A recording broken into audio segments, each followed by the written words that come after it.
Chapter 1 of The Riddle of the Purple Emperor. Recording by Ruth Golding. Characters. Hamilton Cleek, the man of 40 faces, and once known to the police as the Vanishing Cracksman.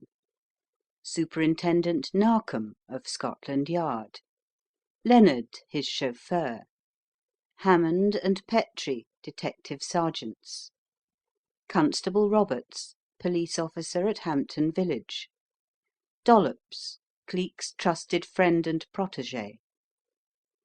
Lady Margaret Cheyne, the only and orphan daughter of Lord Cheyne, whose title became extinct on his death some years previous, but by his will he has left her all the family jewels, including the ill-fated Purple Emperor, a big violet-coloured diamond looted from an Indian temple and set as a pendant.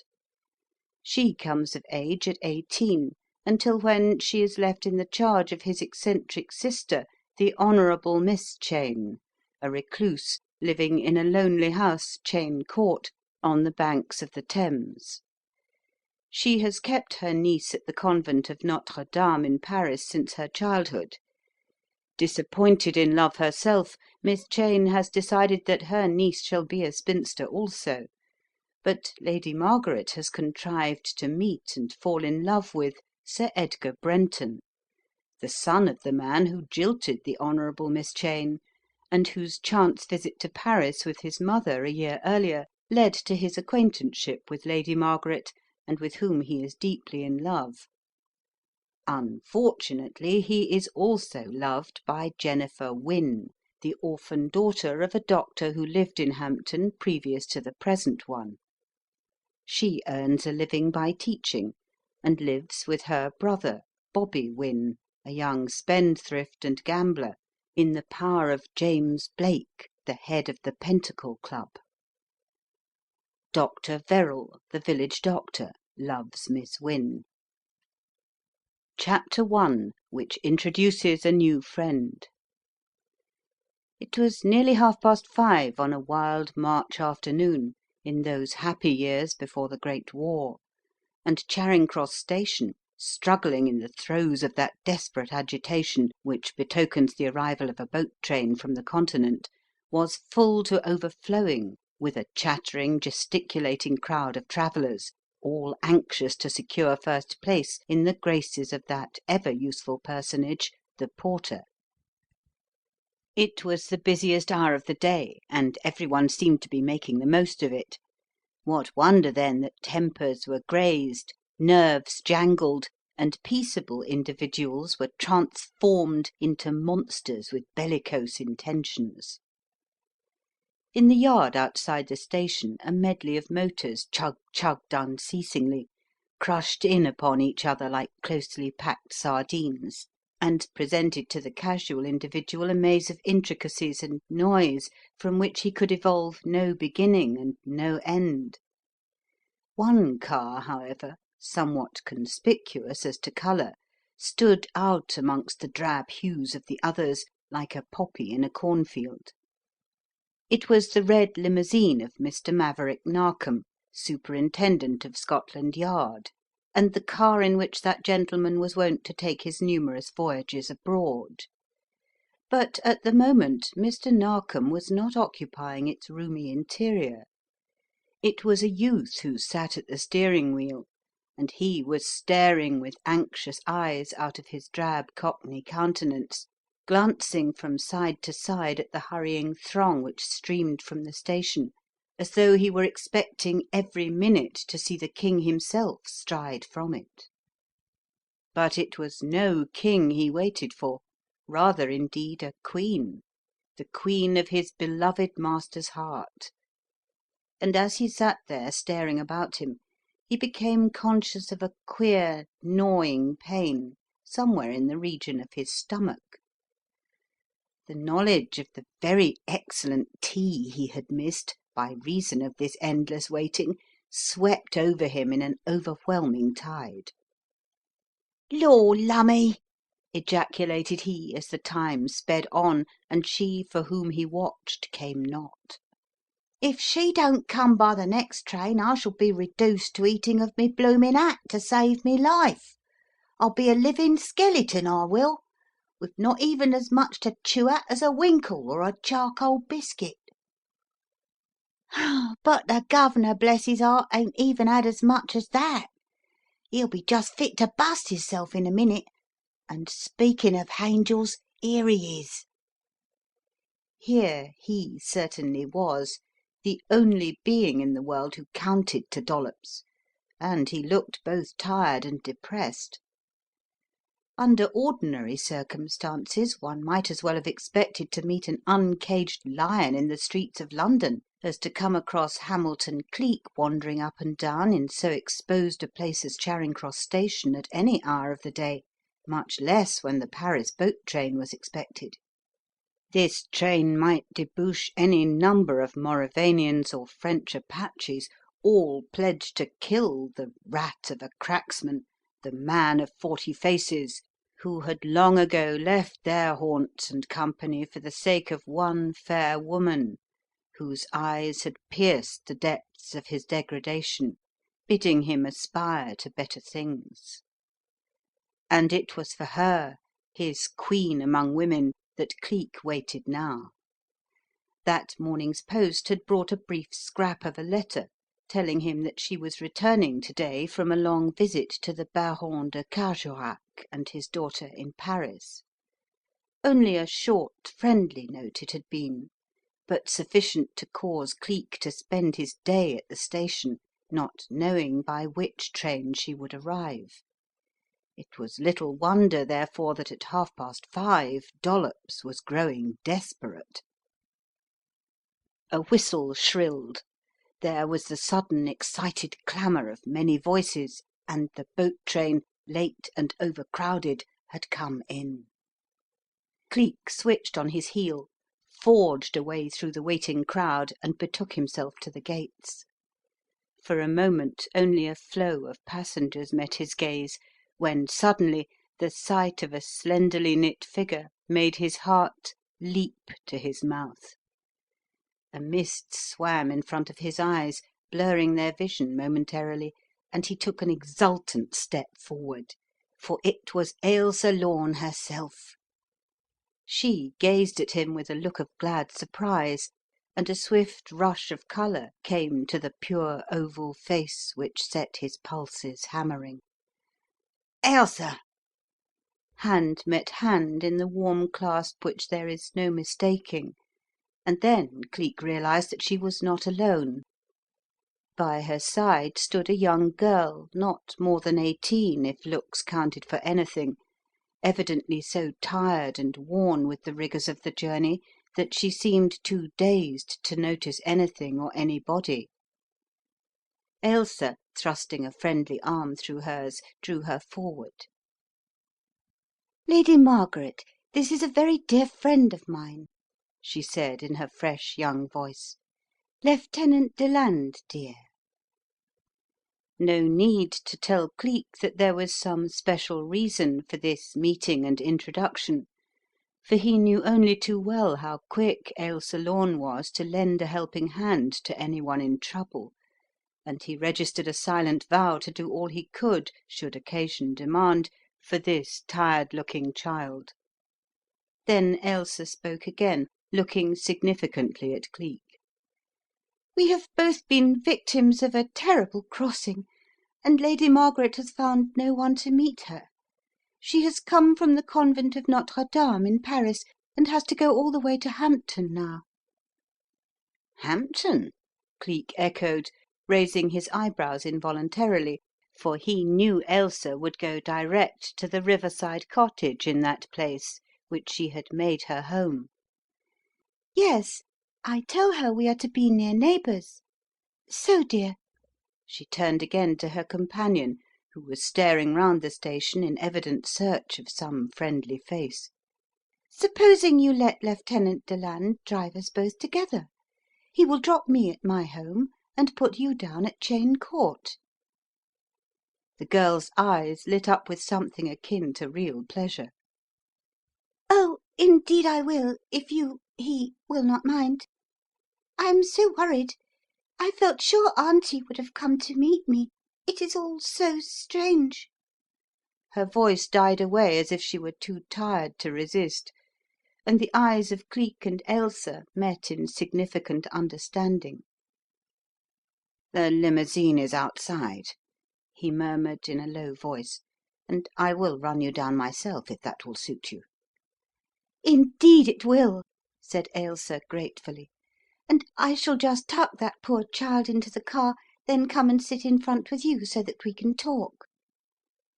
A sudden light came into Cleek's eyes, a sudden smile curved the corners of his mouth at this proof of Ailsa's trust in him, and he led the way out of the station.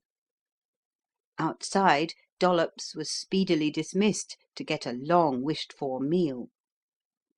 Realizing that his beloved master was happy in his self appointed task, he relinquished his place at the wheel, and was speedily lost to sight in the ever moving kaleidoscope of the Strand. Meanwhile, Ailsa, having snugly tucked in her travelling companion on the seat of the limousine, and seen that she was half asleep, betook herself to the front seat beside Cleek, and they started on the road which was to carry him once more nearer crime and disaster than any man would care to go. "That poor child," she said when the car was humming softly along and whisking them out of London. "I watched her have such a pitiful parting with the nuns at Calais, and afterward, when she was so ill and lonely on board. I tried to cheer her up. It seems that she has been at Notre Dame Convent in Paris all her life, except for one stray holiday with a friend, and now she comes of age next week and has got to live with a sour old aunt, an eccentric being who I think must be jealous of the child's youth and beauty. She will be shut up in Cheyne Court. It's a dreadful spot, too. I know it well. I have often passed it. I don't wonder she is dreading it. All the jewels in the world are not worth imprisonment in such a dreary dungeon as Cheyne Court must be." Cleek twitched up an inquiring eyebrow. "Jewels?" he questioned musingly. Wait one moment. Lady Margaret Cheyne, did you say? Let me see. I don't profess to be a walking Debrett, but I fancy the name recalls some strange memory. Lord Cheyne, now. Didn't he marry Miss Peggy Wynne, known over London as the beautiful Irish girl? Yes, and she died, too, at the child's birth, I remember. A heavy inheritance, that. 1,000 pities she wasn't a boy. What's that, dear? Why? Why, the title dies out with her, and she comes into all the family jewels. I don't wonder you think one can pay too high a price for jewels, priceless though they be, for if my memory serves me rightly, these include that ill-fated stone, the Purple Emperor." His voice trailed into silence. He sat a moment staring ahead, and Ailsa forbore to question him. Then he threw back his shoulders as if thrusting away the sorrow of the world, and with a tilt of the head turned again to Ailsa. "Ah, well, it's so far back that perhaps the fates will be kind," he said musingly. "Perhaps you'd like to hear something of the story. We'll drive slower, then. The Purple Emperor, or to give its right name, the Eye of Shiva, is, as you can guess, an Indian stone, and was looted from a temple at Benares in the days of the ill-fated Indian Mutiny. It was brought to England by a member of the Cheyne family, Mad Cheyne, I think they called him, and there is a special police chronicle of the crimes committed by, and at the instigation of, the priests of the temple in their efforts to get it back into their possession again. I expect they have given it up now, for last thing I heard of that historic stone was that it was embedded in a concrete safe in the Bank of England." Ailsa's face had become very pale while he was speaking, and as he paused She gave a little shiver. "Poor child," she murmured. "I don't believe the priests have forgotten. At least, two Hindus were on board the boat, and both tried to scrape acquaintance with her. And I never knew, I never thought. As a matter of fact, I am not sure that one did not achieve his object, for at night, while I was resting, one of them approached her and won her confidence by telling her that he knew her father, an old friend." "An old trick, rather," interposed Cleek quietly, "and one that has opened the door to wiser heads than that tired child's. If the wind sits in that quarter she will have a hard struggle, and will be well advised to leave the Purple Emperor in its stony bed. Still, I suppose her aunt will see to that, as well as look after her better than she has done to day." "Oh, I expect so," replied Ailsa in her soft voice as the car whizzed its way out into the open country. "She seems to be very eccentric from what I have heard of her from Lady Brenton, a near neighbour of us both. Strangely enough, there is a little romance here, for Lady Brenton's husband was once engaged to Miss Cheyne, and I believe jilted her for his wife, so that a feud exists between the two families. But I believe it will be another case of Romeo and Juliet, for Lady Margaret is deeply in love with Sir Edgar, the only son of the squire, and there is no doubt that they will get married soon, and then—" "They will live happily ever afterward," flung back Cleek, laughing softly. "Ah, youth, youth!" His words died away on his lips, and a look of indescribable pain, amounting almost to despair, crossed his features, and for a time only the soft whir of the car was heard as it ploughed along the deserted country lane.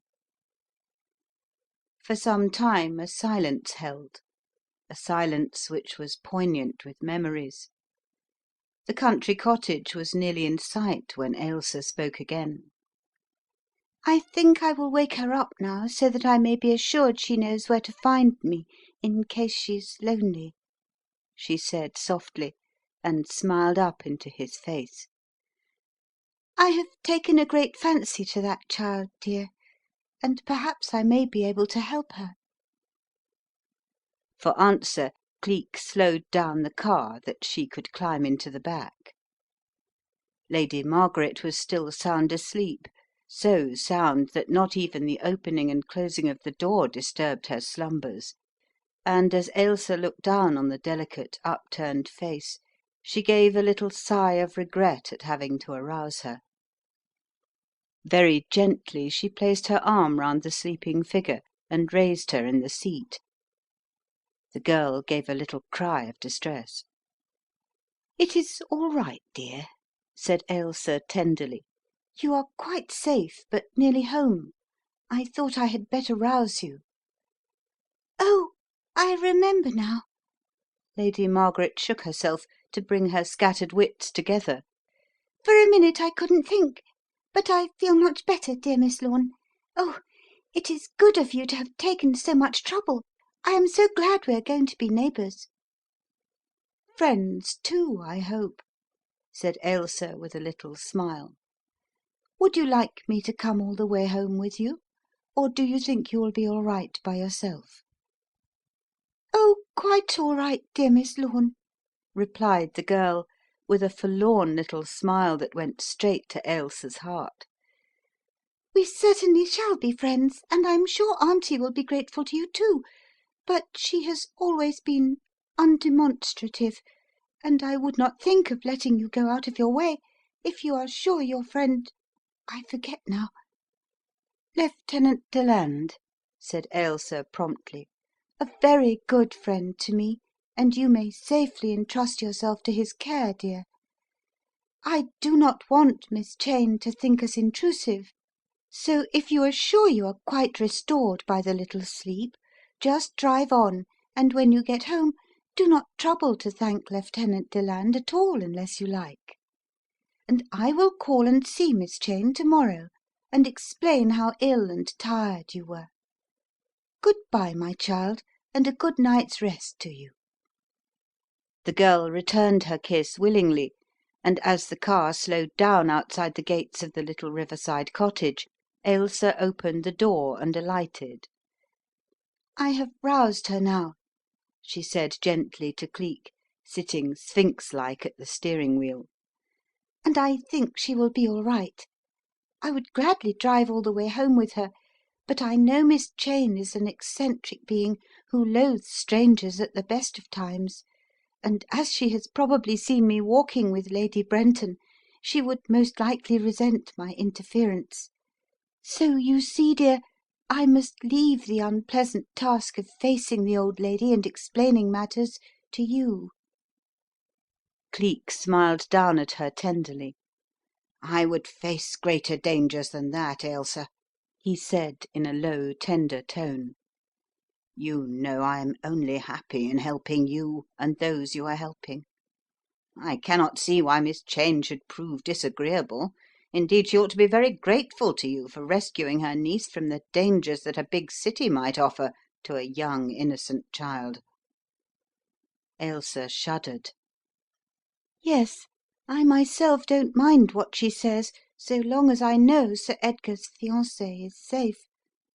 I dare say Lady Brenton will contrive to waylay her to-morrow, and then—" "Journeys end in lovers' meetings, eh?"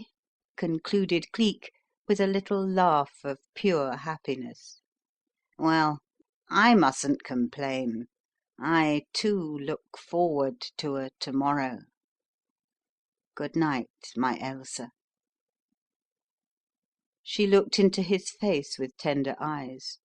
Their hands met and clasped in the silence that speaks more than words. Then she turned upon her heel and sped away into the shadows, while Cleek took the steering wheel once more. He sent the car rocketing onward toward the house which was to witness a tragedy that was about to set the world agape and spin a riddle that even Cleek himself would find almost impossible to solve. End of chapter 1.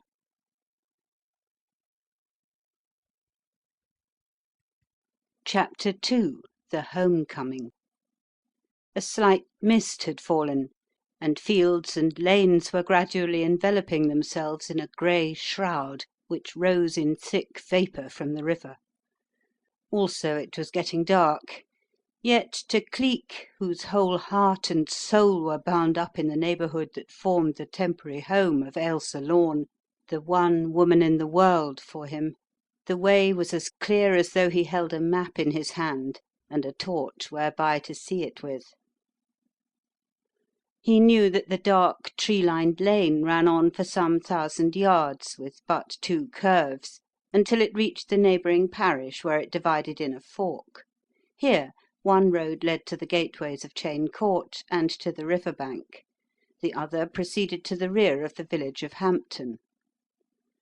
On the other side, draggled trees and matted gorse bushes were scattered over a piece of land which was used largely for the encampment of tribes of wandering gipsies, travelling booths, and circuses. It was as well the chosen pitch of the annual fair, an occasion that brought the ragtail and riff-raff of London to overflow the tiny hamlet and give the inhabitants food for gossip for the remainder of the year. Past these the limousine whizzed on like a thing possessed, taking the last mile between the forked lane to the house at such a speed that it would have overtaken or passed any other vehicle that might have been coming to the Hall. But the lane was deserted and they passed down it alone. Another quarter of a mile took them past a big house standing half hidden in its own grounds. This was, as Cleek knew, the home of Lady Brenton, whom Ailsa had mentioned but a short time ago as being a neighbour of both Miss Cheyne and herself. Some 500 feet more and they came to a pair of very dilapidated iron gates, standing wide open and covered with a heavy coating of orange rust. Creepers twisted and twined themselves about the rotting rungs, clothing them with a sombre dignity that shrouded much of their evident neglect. Cleek drove up the grass-grown strip of pebbles that was the pathway into a tangled avenue of overhanging trees that looked grim and forbidding. It was no wonder that few travellers passing that way guessed the existence of a house behind them. As for that house itself, to Cleek's eyes it showed neither light nor signs of habitation. No smoke issued from its chimney-pots, nor was there a sound. To all intents and purposes it might have been an empty building, and Cleek, who had hopped off the driver's seat, dived hastily for his powerful electric torch, preparatory to making a closer investigation. The mist which had been gradually rising now seemed to wrap them in an impenetrable veil. The moon's light had vanished, and for a moment only the drip, drip of some distant water broke on his ears as he stood alert, watchful, and keen. And even as he stood came a sound that froze his heart's blood. A sound terrifying in the broad open glory of daylight, but here in the dark and chill, muffled by distance, yet none the less unmistakable, a very terror indeed. And that sound was the sharp crack of a revolver. For a moment, as its full significance was borne in on his mind, Cleek stood rigid. Then, as the door of the car flew open, he turned to meet Lady Margaret in the very act of jumping out. His first thought was as to whether she, too, had heard the ill-omened sound, but it was evident that she had not realized, or perhaps even noticed it. A frown furrowed her clear child's brow, and she clapped her hands together with a little gesture of impatience. "Oh, can't you make any one hear, Mr. Deland?" she cried despairingly. "Please do make them hurry. I am so tired." Cleek started forward, and dashing up the 2 or 3 stone steps, sent peal after peal of the jangling old-fashioned bell reverberating through the house. There came no answer. He bent down and peered through the letter-box, at the same time striking a match and letting its feeble light struggle through the aperture. All within was dark, and yet Cleek's tense nerves gave a little quivery jump, for a sound, slight though it was, came to his trained ears. It was the sound of a padded footstep, and to his nostrils was borne a strange, sweet scent, familiar yet tantalizingly unknown. Again and again he rang the bell, and the echoes, pealing through the silent house, came back to him maddeningly. At last Lady Margaret, who had come up to him, laid a hand upon his shoulder and peered for a moment up into his face. "I know how to get in," she said. "Let us try that window. It is the dining room and should be quite easy to manage. Please try and force it for me, will you?" Speaking, she ran lightly along the stone terrace and pulled feebly at the window, which was evidently locked. Cleek, following closely on her heels, felt a thrill of something akin to fear because of what that single shot might mean. "Come," he said, suddenly switching round upon his heel. "Let's give up the task for to-night, Lady Margaret. There is nothing to be gained here, and Miss Lorne will be able to put you up comfortably until morning comes. Let's get away from here, I beg." She looked at him in wide-eyed surprise at the suggestion. "No, no, please. I would rather stay now I'm here. Besides, it is my home, and Aunt Marion will be expecting me." A few swift touches of his knife and the antiquated lock gave way. With a little sigh of relief she scrambled through the window and entered the room with the air of one who has arrived home at last, and stood a moment looking quickly about her. Cleek followed closely upon her heels, his heart pumping furiously and his blood up for anything that might ensue. The interior of the room was very dark, but apparently the girl knew her way, for she plunged forward unhesitatingly, only turning to speak to Cleek, who hesitated in the background. "Strike a match, please, Mr. Deland," she commanded with a little imperious gesture. "There's a lamp over here." Cleek, following the direction of her hand, speedily espied one which was standing upon an adjacent table. With its friendly aid he was able to note the worn and threadbare appearance of everything, blurred and shadowy though it was. The only striking object was placed in the centre of a small stand, and it was the picture of the girl he had helped to bring to her natural home. He turned instinctively as though to compare the likeness, and saw that she had thrown aside her hat and coat and sunk down in the old leather chair, her blue eyes looking piteously at him as he came toward her. "That's right," he said with a quick smile. "If you will rest here, Lady Margaret, I will go on a voyage of discovery and see what has become of the servants. Your aunt has probably gone to meet you. I shall not be long, and I will light this other lamp for you, so that you won't be quite so shadowy. There, that's better. Don't be afraid, Lady Margaret." With a friendly little nod of encouragement he disappeared through the door, and came out into a network of passages which were all wainscoted, while the floors were covered with dust as if they had been unswept for months. From room to room he went. Each one was more lonely, dark, and deserted than the last. Yet over all there hung an indefinable dread that made Cleek, hardy of courage as he was, wish that his faithful henchman Dollops, or his friend and ally Superintendent Narkom, were within reach. The last room of all, at the end of a passage, proved to be a small ballroom, a low-ceilinged spot littered with dust, its corners thick with cobwebs. An odd chair or so stood against the wall, leaving the wax-polished parquetted floor strangely bare. But it was not this that struck Cleek. It was a sight in the far corner that caused him to stop suddenly and suck in his breath, while the torch in his firm fingers trembled as though for a moment the grip was relaxed. For there, lying crumpled up in a lax, horrible heap, lay the figure of a woman. Cleek's torch shed a disk of light upon the upturned face, and he sucked in his breath again, for the features were distorted and appalling, and death marked them with his unmistakable trace.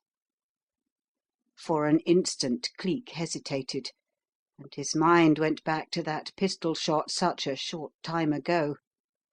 This poor huddled thing with its staring eyes and gaping, twisted mouth was the answer to it. He walked rapidly toward the body and saw that it was of an old woman of about 70, but who had evidently kept up the fiction of youth as long as she could, for her cheeks were heavy with rouge, her hair was obviously dyed to a bright golden colour, and her rich silk dress in the most juvenile of fashions. As he noted the flashing rings on her fingers and the priceless lace at her wrists, Cleek began to understand a few things, and among them the reason why Lady Margaret had arrived in England to find no one waiting to welcome her at the station. For here, without a doubt, was the Honourable Miss Cheyne. Who had murdered her, and for what reason, remained to be discovered. Robbery was out of the question, for many hundreds of pounds worth of jewellery was there on her hands, in the shape of rings and bracelets. Revenge? For what? By whom?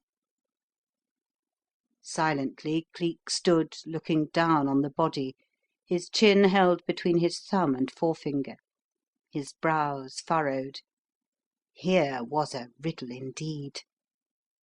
For one moment he stood stock still, then with a sudden bound leapt over to the window, which stood bare and curtainless, looked out on to the grounds, and stood listening. For a sound, slight but none the less distinct, the tiny cracking of a twig, had arrested his attention. What he saw made his heart and pulses hammer furiously. For a moment the impenetrable curtain of mist had lifted, and the struggling moonbeams flung a shadowy path of light across the lawn, over which moved the figure of a woman clad in white clinging robes, her head swathed in a white turban. A woman at such a time, in this place! The thing was so startling that Cleek's brain reeled. Involuntarily he made a movement as if to follow her, but even as he did so the figure turned, and Cleek's amazement deepened still further as he caught a glimpse of a dark face and what might have been a dark beard. The curtain of mist had descended again, and the scene was blotted out before its full significance had been realized. A woman! And at such an hour, in such a place! At any other time, under any other circumstances, Cleek might have thought it one of the maids speeding away to a meeting with some yokel lover. But under these circumstances, when there was no evidence of a servant's care in the place, such an hypothesis was out of the question. Yet he was loath to believe a woman's hand could have committed such ruthless murder. He switched round now in sudden fear. At any moment Lady Margaret might be tired of waiting and follow on his track. At all costs she must be prevented from doing that, for the shock would surely prove beyond her strength. He crossed the room and groped his way into the passage again. There was no key in the door, so it was impossible to lock away the secret of the ballroom, but he piled up 2 or 3 chairs in order to minimize the risk. Hurriedly he traversed the corridors which lay between the back of the house and the dining room, where he had left Lady Margaret. Pushing open the door cautiously, he entered. To his unspeakable relief, the girl had curled herself up in the big armchair and gone to sleep. A swift glance showed him that it would be useless to awaken her. She was plainly exhausted by the events of the day, and she would sleep like this for hours. Though greatly disliking the idea, Cleek could think of nothing better than to make for the village, arouse the police, and take Lady Margaret down to Miss Lorne's cottage. Treading as lightly as a cat, Cleek tiptoed back into the hall, locked the door softly behind him, and sped away. He meant to pass Ailsa's cottage without breaking the journey, for he dreaded telling her to what a tragedy they had brought their young charge, but at the little gate a slender figure awaited him. Cleek halted almost mechanically. "I didn't mean to wait up a minute, for I am so tired myself," said Ailsa. "But, you see, I wanted to learn whether the old lady was very angry." She looked up into Cleek's sombre face and was struck by its pallor. "Why, is there anything wrong?" she said quickly. "You look pale, dear, and upset. Tell me." "Yes, very wrong indeed, Ailsa mine," responded Cleek grimly. "Miss Cheyne has been murdered, and I am driving down to rouse the police." A cry of horror broke from Ailsa's parted lips. She caught Cleek's arm in her 2 hands, and her eyes sought his face. "Lady Margaret, is she in the limousine with you?" she asked anxiously. Cleek twitched back his shoulders and shook his head. "No, dear. She is sound asleep in the dining room, locked in. I did not want to rouse her until I had got the police in charge. When I have, I will bring her back to you." "Let me come with you," said Ailsa swiftly. But this Cleek would not allow, for the tongues of village gossips are bitter things to fight. "No, dear, I cannot permit that," he responded, looking down into her soft, misty eyes. "You understand, of course? And the child is perfectly safe and will not wake for some time. Time enough for your charitable instinct to awaken when I bring her back to you. Now I must go." End of chapter 2.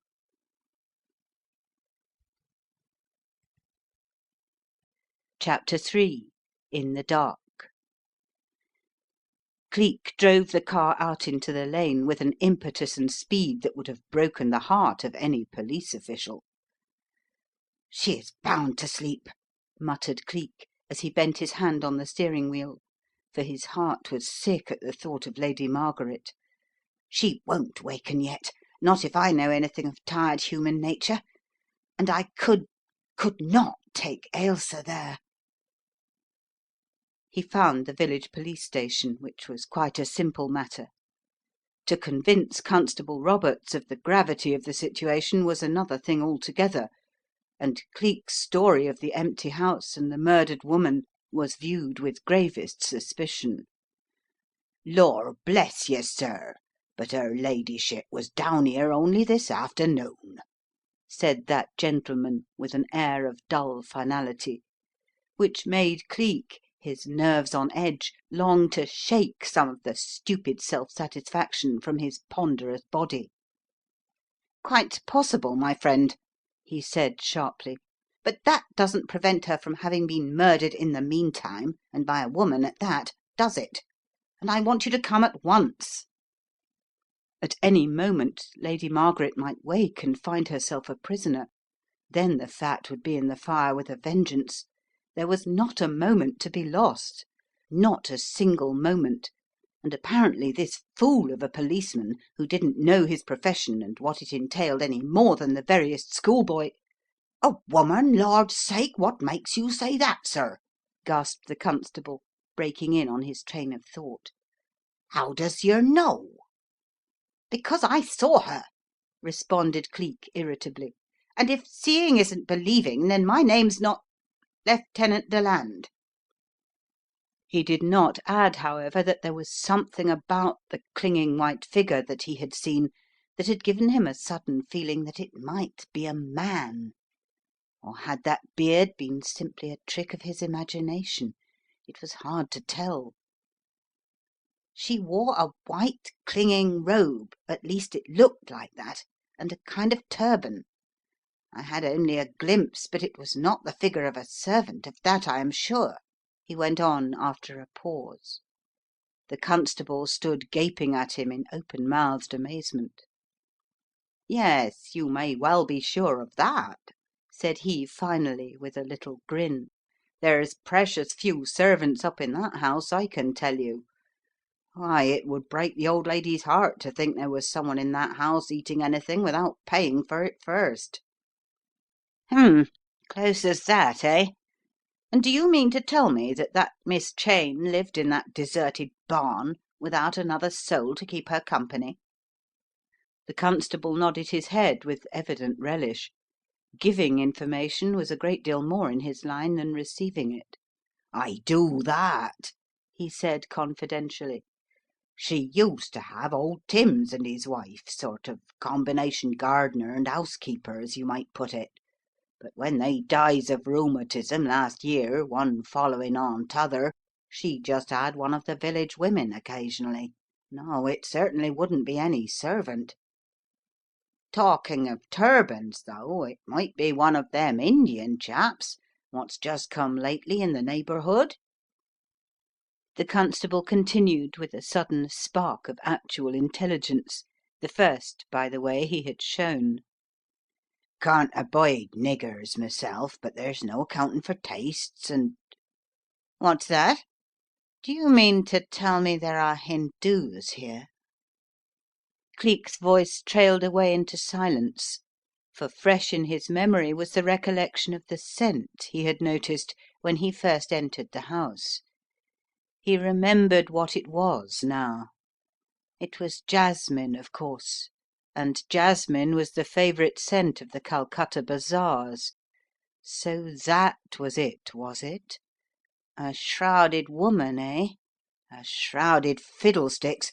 If the Hindoos were in the neighbourhood, they were there for no good purpose. But the constable was getting garrulous. "Lor bless your heart, sir, the place reeks of them niggers," said he with a little self-conscious laugh. "Come from Mr. Gunga Dall's place t'other side of the village, they do.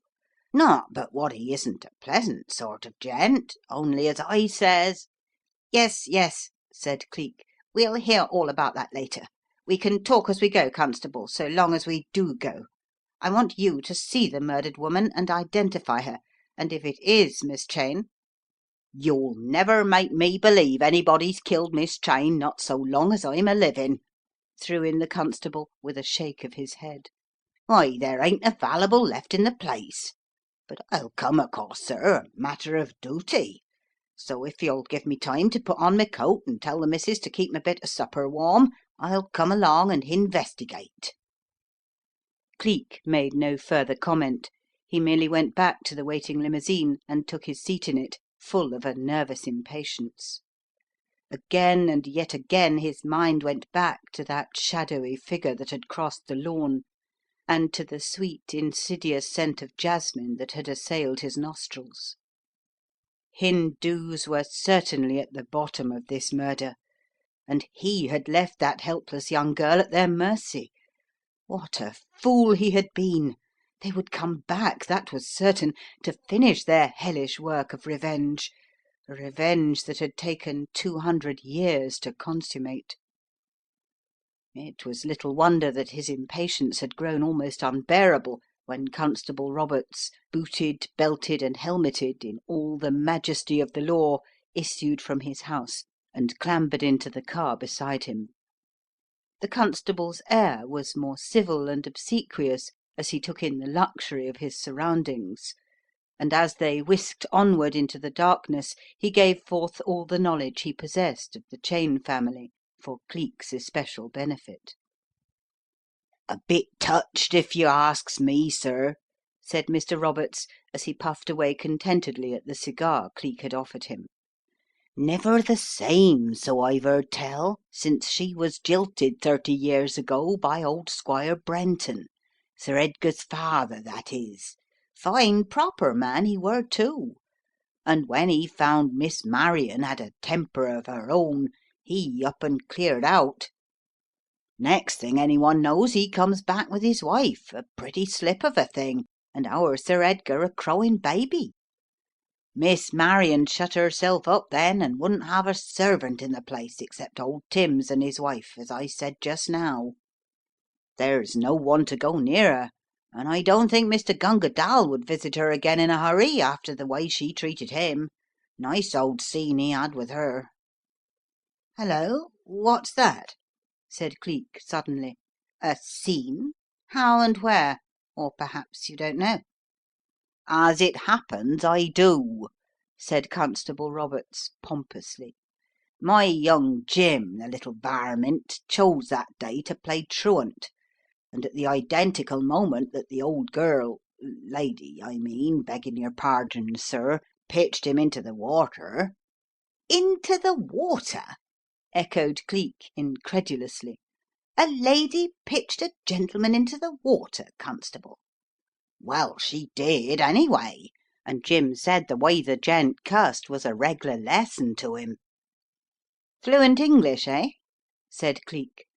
"Remarkable, sir, for a poor benighted 'eathen.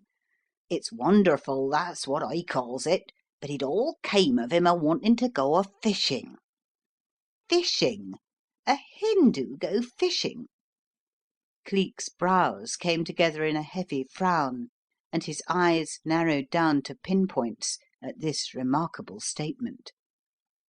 "Yes, sir.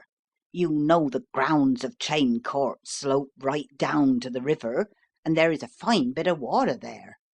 According to my Jim, he went to ask the old lady's permission first, but getting no answer to all his knocks at the front door, he takes kind of French leave, as you might say, and goes down to the spot and starts in to fish. Well, sir, as I takes it, the old lady saw him from a hupper window, and down she comes and abuses him like a pickpocket. Gunga he tried to pacify her, but she up and pushed him in, and as I said before, Jim's been a holy terror at language ever since. Not but it's any wonder, sir, cold water's not up to much at the best of times, and when you're an Indian and chucked in, so to speak, it's enough to make anybody's gorge rise. But I don't say but what the gent isn't as nice a man as you'd want to meet in a day's walk."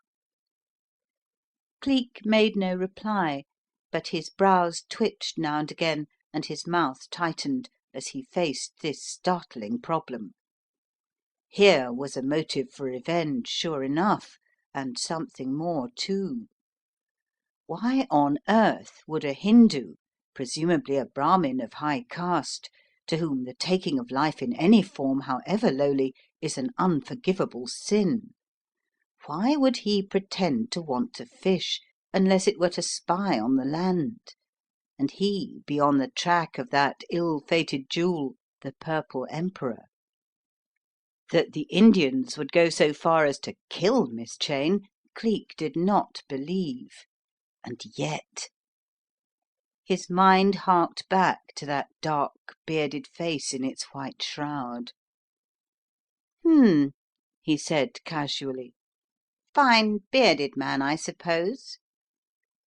They were fast approaching the gates of Cheyne Court once more as he spoke, and the constable swung round in his seat and looked at him. "What, Gunga Dall, sir?" said he, a note of surprise in his tones. "Not he, sir. Not a blessed hair on his face. Comes down often to the village for a drink, too. Regular pleasant gent as wouldn't hurt a fly. No, sir, he wouldn't do a baby no harm, Mr. Gunga Dall wouldn't. And if you're thinking that he's had any part in it, oh, no, sir, I'd stake my life on it, I would. Nearly there, ain't we? I pity that poor young thing fast asleep in the house with the corpse. Bit of a risk to leave her, sir, wasn't it?" "I couldn't help myself," flung back Cleek irritably, for had not the same thought been torturing him ever since he had sped down the drive. "I should have had to tell her if I woke her up, poor child, and she was too dead beat to stir for the next couple of hours." "Not too dead beat not to get a light, anyway," said Constable Roberts, pointing in the direction of the house, and as Cleek raised his eyes from the steering wheel, he saw a sight that caused the machine to swerve wildly in consequence. For the dark, deserted house, over which he had wandered barely half an hour before, leaving it tenanted by a sleeping girl and the body of the only relative she had possessed in the world, was now gaily lit from top to bottom, and from behind the blinds of one of the rooms could be seen the becapped head of a maid. "The devils have come back!" Cleek cried as he put on greater speed than ever. "There's not a moment to be lost. Lord send she's safe! Hurry, man, for God's sake, hurry!" But there was no need to tell Constable Roberts to hurry, for fully alive now to the urgency of the case, he was already panting his way up the front steps. "Locked!" snapped Cleek as his fingers felt for the handle. "Get back to the rear. You go to the right, I'll try the ballroom window." Switching on his heel, he was gone before the ponderous body of Constable Roberts had recovered its breath. It was pitch dark now, and once out of the range of the brilliant motor lamps, the house was shrouded in a mantle of blackness. But Cleek had his electric torch, and as he sped swiftly on his course, he swung its light against shrubs and windows. Turning the corner of the wall, he came within sight of the ballroom window once more and reached it in the twinkling of an eyelash. To his dismay, he found it not only locked, but what was even more terrifying by reason of its significance, shuttered and barred from within. Cleek gave vent to a little cry indicative of mild despair, and brought out his torch, letting its tiny searchlight fall upon the smooth lawn in front of him. It could do little more than throw a weak circle of light a few feet into the depths of the trees, leaving all beyond and upon either side doubly dark in contrast. But for this Cleek cared nothing, for even as the light streamed out and flung that circle into the impinging mist, there moved across it the figure of a woman with a scarf of gold lace thrown over her head, from beneath which fell a shower of dark unbound hair. It effectively concealed her face and almost covered her shoulders, wrapped in scarlet satin. Satin in March! And a woman! She was the second woman he had seen cross the lawn that night, the one an hour or so ago in white, and now this one in scarlet. The thing was so uncanny, so totally unexpected, that Cleek's brain positively reeled. In a flash she was gone. He turned to follow in pursuit, but as he switched on his heel, it was to come face to face with the panting, breathless figure of Mr. Roberts. "Every door fastened, sir," he said, his breath coming in great gasps. "What on earth's the matter, I dunno, but that's the gospel truth, and I'll swear to it." "Nothing else to do but to attack the front, then," said Cleek. "Come on, constable. No time to be wasted."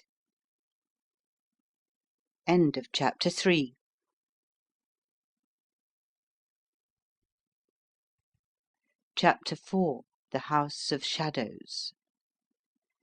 Constable Roberts did "come on," and at a speed highly commendable considering his portly build. Cleek, passing the long French windows through which he had obtained entry but an hour before, stopped to ascertain that they too were now bolted and barred. Snapping on their electric torches, they tore up the short flight of steps leading to the front door. "Someone has made good use of their time," Cleek whispered, as he thought how easily he had entered with Lady Margaret such a short while before. "There's no use trying to force this door, and the windows are now shuttered and barred. The only thing to do is to try knocking them up." A second later Mr. Roberts sent a valiant peal resounding through the house, and both men listened tensely for any response. 1, 2, perhaps 5 minutes passed. The echoes of their blows had died away into silence, and the flash of their torches showed to each of them only the other's strained, expectant face. Neither eye nor ear could detect any signs of movement within. "How we're to get in beats me," said Constable Roberts, with a frown puckering his bushy brows. "We'll have to break in the name of the law."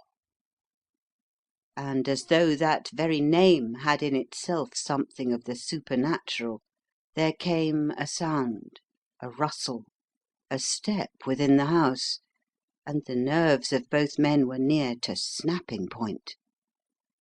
They stood a moment listening, while the harsh grating of bolts being withdrawn into their sockets came to their ears, and in another second the great door swung slowly back upon its hinges. The mellow radiance of lamps streamed out and flung a circle of light round them. As it did so, a little gasp of astonishment came from both men, for in the doorway, gazing out on them in dignified reproof, stood an immaculate butler. Their hearts seemed for a moment to cease beating, and they stared in dumb amazement. It was Cleek who recovered his wits first. He turned to the butler with a perfectly impassive face. "We want to see Lady Margaret Cheyne at once," he rapped out sharply. "At once, please." The butler moved a little aside, as if the visit were the most ordinary one in the world. "Her ladyship has retired for the night, sir," was the surprising answer. "I will see if the mistress, Miss Cheyne, will see you." "Miss Cheyne?" said Cleek sharply. "Heavens, man, but she is dead!" shouted the outraged constable before Cleek could stop him. "This gentleman came to fetch me to view the body. In the name of the law, I am going to search the place." Staggered by the announcement, with staring eyes and dough-white countenance, the man fell back a pace, and seizing the opportunity thus offered, Cleek stepped into the hall, closely followed by Roberts. "This is preposterous!" ejaculated the butler at last, as if only just realizing the gravity of the situation. Then, raising his voice, he echoed the last words. "Miss Cheyne dead?" And then a good many strange things had happened in the course of this night, but to Cleek it seemed as if the very earth had stopped in its course. The door of the room which he knew to be the dining room opened with a little angry jerk, and in the doorway stood a figure that caused Cleek's heart to leap in his mouth. It was no less than that of the woman who had lain dead at his feet but a short time ago. It was Miss Cheyne herself. "Miss Cheyne dead? What does this impertinence mean?" she demanded in a hard, shrill voice, at the sound of which the constable's ruddy face became purple with anger. He whipped off his helmet and he pulled savagely at his forelock. "Beg your pardon, Miss Cheyne, your ladyship," he stuttered, "for disturbing you, but this individual," he almost choked over his words, "came and fetched me away from the nicest bit of supper I ever wants to see, to tell me you was a lying murdered, begging your pardon, and that Lady Margaret, whom he'd driven over in his car, was asleep alone in the empty house. More fool me to believe him, your ladyship, but you'd have done the same yourself in my place." "But I tell you " began Cleek. The Honourable Miss Cheyne wheeled round on him, her eyes sparkling with anger. "So!" she ejaculated, one hand pressed to her side, and Cleek found himself unconsciously recognizing the rings which had flashed in the lamplight on the fingers of the murdered woman. "So you are the impertinent stranger who inflicted himself on an ignorant, helpless girl, and caused me to miss my niece at the station. I drive back with the servants I had ordered from London, to find my niece sleeping in a chair. I have packed her off to bed, and as for you, sir, you are an impostor and a thief for aught I know." This last assertion Cleek took no notice of, but advancing toward her, he said firmly, "I want to see Lady Margaret." "Indeed?" was the sarcastic reply. "I am not aware that it is customary for strangers to intrude themselves upon people, even if they have been of some service. As far as you are concerned, sir, my niece's reputation has had every prospect of being blighted by your misconceived and misdirected attentions." "I have no wish to intrude, or to make much of the trifling aid I was able to give your niece, madam," responded Cleek seriously. "My name is Deland, and you can make what inquiries you like from my friend Mr. Maverick Narkom, Superintendent of Scotland Yard, as to my general character, if you are at all doubtful about it."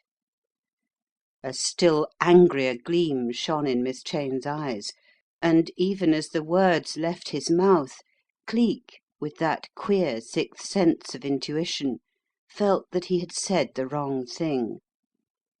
If there were anything wrong, then the very name of the law would set them on their guard. Miss Cheyne, however, seemed disposed to push her momentary advantage to its utmost. "I don't care for 50 superintendents," she declared angrily, looking back into Cleek's face with flaming eyes. "You have no right to force your way into my house on any pretext whatsoever. Indeed, I am not sure that I can't have the law on you for breaking in my windows this evening. It will cost me a pretty penny. But I should like you to understand that I won't have my niece disturbed by anybody. So if you can't explain your visit to me, I'll say good night and good riddance. As for you, policeman, you ought to be ashamed of yourself to come here and rouse me on such a nonsensical errand." She cut short Mr. Roberts's excuses and practically drove the two men back until they found themselves once more on the steps. Then the door slammed in their faces. Constable Roberts turned swiftly upon his companion and commenced a pent-up tirade against him for having fetched him out on this wild-goose chase. Cleek stood still, pinching his chin with a thumb and forefinger, his eyes narrowed down to slits. Review the facts, however, calmly, he could still find no fitting solution.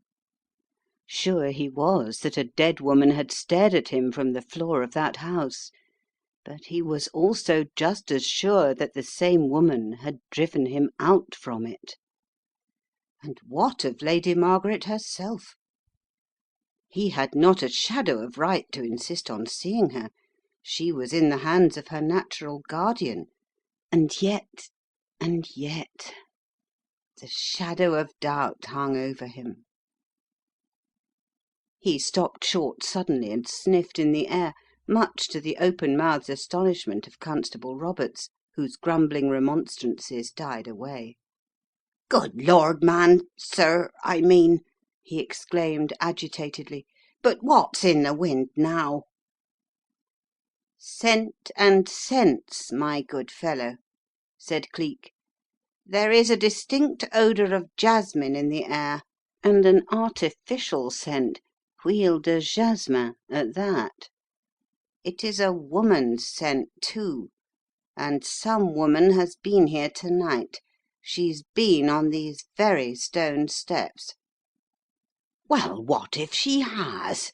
That don't excuse you a saying that Miss Cheyne is dead, when she's no more dead than you or me," retorted the constable heatedly. "I shall be the laughing stock of the country, fetched out like a fool." Hardly listening to the stream of grumbling expostulation issuing from the mouth of Constable Roberts, Cleek bent down and sniffed again vigorously. He tested each step till he reached the gravelled path. All at once he gave vent to a sharp cry of triumph, for there, indented in the path before him, and revealed by the light of his torch, was the mark of a slender shoe, a woman's shoe unmistakably. In a second they had passed the lodge gates and were out in the narrow lane, which was black as a beggar's pocket and as empty. A placid moon shone over silent fields, and only the soft whir of the motor broke the silence as they sped along. Nevertheless, Cleek, as ever, was on the lookout. The sixth sense of impending danger, which was in him strangely developed, hung over him. Suddenly, with a little cry of surprise and a grinding of brakes, he pulled the car up with such a jerk that Roberts, who had subsided into a somnolent silence, was nearly thrown off the seat at his side. $1 for a ducat, but I'm right," he exclaimed sharply. "There's someone on that side of the hedge." Without stopping a second, he leapt down, cleared the low hedge as lightly as any schoolboy, and pounced on a crouching, running, panting figure. "1 minute, sir," he began. Then his fingers almost lost their hold, as the face of a man in deadly terror gazed up at him, and from him to the majesty of the law, as embodied in the person of Constable Roberts. That worthy, having descended from the car, was now looking over the hedge. "Look, sir, if it bain't Sir Edgar himself!" he ejaculated, and the sound of the evidently familiar voice seemed to pull the distraught young man together. "Hello, Roberts," he said, with a brave attempt at the debonair nonchalance which was his usual manner, an attempt that did not blind Cleek to the fact that his lips were trembling and beads of perspiration standing on his pale forehead. "What are you doing gadding around at this time of night?" "Me, sir?" replied Roberts bitterly. "I've been fetched out to see murdered women, and—" "Not Miss Cheyne!" gasped the young man. A queer little smile looped up one corner of Cleek's mouth. "Hello, hello," he said mentally. "Someone else knows of it, eh?" Here was somebody who, to his way of thinking, jumped to right conclusions too quickly. Why should Sir Edgar Brenton, as he knew this man to be, know that it should be Miss Cheyne, unless— and here Cleek's mind raced on wings of doubt again— unless he himself had killed Miss Cheyne? And if so, who was this woman? As if from some distance he could hear Roberts's grumbling bellow. "Miss Cheyne? Lor, don't you go for to say that you've got that bee in your bonnet too, Sir Edgar. It is quite enough with this gent, Lieutenant Deland, a coming and fetching me away from my bit of supper. What my missus will say remains to be heard, as they says. 'Deed, no, Miss Cheyne's as live as you, and in a thundering bad temper." "Thank the Lord!" ejaculated the young squire in a low, fervent undertone. "And what made you think, if I might be so bold, Sir Edgar, that it was Miss Cheyne?" asked the constable curiously, voicing Cleek's unspoken thought. That gentleman cleared his throat before answering. "It was just a chance hit, Roberts," said he, but his voice held an odd little crabbed note in it. "You see, you were coming straight from Cheyne Court, so it couldn't have been any one else." "No, sir, come to think, it couldn't be," assented Roberts, and Cleek, who had stepped back into the shadow of the hedge, twitched up his eyebrows as he sensed the relief that stole over Sir Edgar's face. "A nice fright you gave me, too," continued the young man, speaking more easily. "I'm supposed to be at a political dinner fight in London, you know, Roberts.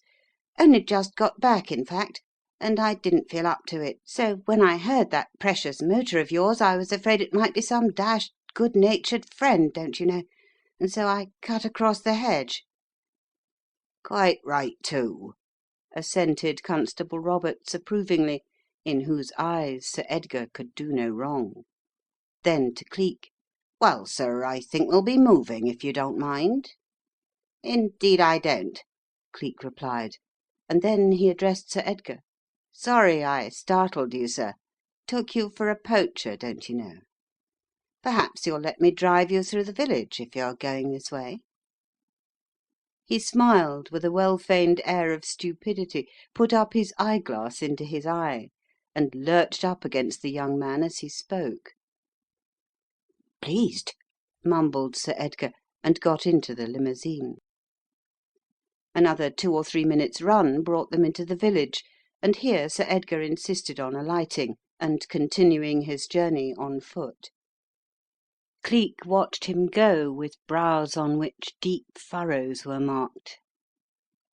"Wonder what made the young gentleman lie so futilely," he said at length, as his shadow gradually merged in with the darkness ahead. "Lie?" echoed the astonished constable, as he fumbled with the latch of his garden gate. "Yes, lie, my friend," flung back Cleek, his foot on the step of the car. He was running to the station, not from it. His clothes smelt strongly of the scent which pervaded the house this afternoon, namely jasmine, and, thirdly, there was a revolver in his pocket. A revolver is a thing no gentleman takes to a dinner with him, even a political one. And leaving Mr. Roberts to digest this piece of mental food with his long delayed supper, The car whizzed away in the moonlight. Cleek's first duty was to Ailsa, and he found her waiting for him, pale and expectant, at the little gate. "Oh!" she cried, as the motor panted its way into silence. "I thought you were never coming back. Where is she, dear? Where is that helpless child?" She hurried out, but Cleek flung up an arresting hand. "I am either going mad, Ailsa, or else there is a greater mystery here than I can fathom," he said quickly. "Miss Cheyne herself was there to receive us, and—" "Miss Cheyne!" echoed Ailsa, her eyes dilating, and apparently she was almost as shocked at this news of her evident existence as she had been a short while back by her demise. "But you said—" Her voice trailed away into silence, and Cleek took the words out of her mouth. "She was dead. Yes, I certainly thought so, and I cannot understand it. Nevertheless, Miss Cheyne is there all right. Constable Roberts will vouch for that, and Lady Margaret is presumably tucked up safe and sound in her bed. But it is incomprehensible to me. Here's the story, if you care to hear it." He gave a rough outline of his various discoveries, and at the end of it Ailsa nodded her head gravely. "I cannot understand it either," she said. "I suppose nothing can be done, but I will go up to Cheyne Court early in the morning and see the child for myself." Cleek smiled his approval. "I wish you would," he said. "I must run up and see Mr. Narkom, and to morrow perhaps, well, who knows?" Chapter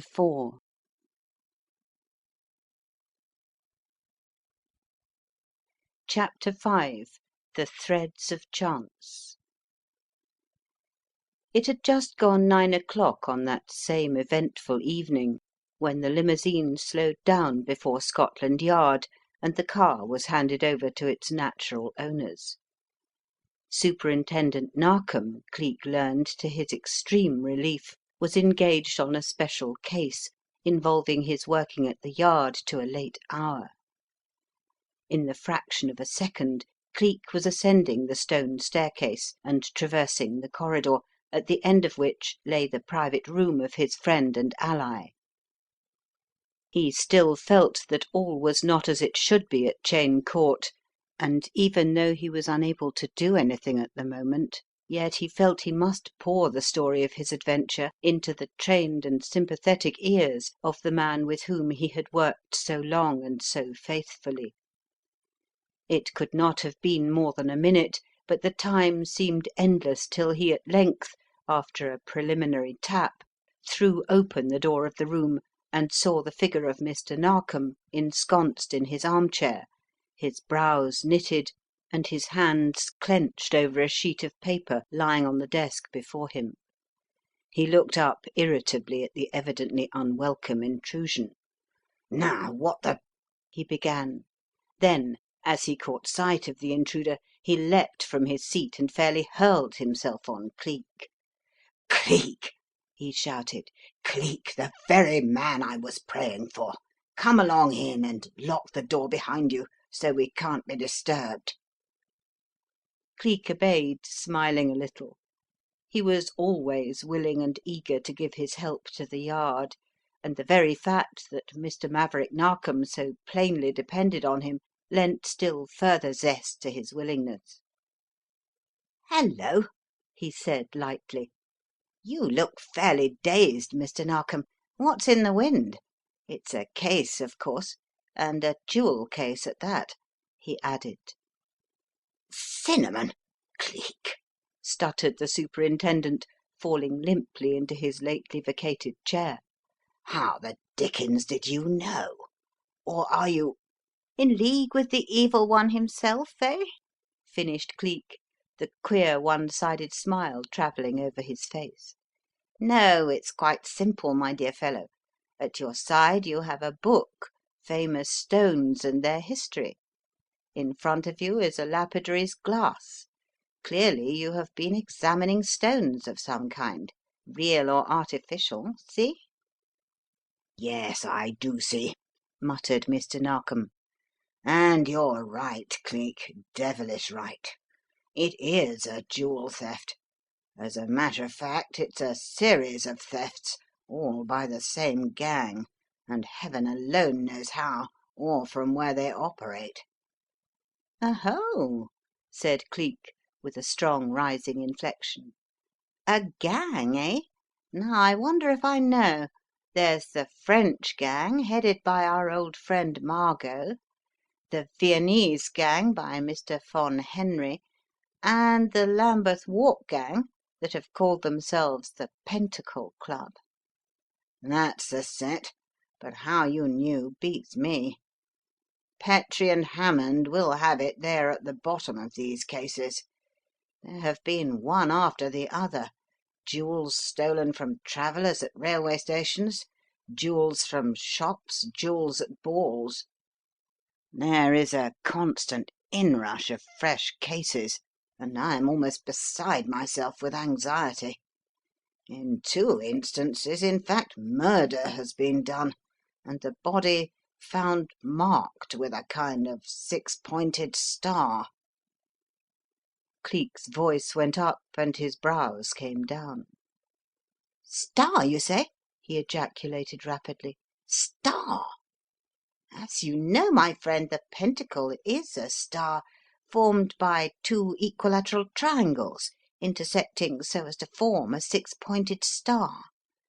Properly it should be a 5-pointed object, from the Greek pente, 5, like a pentagram or pentagon, but as applied to a magical figure it is probably a corruption of pendre, to hang, and that is a very appropriate sign for our friends to have chosen.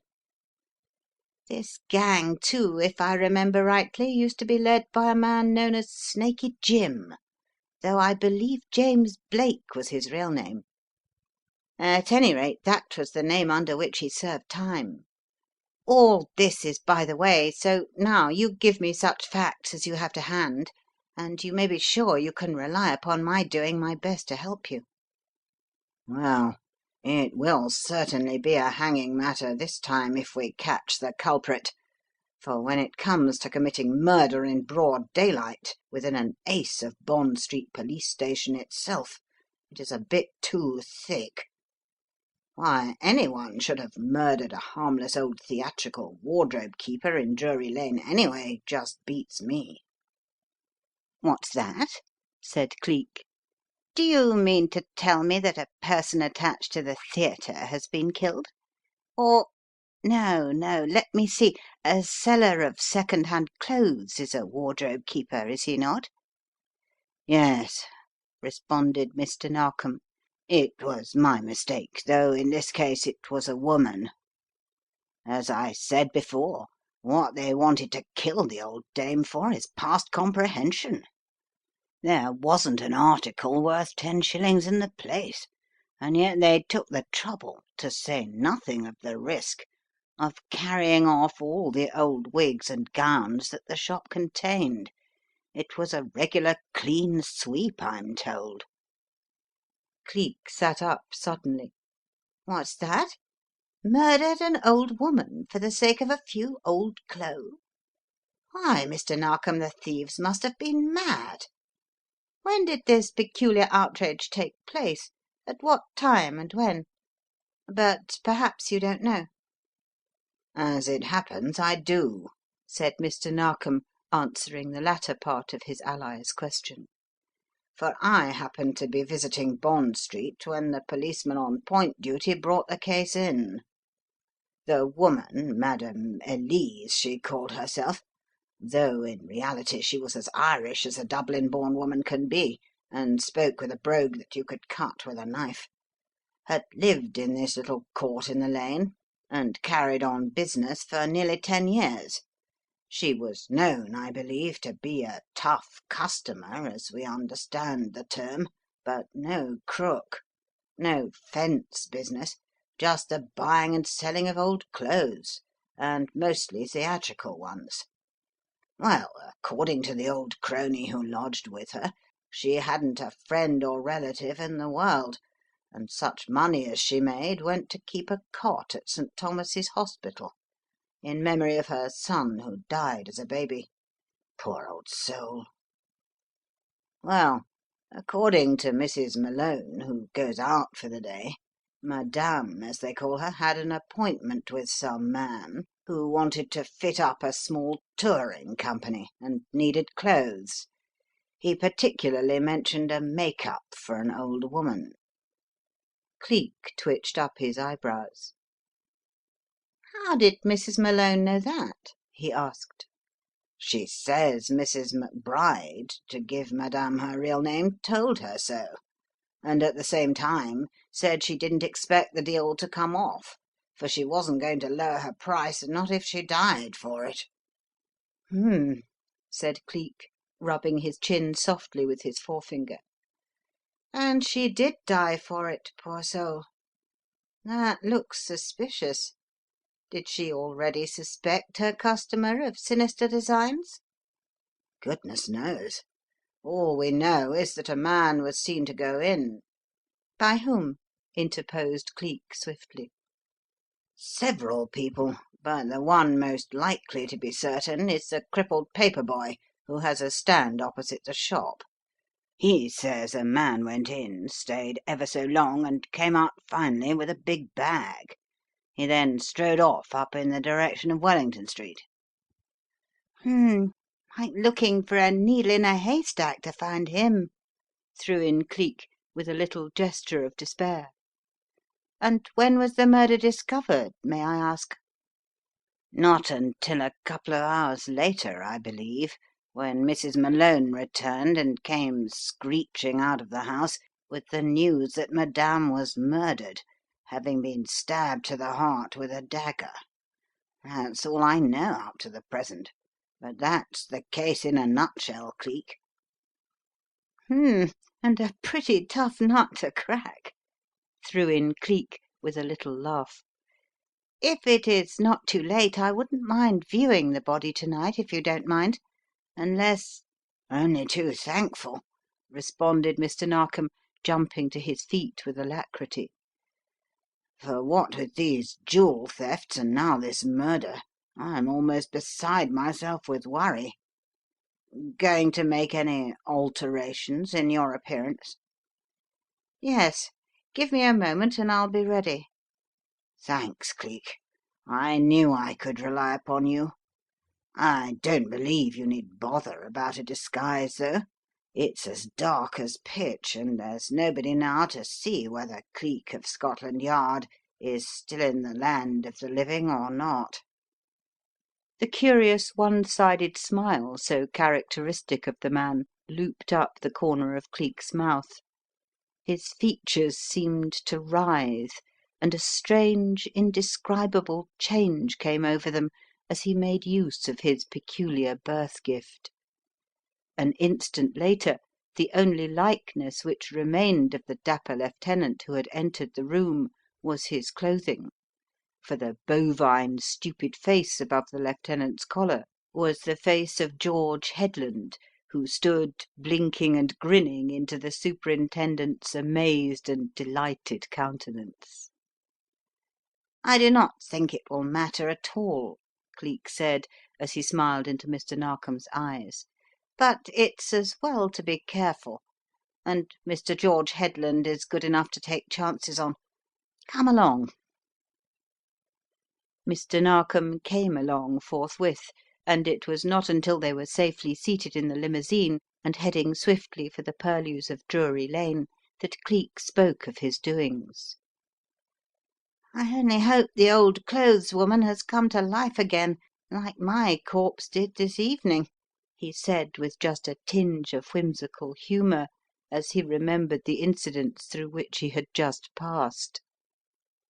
Mr. Narkom stared at him in natural astonishment, and Cleek proceeded to relate his adventures of the night with the utmost detail, from the moment when the shot attracted his attention outside Cheyne Court, down to that when the ghastly discovery was made by him in the dusty ballroom. "You're absolutely sure the woman was dead?" said Mr. Narkom, mopping his head with a silk handkerchief. "Quite sure." "I've seen death too many times not to recognise its presence immediately, my friend. No, that woman was dead right enough, but as to whether she was in reality Miss Cheyne, or whether it was Miss Cheyne who drove us out of the house an hour later, is quite another matter. The thing is not supernatural, it is simply a trick. Once, in the old days that lie behind, when I was amongst those who are hunted, in the old Vanishing Cracksman days, I saw Margot play a similar trick. Even in that time of the Kid Crawl I employed a similar method to achieve a coup which would otherwise have ended badly enough." "Margot," repeated Narkom. "yes, I wonder if it was she, and what her object was. But even if we knew, it would not help us. Besides, she would have recognized you." "Oh, no, my friend," replied Cleek, with one of his curious smiles. "I do not think any living being would recognise me unless I wished them to. I can assure you, and I think I should know, that it was not Margot. As to an object, that is another matter. Do not forget the fact that the jewels belonging to the house of Cheyne are historic and worth untold wealth. All are or will be shortly in the power of the poor little girl I drove home, and who stands a very good chance of being the target of every jewel thief in Europe. Still, I don't suppose any one would be allowed to remove them without there being first class evidence as to their identity. That is where the mystery lies. It is a pity we do not know the family lawyers, or we could put them on their guard." Mr. Narkom looked up with a little start. "That's strange, now you come to think of it, for as it happens I do know them. They are Shallcott, Woodward and Company of Lincoln's Inn, and I came up to town this morning with old Mr. Shallcott. He's a precise old soul, and I don't fancy there's any chance of their playing any tricks on him. He was telling me about a young client of his who comes into her kingdom of jewels in a week or so's time. He did not mention any names, but in the light of what you say, it must be this very same lady. Perhaps you would like to see him for yourself, old chap, and if I can get off, I will see into the matter of that dead body without fail. I will issue a search warrant if you like. That is, if it'll be any good to you, with your amazing methods."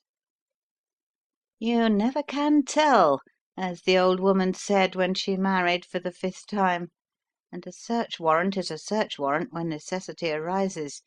I'll have it, my friend." Mr. Narkom nodded. Then he looked out of the window of the limousine and beckoned to Lennard to stop. "Here we are," said he, "and I promise you poor madame will be dead enough."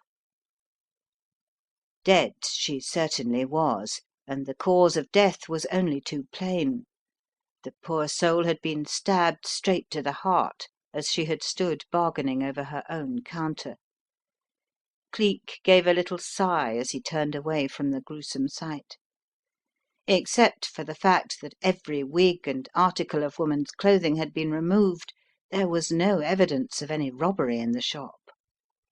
It looked likely to prove one of those plain, straightforward cases that end simply in the verdict of murder against some person or persons unknown. He was about to follow Mr. Narkom when his eye caught sight of an old, faded daguerreotype photo standing on the mantelshelf. It was no less than a photo of the Honourable Miss Cheyne, in a red dress and her unique rings, and at the bottom of it was inscribed "Elsie McBride, from her mistress, Marion Cheyne." End of chapter 5.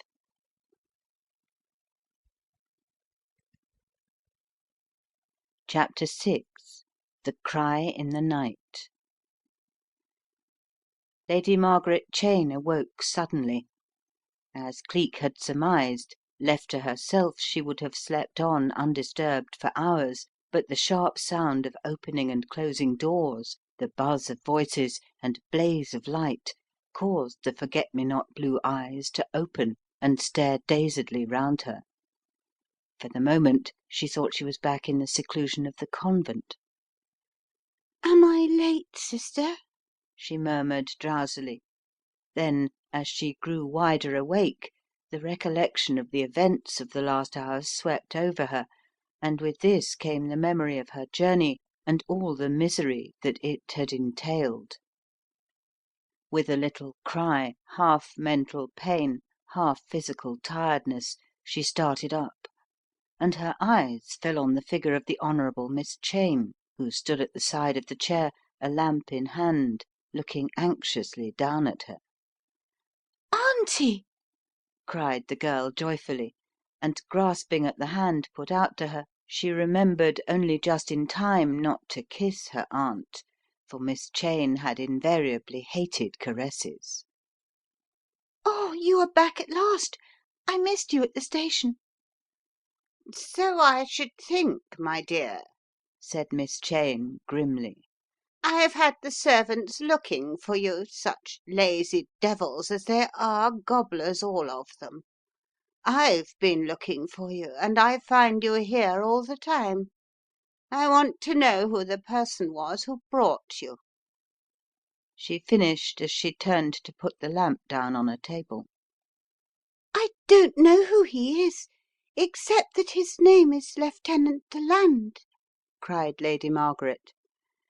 "and that he is a friend of a lady who was on the boat, Miss Ailsa Lorne, who was so good to me. Oh, Auntie, I was so sick. I shall never go back again. I simply couldn't go through it." "No, no, you shan't, my dear," said Miss Cheyne almost amiably for her. "You shall have a good time over here. But now you are tired out and must get to bed. I don't keep any servants, so you'll have to set to and do for yourself. The lazy good-for-noughts, they eat you out of house and home." Lady Margaret was too tired to argue, even if she had thought of so doing, and she knew of her aunt's parsimonious habits. She certainly did not like the look of John, who leered into her face as he brought a glass of what was presumably lemonade and a plate of thickly cut bread and butter which she could not touch. She was thirsty, however, and carried the glass quickly to her lips, only to be put down with a shudder as she detected the flavour of strong spirit. "I don't think I want anything, Auntie, after all. Only just to go to bed." "Nonsense, my girl, you drink it up sharp," was the response. "You'll catch your death of cold driving about with strange men at night. Come, down with it." "Better hurry up," said John significantly, and even Lady Margaret's tired mind took in the strangeness of the remark, coming as it did from her aunt's butler. With a little puzzled frown, the girl took a long gulp of the liquid, then fled up the staircase, pausing at the first landing only long enough to pick up a candle. "Good night, Auntie," she called down to the bejewelled and rouged figure standing at the bottom. "I'll be better tomorrow." With a little nod she vanished, and the listeners heard her light footfall on the bare staircase of the second flight. A moment later there came the click of a door shut to.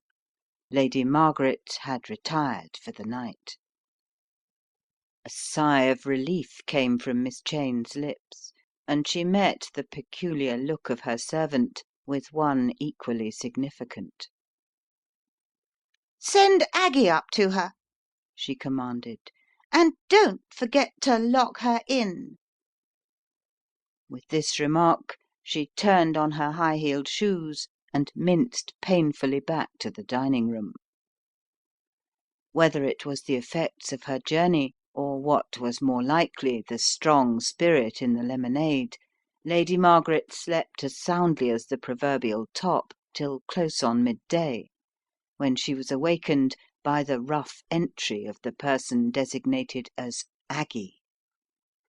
She was a queer looking maid, Lady Margaret thought to herself, with rough, unkempt hair and strangely roughened and stained fingers. She did not like the way the woman looked at her as she banged on the table a cup of weak tea and some thick slices of bread and butter. "Here you are, miss. Your ladyship, I mean," she said in harsh cockney tones, which made Lady Margaret wince unconsciously, accustomed as she was to the soft, pure French of the good nuns at Notre Dame. "And the quicker you gets up and attends to yourself, the better I shall like it," the woman continued, muttering more to herself than to the girl. "It's a bit more than I bargained for." "That will do very well. I shall not require anything more, and please tell my aunt I shall be with her directly." "I don't doubt you will," responded the blunt Aggie in a rather surprising manner. Then, without another word, she swung on her heel and stalked out of the room, banging the door behind her. "What an awful creature!" said Lady Margaret as she jumped lightly out of her bed. "I shall get Auntie to discharge her very soon. Oh, I am so thankful to be home."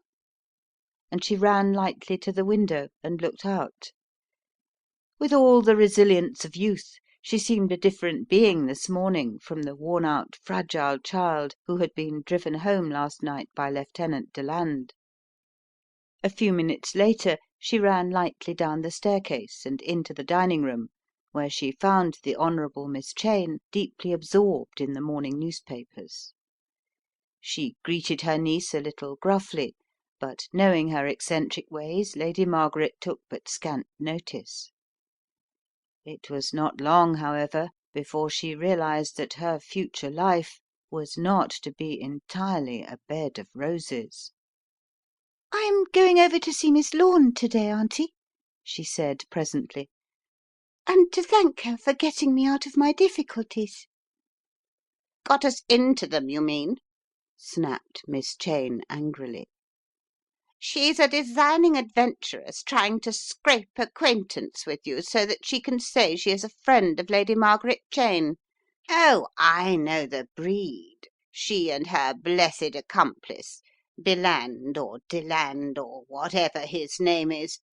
They were probably on the watch for you and managed to carry you off before I arrived on the scene.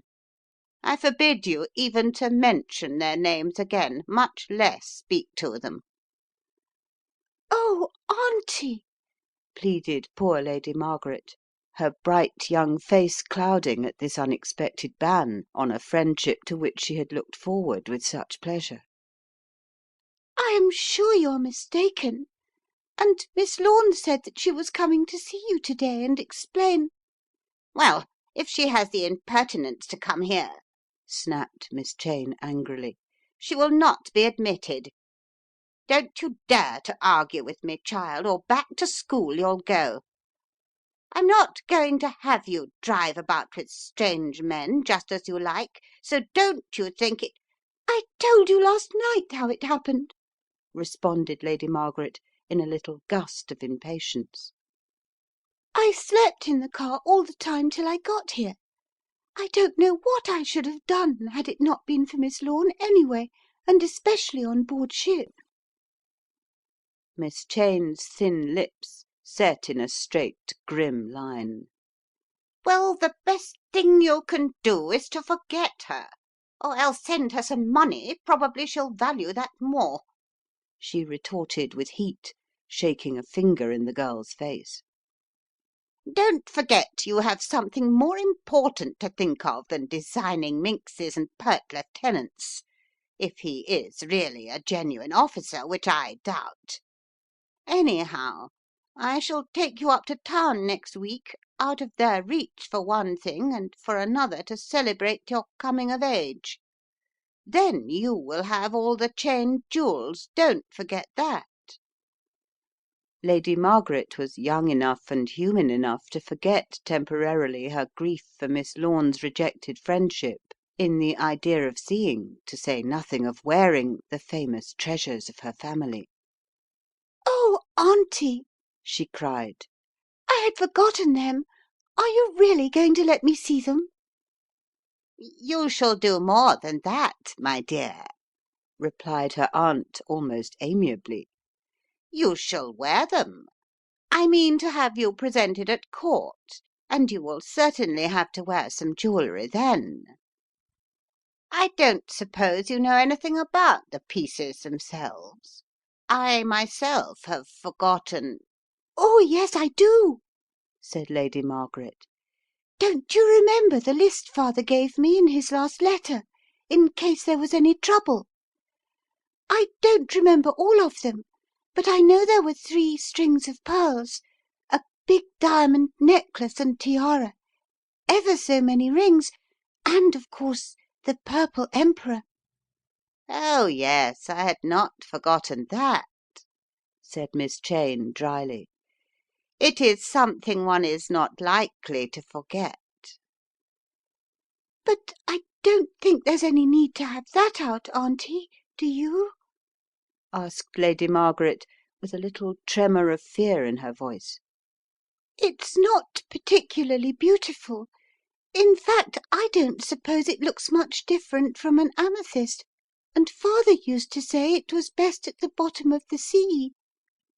"That's because he knew no better and spoke like a fool," snapped Miss Cheyne, her voice quivering with excitement, and as the girl looked up at her she saw a face that was changed out of all recognition, distorted as it was with avarice and envy. "I want them all, I tell you, all. They ought to have been mine, and I want to see them before I die. Do you hear me?" "Oh, of course, Aunt Marion," said Lady Margaret, astonished at the unexpected outburst. "You can have them and wear them too.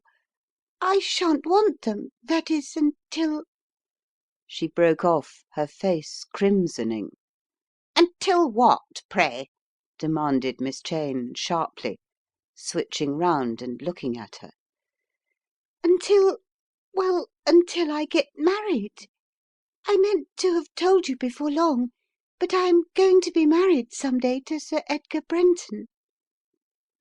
She paused, as if waiting for another outburst, but to her intense amazement Miss Cheyne only laughed. "Marry, well, so you shall, my dear, if you want to. And your jewels will be a good wedding present." She gave a little chuckle, which mystified the girl still further. "Meanwhile," went on Miss Cheyne, as if to change the subject to other things, "you had better get upstairs and unpack your boxes. Don't expect Aggie to help you, she has enough to do downstairs." "Oh, I don't want Aggie's help," responded Lady Margaret quickly, with a wry little smile. "She wasn't exactly charming, and I must say I don't quite like the look of her. Can't you get rid of her, Aunt? I'm sure she is not honest, and that man too. If we are going to have the Cheyne jewels here—" "We are," snapped Miss Cheyne, "and don't you trouble your head about what doesn't concern you, my dear. You leave John and Aggie alone. I'll settle them."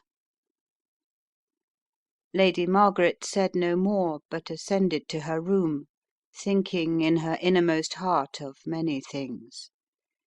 She could only dimly remember her aunt when she had been allowed to spend her holidays at Cheyne Court, but she knew she was eccentric, and because she herself had been jilted in her youth, hated all men. Still, she did not mean to be made a prisoner of. She was determined to visit not only Miss Lorne, to whom she had been undeniably attracted, but also, and this she considered far more important, Lady Brenton, the mother of the man she had pledged herself to marry in those stolen interviews under the walls of Notre Dame. Thanks to Miss Cheyne's many requests, Lady Margaret had little time to pay visits or write letters that day, and when night did fall she was glad to crawl into bed and sleep the sleep of youth and healthy fatigue.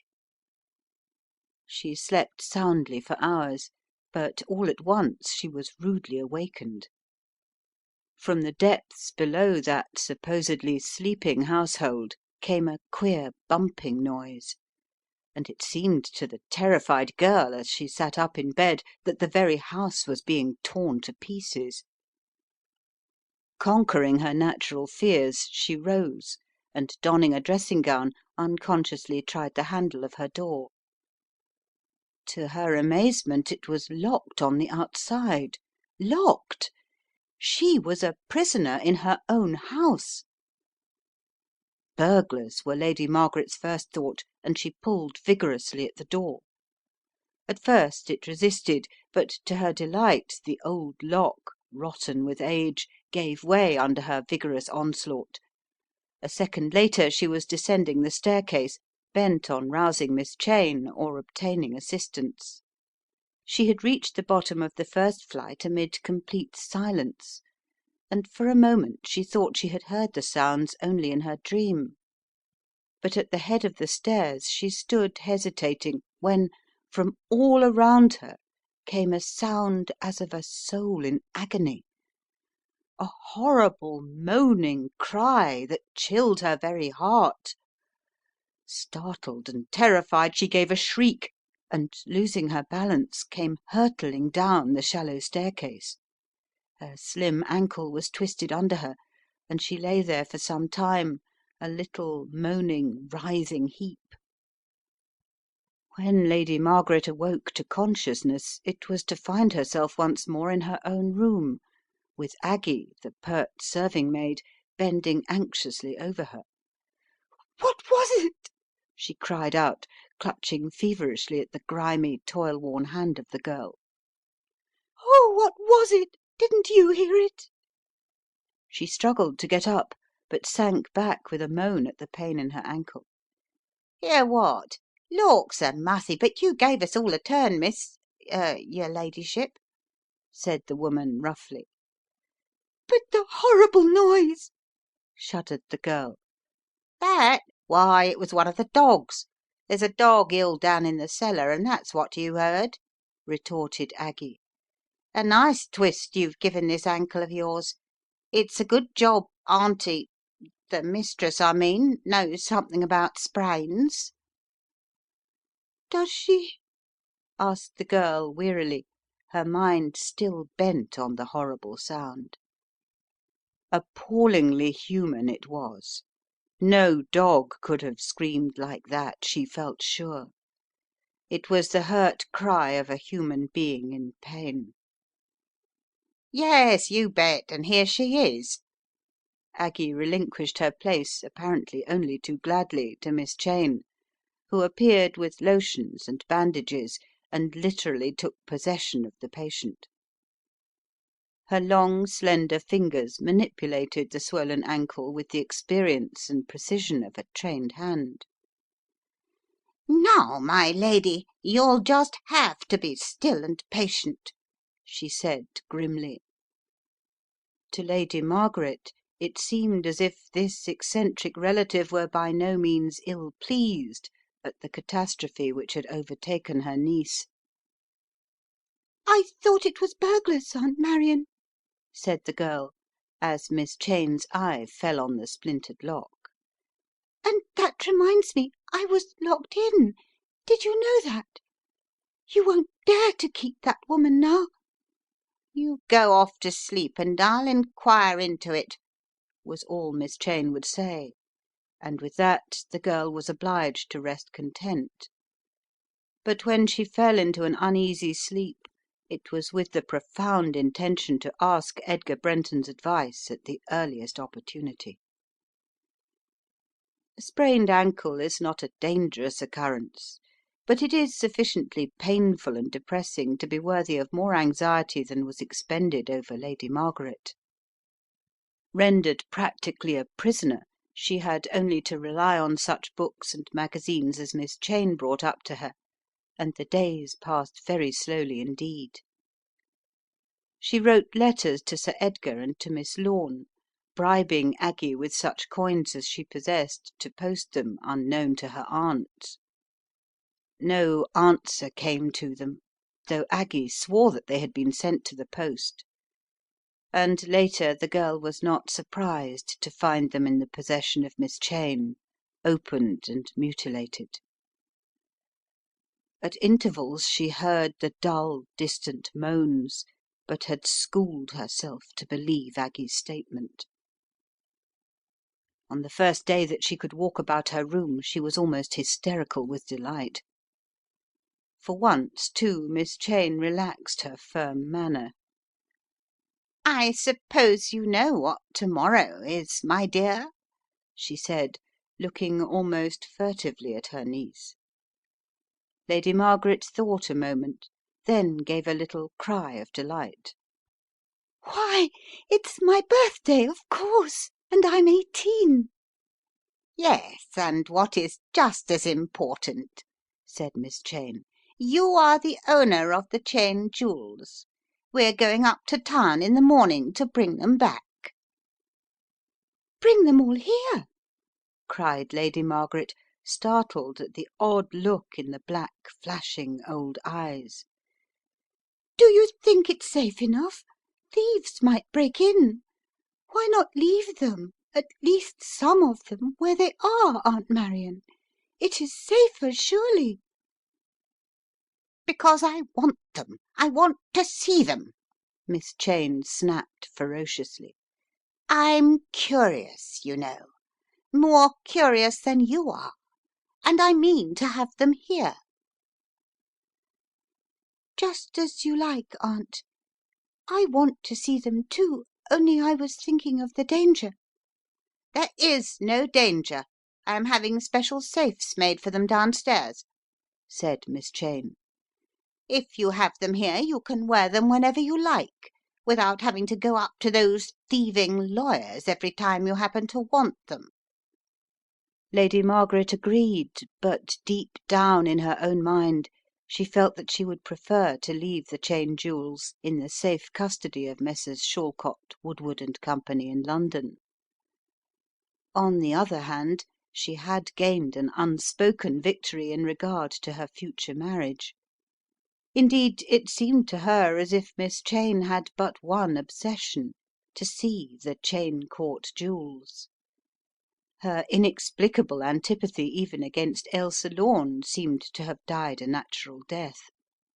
When Lady Margaret, albeit a trifle timidly, ventured to hint at a visit to her newly found friend, Miss Cheyne said pleasantly enough, "Yes, if you like, my dear, after we come back from London. Then there is no reason at all why you should not see your friends." To say that this lifted a load off the girl's mind is to express the matter in the mildest terms imaginable. Her failure to hear either from Lady Brenton or her lover, as well as from Ailsa Lorne herself, had filled Lady Margaret's mind with strange forebodings. She almost felt that she would be willing to lose every stone among the heirlooms if her aunt could be made so much pleasanter to live with. And downstairs Miss Cheyne said aloud with a queer little chuckle when the girl had left the room, "See your friends. So you shall, my dear. After we come back." End of chapter 6.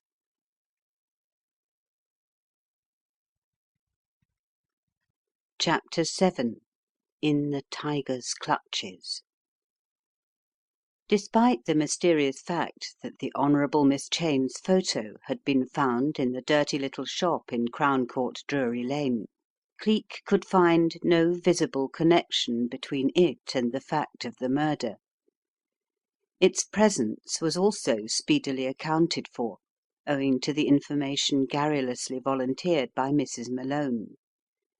It appeared that Madame had been in the service of the Honourable Miss Cheyne. "Upper housemaid she were," said that lady, "and when she left to get married the mistress gave her 1/2 crown and her photo to remind her what a fool she was to do it. Her very own words, sir. Not but what she wasn't happy enough. Still, it's a man what's killed her, so the old girl wasn't far out." "How do you know that?" asked Cleek, to whom she was talking at the time. Mrs. Malone bit her lip. "Stands to reason it was so, sir. I'll not be speaking the black word against anybody, but sure and I belave I know the man what did it." "What's that? What do you mean?" "Well, sir," said the woman, "I wasn't here myself all day, but it might have been the man who used to come in here and pump her all about her old home and her first place, which was her last too. It were Cheyne Court itself, down on the river somewhere, I don't exactly know where, but poor Madame was bred and born there and loved the place like home. This man was always a comin' in after he spotted that dratted photograph there. Talk, talk, talk, he would. What was the place like and how far away was it, and ever so many more such like questions. But Madame always shut up, and once, when he offered to buy the picture itself, she nearly broke his neck with a broom handle." Cleek sat very still, his eyes half closed. To all appearances he was half asleep, but his thoughts were racing at topmost speed. So he was right. There was some connection between this murder and the Cheyne Court mystery. But what? What was it that this stranger wanted to learn, and why had he been so persistent in his inquiries? He could find no answer to his mental queries, and eventually he was obliged to own himself beaten. But that in no wise prevented his taking the impression of the finger prints on the dagger with which the grim deed had been perpetrated. The case was left in the hands of the jury, with the result that the verdict was one he had prophesied: wilful murder against someone or persons unknown. Notwithstanding its practical passing into oblivion, Cleek felt that the case was connected in some way with the Cheyne Court mystery, and as he left the grimy regions of Drury Lane behind him, his thoughts went back to Lady Margaret. Meanwhile, the object of his solicitude was apparently far from needing it. Lady Margaret Cheyne, the Honourable Miss Cheyne, and maid, the latter the furtive-faced Aggie, had registered their arrival in a quiet little hotel in Craven Street West. Once in London, Miss Cheyne had shown an amazing knowledge of its thoroughfares and shopping centres, dispatching the girl, in the company of Aggie, on delightful expeditions that sent the child, for she was little more, almost delirious with delight. After being pent up in the austere walls of that convent abroad, it was small wonder that to have all the bewildering splendour of feminine fashions at her command turned her head a little. Only one little thing gave her cause for dissatisfaction, and that was the presence of the ever watchful Aggie. "If only you had come too, Auntie," she cried on the third morning of their stay, previous to setting forth on another whirl of purchasing. "Aggie hasn't an atom of taste, you know. She would cheerfully let me buy a green hat to go with a mauve skirt, and I don't think even an orange blouse would upset her equanimity." "Well, why should it?" demanded Miss Cheyne. "I like a bit of colour myself." This coming from her aunt, whose clothes were always of the darkest and dowdiest combinations of grey or black that could be imagined, left Lady Margaret almost breathless. Don't be too long to-day," said Miss Cheyne, apparently totally unconscious of the effect her words had produced. "Don't forget that we have an appointment with the solicitors this afternoon, and I shall want all my energies to see you are not done out of those jewels." Lady Margaret laughed gaily. No, I don't suppose they will like giving them up after all these years. With a little nod she passed out and was soon on her way westward. In Trafalgar Square she stopped to stare skyward at the Nelson monument. So absorbed was she that she did not see the start of glad surprise which a stalwart young man gave as he came rushing to her side. It was not, indeed, until the sound of her own name spoken in glad, joyous tones fell on her ears that she came back once more to her surroundings. Edgar! She said breathlessly, clapping her hands like a little child. Isn't this just wonderful, meeting you like this? Why, where did you spring from, and why haven't you been near me? Without waiting for his reply, she led him round till they found a seat on the stone steps. "I jolly well haven't had a chance of seeing you, my darling," said the young man as he devoured the radiant young face with his eyes. "I've fairly haunted the grounds of Cheyne Court, but didn't dare to face your old dragon after the drubbing she gave me last week. I suppose she's all right?"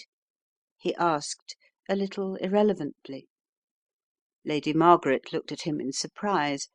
Why, of course she is all right. She has been good to me, though she seems queerer than ever. But, Edgar, what do you think? She says my jewels will be a good wedding present for us. What do you say to that? "What?" cried the young man. "Do you mean you tackled her? You brave darling! I wonder she didn't snap your pretty head off." I did expect an outcry when I said I was going to marry you," she said, shaking her fair head. "But she said I might, and should have the Cheyne Court jewels, too." "Considering they're your own property, my darling, that's just like her cheek," retorted Sir Edgar. "But I'm hanged if I can understand it, for when I saw her last, as I told you, she abused me like a pickpocket." Lady Margaret laughed aloud in childish glee. "Well, we'll just take the goods the gods send," said she. "She can keep the old jewels if she likes, if only she gives her consent to our marriage." Her voice dropped tenderly upon the words, and the wild rose colour bloomed for a moment in her cheeks, until Sir Edgar, impetuous young man that he was, gave a hasty look round at the practically empty square and snatched the kiss he had been longing for ever since he had caught sight of her. "And now," he said, when Lady Margaret, blushing deeper than ever, had reproved him for his audacity, "what are you going to do next?"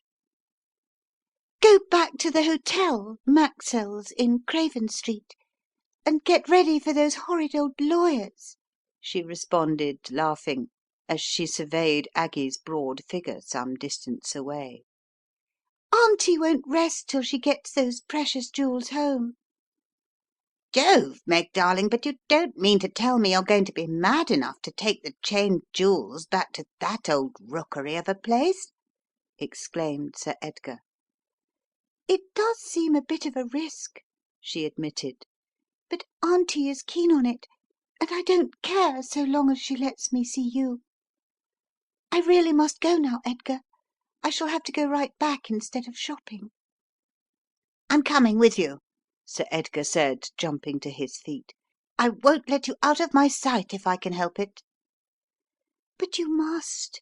I don't want Auntie to be upset again. Now be a dear, sensible Edgar.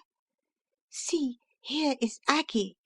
She's a new servant of Auntie's, and I can see she is getting cross. I will get back, and when we return home this evening you must meet me on the terrace. I will talk Auntie into playing the fairy godmother."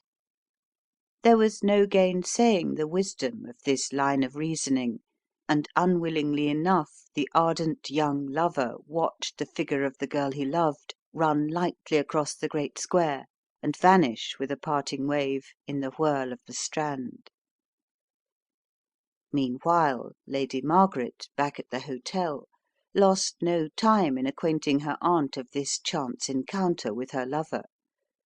But strangely enough, save for a gruff remark about the waste of time, Miss Cheyne was apparently content to waive her dislike of the Brenton family. The girl was too elated at this unexpected abeyance to grumble at her aunt's non-attention, or the haste with which lunch was partaken of in order to keep the dreaded legal appointment. Once in the lawyer's grimy office, Miss Cheyne was curiously subdued, and her mien was that of one decidedly ill at ease. It was Mr. Shallcott, the senior partner, a short-sighted, old-fashioned gentleman, who shook hands with the ladies and congratulated Lady Margaret on her accession to her throne, as he jokingly put it. His face, however, when she expressed her intentions of removing all the precious heirlooms down to Cheyne Court, was a study in dire dismay. "But it's utter madness, my child," he said gently. "Why, every jewel thief in Europe will be after them. Don't you agree with me, Miss Cheyne?" He peered over at the old lady as she sat immersed in shadow. "To a certain extent I do," was the amazing response, and coming from one who had been so intensely insistent on their removal, it caused Lady Margaret's blue eyes to widen to their fullest extent. As in a dream, she heard her aunt continue blandly: "But I think the child's whim may be safely granted, Mr. Shallcott, for I have had special safes made to hold them, and they can be returned into your safe custody directly Lady Margaret is presented." "Well, of course, my dear lady, it is no business of mine," responded the little lawyer tersely. "Your dear brother left them entirely at Lady Margaret's disposal, and if she has made up her mind to have them, well, I suppose a wilful young woman must have her way, eh?" He smiled a little at Lady Margaret's preoccupied face. "Perhaps I can persuade her to change her mind." "No, no, certainly not," snapped Miss Cheyne. "Now, Margaret, speak up, and don't act like a child. You do want them, do you not?" She glared across at the girl, who, fearing the wrath that would doubtless be vented upon her should she speak out, was impelled to answer in the affirmative, and Mr. Shallcott became reluctantly content. Therefore orders were given to the clerk to get the cases out of the safe wherein they had been placed when fetched from the safe deposit vault. "There is no need for that ill-fated pendant, I hope?" he inquired anxiously. "The Purple Emperor?" said Miss Cheyne. "Oh, yes, let her have it as well as the others. Not a soul but ourselves will know of their removal from here, and I promise you they will come to no harm. You see," she whispered, "I am taking her to a big county ball next week, and, well, youth is youth after all. She can only be young once." Mr. Shallcott nodded in understanding, and with a little sigh of the futility of argument with a woman, allowed the fatal stone to be included. Half an hour later, an unpretentious, weather-stained portmanteau was bundled into the four-wheeler in which Miss Cheyne insisted on being driven to Waterloo Station. If the cabman had but known what he was handling, a bag, cheap by reason of its contents at £500,000 sterling, he might have regarded it with more interest than he did. It was nearly 5 when they reached Hampton. Lady Margaret's head ached unceasingly, and she felt tired and worn with the strain of things. but Miss Cheyne was curiously elated. She talked and chuckled over her own jokes till the girl felt glad that it had given her so much pleasure to gaze on the family jewels. They might very well have been left to her during her own lifetime, even if they had to pass on to her niece when the aunt had gone beyond earthly vanities. As they crawled down the lane in the cab toward Cheyne Court, they passed Sir Edgar Brenton, who had travelled down by the same train. His eyes met Lady Margaret's, and she could have cried aloud at the relief of her lover's nearness. John was awaiting their arrival, and again she felt that twinge of doubt as she saw the ill-concealed maliciousness upon his face, and caught his question, "All right?" as he lifted the bag into the hall. "Quite," was Miss Cheyne's remark. "We are tired, and Lady Margaret would like a cup of tea in her room, I am sure." The girl started to deny this, but John had already vanished. Depressed and filled with sore foreboding, Lady Margaret ascended the staircase. Once in her own room she scolded herself for her doubts. "I'm like a nervous cat," she said to herself. "I don't care what Auntie says now. She may have the old jewels, but I am going to meet Edgar." Like a guilty schoolgirl, indeed she was little more than a child, she sped down the stairs, stopping, however, to look into the small ballroom, whence issued sounds of uproarious laughter. And the sight which met her eyes filled her with unspeakable horror. One illuminating glance was enough. She turned and fled, speeding to the dining room window, where on the terrace outside she knew her lover awaited her. Her face was white and panic-stricken. Who were these dreadful people who laughed, joked, and drank with her aunt as though they were equal in station? The horror of what she had seen seized her again. Forgetting all else in her mad desire to break away from this house for ever, she jumped out upon the terrace, her shrill voice raised in despair. "Edgar! Edgar! Save me! Save me!" she cried wildly, and turned to fly. But her entry into the ballroom had been noticed by the occupants. They had stopped in their merriment and stared in dumb amazement at her unexpected appearance.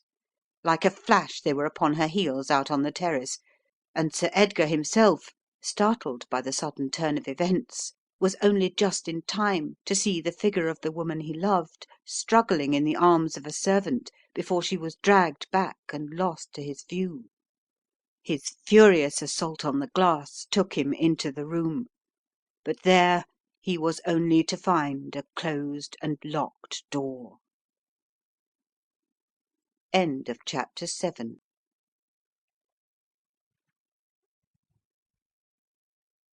Chapter 8. Complications and Complexities. The Cheyne Court affair, as it was to be called afterward in the days of its publicity, had faded in Cleek's mind, but he was to be reminded of it very speedily. Within 3 weeks of that memorable drive through the moonlit lanes of Hampton, he entered the sacred precincts of Mr. Maverick Narkom's room, to find him in deep conversation with a fair-haired, slightly built young man, in whom he immediately recognized no less a person than Sir Edgar Brenton himself. In a second of time Cleek had altered his identity so suddenly and completely that thick-headed, dull-witted George Headland stood where a moment before Cleek had been. Mr. Narkom was quick enough to note the change, and introduced him accordingly. There was an undercurrent of excitement visible in his tones that Cleek was constantly aware of. "This is Mr. George Headland, Sir Edgar, one of our sharpest men. I don't mind telling you he'll soon get to the bottom of your little affair." He turned to Cleek and motioned with his hand in the young man's direction. "This is Sir Edgar Brenton. He's come from Hampton, where there seems to be some mysterious goings on at a place— what did you say its name was, Sir Edgar?" Cheyne Court, Mr. Narkom. The Honourable Miss Marion Cheyne's place, and the home of my fiancée, Lady Margaret Cheyne. I tell you," he added excitedly, "she is in danger, and I mean to rescue her from the clutches of that old harridan before another day is over." Mr. Narkom set the tips of his fingers together and nodded blandly. "So you shall, Sir Edgar," he assented as he turned to smooth some papers on his desk. "Oho," said Cleek to himself. "So there is that element in the case, eh?" Then he bowed to Sir Edgar. "Perhaps you'll be good enough to tell me the facts, sir," he said, looking stolidly across the table. Sir Edgar restrained himself with evident effort. "They are only too few, Mr. Headland," he said irritably. "Lady Margaret has just returned from a convent school in Paris. In fact, she came back just 3 weeks ago to morrow. I met her more than a year ago, when my mother and I — we are neighbours, by the way — were staying in Paris. And we became engaged. I had no idea that Peggy — Lady Margaret, I mean — was to return to England till I heard through my servant, for Miss Cheyne dislikes me intensely and—" "Any reason for that, sir?" queried Mr. Headland with an air of bland politeness. "Well, to a certain extent, yes," was the grudging reply. "My father, I believe, was engaged to her at one time, but finding her temper intolerable, made his escape, and Miss Cheyne has hated my mother and myself in consequence. When she heard from Peggy that we had met and fallen in love with each other, she was furious and kept my dear girl almost imprisoned in that confounded convent. It was impossible for us to hold any communication directly, but when I heard she was expected back, like an ass I rushed over to Cheyne Court to beg permission to meet her at the station. This was refused. Indeed, the old wretch went so far as to threaten me with a revolver, and I believe she would have attacked me, too, had I not snatched it from her and beat a retreat." "And what time did you say that was?" put in Cleek with ill-concealed interest. An innocent remark enough, but one Sir Edgar seemed to resent strongly. "What the devil's that to do with you, I should like to know?" he demanded fiercely. "How dare you try to badger me with foolish questions? As a matter of fact, it was quite early in the day, somewhere near lunch time, if you must know." A little smile creased Cleek's face, but his tones were quite smooth as he said, "I see, sir, and you didn't go back." Again Sir Edgar flushed and frowned. "No, I did not, sir," he retorted savagely. "I was at a dinner party, and I haven't come here to be cross examined by a common policeman. I want to know how I can get my fiancée out of that house." Here Mr. Narkom flung himself into the breach. "Has she come of age?" he asked quickly, and thereby voiced the thought that was passing in Cleek's own mind. "Legally, no, and that is just the difficulty. By Lord Cheyne's will she takes possession of her property on her 18th birthday, though she can only marry with the consent of Miss Cheyne. Now, yesterday was her birthday, and by a sheer piece of good luck here in London I came across Lady Margaret herself, and without Miss Cheyne. When she told me that they had come up to fetch all the family jewels and to remove them to Cheyne Court, you can imagine my feelings." "Good heavens!" blurted out Cleek, involuntarily startled by this announcement. "Do you mean to tell me two helpless women have risked burdening themselves with such priceless jewels down in a lonely place like Cheyne Court? Why, every sneak thief in Europe could attack it." He broke off sharply. for Sir Edgar was looking at him in a startled way that made Cleek mentally kick himself for having been momentarily thrown off his guard and betraying his own knowledge of the place in question. Surely someone could have prevented it," he concluded weakly.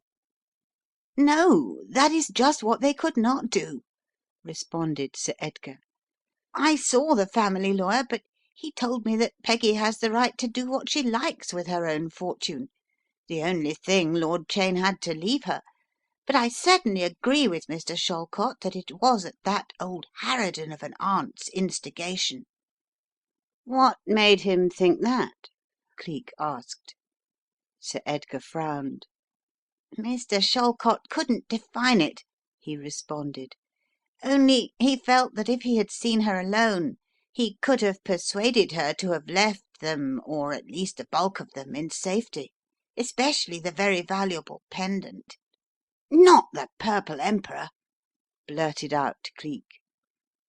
Once more he betrayed more knowledge than he had meant to in the beginning. To his surprise it seemed as if the young man's face became almost grey with fear. "You know of that stone, Mr. Headland?" Cleek scratched his ear. "Heard of it, sir? Lor' bless you, we policemen have to pass a regular examination in all the famous jewels of history, and that stone is amongst 'em," he lied glibly, "and if there are thieves who know the Emperor is loose, so to speak, the quicker your young lady and it part company the better for her, I say." "Yes, that's it. She is in danger. That's why I came to the Yard. She shrieked out to me just as I broke the glass in the window." "What's that?" rapped out Cleek. "Broke the glass of the window, you say? Whose window, and why did you break it?" "Because she was afraid. Because she wanted me to run away with her and keep her safe from those devils in Cheyne Court." Cleek's eyes shot a look of sympathy. "Suppose you tell us all about it, Sir Edgar," he said in a kindly tone. "Then we'll be able to get to the bottom of it all the sooner." "I ran from one side of the house to the other," Sir Edgar went on, "but every door and window seemed to be bolted and barred.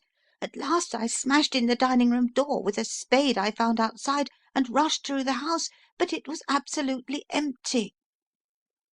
"Empty?" chimed in Mr. Narkom excitedly, while Cleek sucked in his breath. "Absolutely empty," said Sir Edgar. "As regards human beings, that is. I tell you, man, I went nearly mad with the horror of it, and the fear for my darling girl.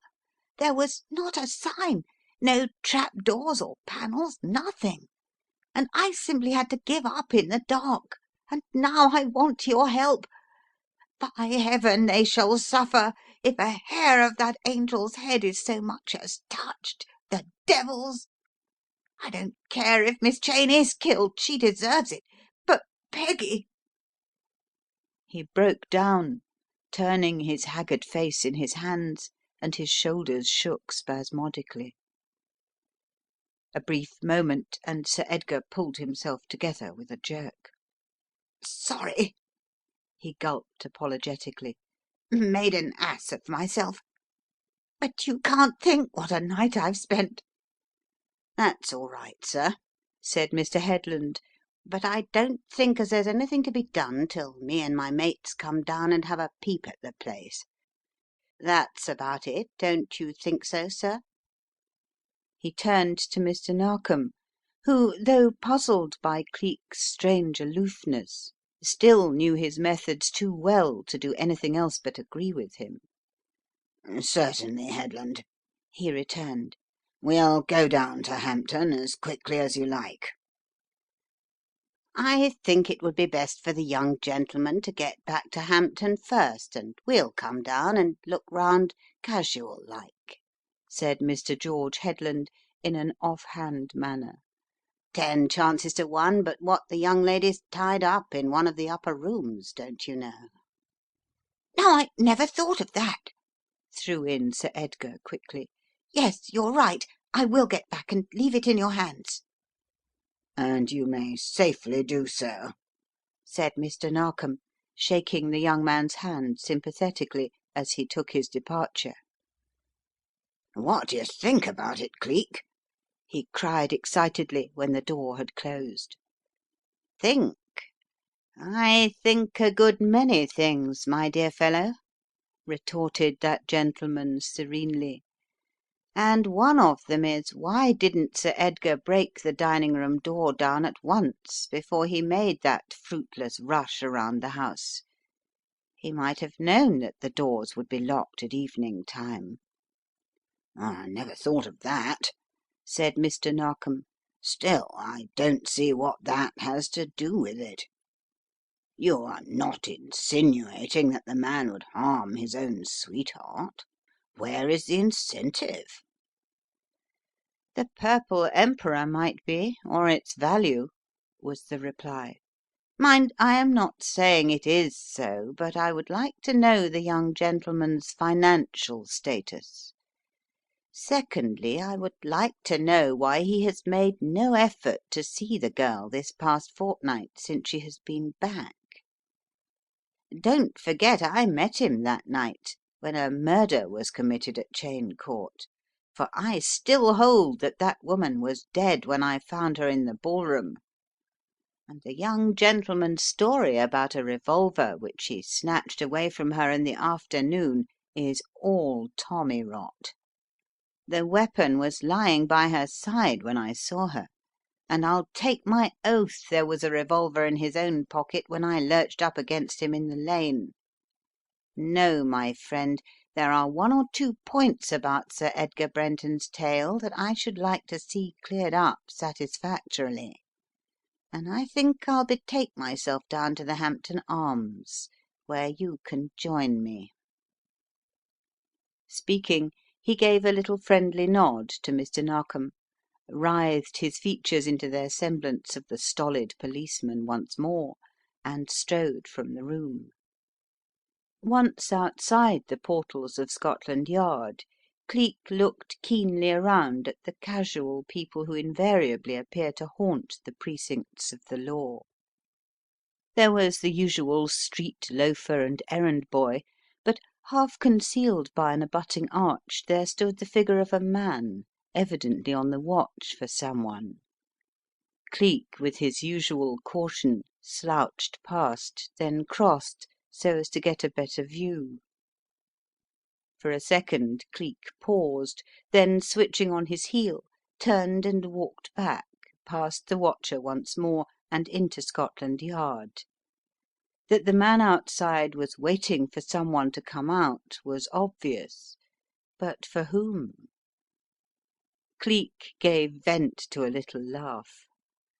"$1 to a ducat, but whom he waits for is Lieutenant Deland," he said to himself, "and he shall have his wish." He dashed lightly up the stairs again to Mr. Narkom's room and locked the door behind him. "You never mean to let him see you?" said the Superintendent blankly, when Cleek had related his story. "That's just what I do mean. Give me time to make the change. That man saw Lieutenant Deland go in, and he shall see Lieutenant Deland come out. You can follow with the limousine if you like." A minute later he sallied forth, and the little one-sided smile looped up his face as he saw the watcher detach himself from the shadowing wall and follow in his wake, unconscious, however, that he, too, was being shadowed in his turn by Mr. Narkom in the car.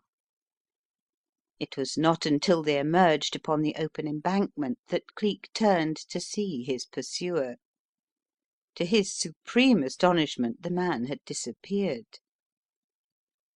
Cleek laughed to himself as he strode onward toward Mr. Narkom and the limousine which had slowed down some distance ahead. There was certainly something up, but what that something might be he was not so sure. "Mr. Narkom," he said as he threw open the door of the car and climbed in beside the Superintendent. "The plot thickens. That man was the butler at Cheyne Court." End of chapter 8.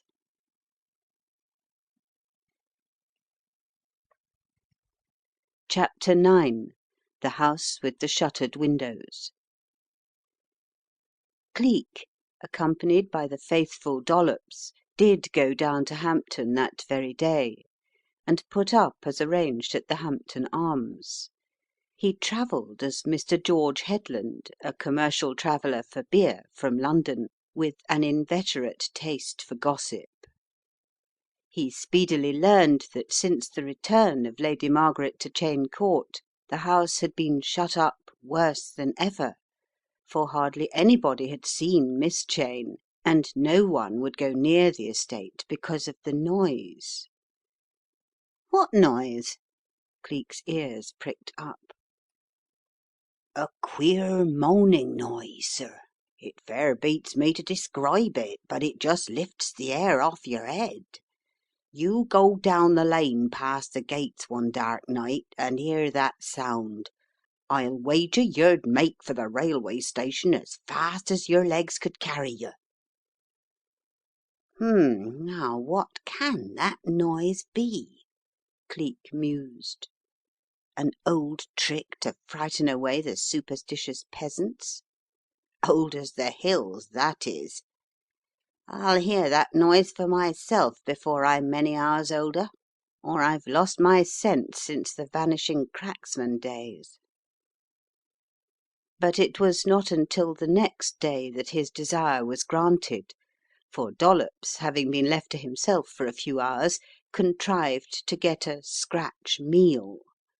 This had apparently consisted of pickled walnuts, sheep's feet, steak and kidney pudding, and some jam puffs, with an additional helping of nuts as dessert.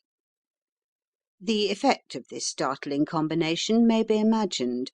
The result was a fit of indigestion which sent Cleek pounding down the lane at 10 o'clock that night to find the nearest doctor. It was not until he was well within sight of Cheyne Court, standing shuttered and dark, that he remembered the innkeeper's words of the morning before. He slackened speed a moment in the dark, and all at once, as if from the ground beneath his feet, there issued one of the most horrible and inexplicable sounds that could be imagined. It was neither human nor animal, though it contained something of both. No instrument or mechanical thing could possibly have emitted it. And Cleek stood stock still, the very hairs on his head quivering at the sudden unearthly wail. It ceased as quickly as it had begun, and brought back to the immediate needs of his protege, he went on his way, the memory of that horror haunting sound still ringing in his ears. Half an hour later he was back with Dr. Verrall, a stiff and unyielding young man who evidently held the house of Cheyne and all its ways in the greatest reverence. He refused to discuss the subject of the queer sounds, and as he very soon concocted a nauseous dose that had the desired effect on Dollops, there was nothing else to do but to allow him to proceed on his way home.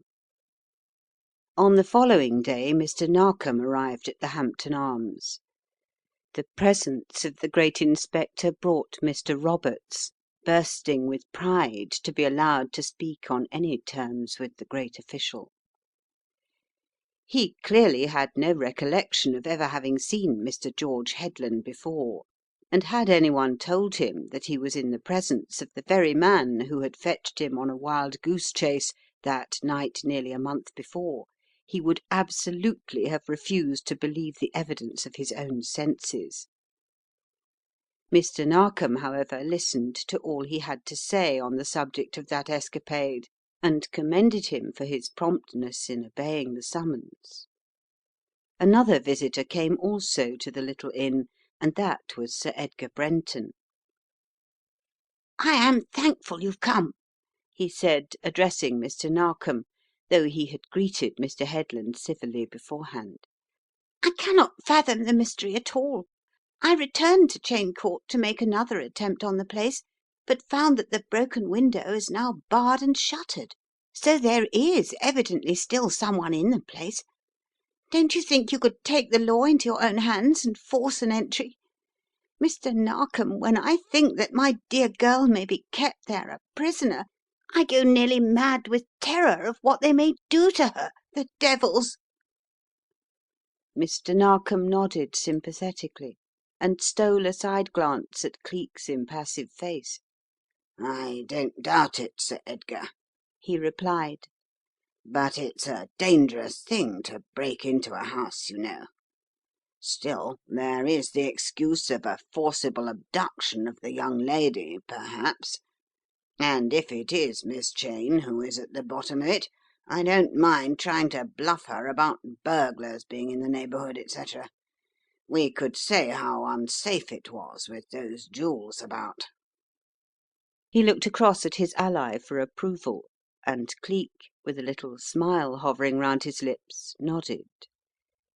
"Yes, why not?" he said. "I'd like to have another look at Cheyne Court by daylight and locate that abominable row." "Have you heard it, then?" broke in Sir Edgar hastily. "I was beginning to think my brain was giving way, and that the old superstition was right after all." "What superstition is that?" asked Cleek. "Why, Cheyne Court has always been supposed to be haunted by a wailing lady who presages death to the owner, and for the past week nearly everyone seems to have heard her. I refused to believe it till last night when I couldn't keep away from the place. 'Pon my word, the sound fairly made my blood run cold. What do you think about it, Mr. Headland?" "A good deal, sir, and that's the truth," responded Cleek. "There's some villainy on foot, and I don't take heed of any wailing ladies till I see how it's done. Now, if you're ready, sir." Sir Edgar was ready, and the three, with Dollops hovering in the background, made their way to the ill-fated abode. Silent and grim looking, with its lower windows shuttered, an oppressive silence seemed to overhang it. This was speedily broken by their sending peal after peal from the door bell ringing through the building. But no answer came.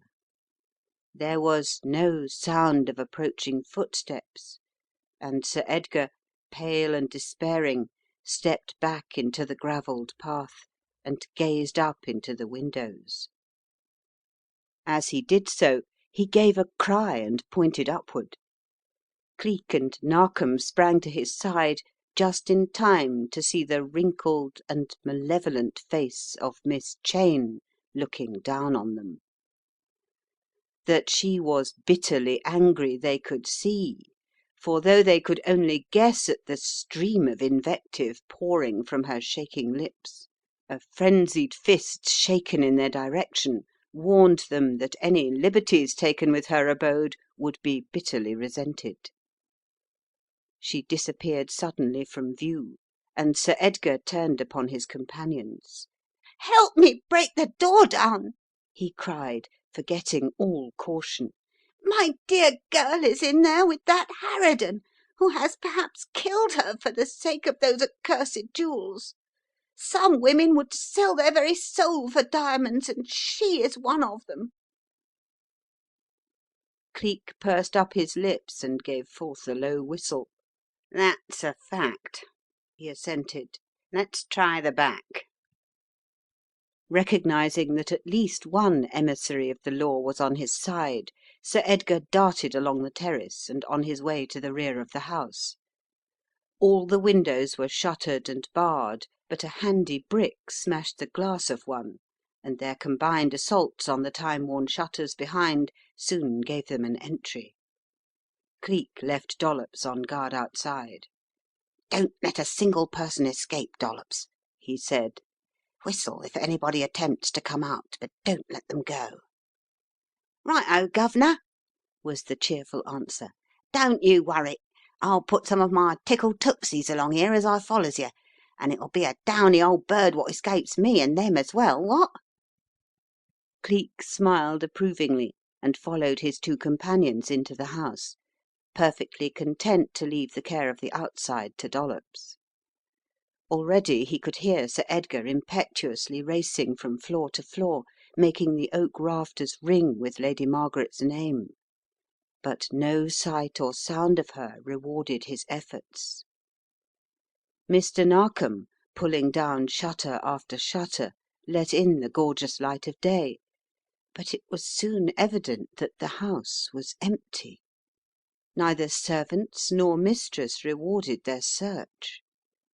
Neither did subsequent tapping and close scrutiny reveal a panel or trap door. No cornered criminal was to be found, no gagged and bound figure of the girl they sought. There was nothing but the scamper of frightened mice behind the wainscoting.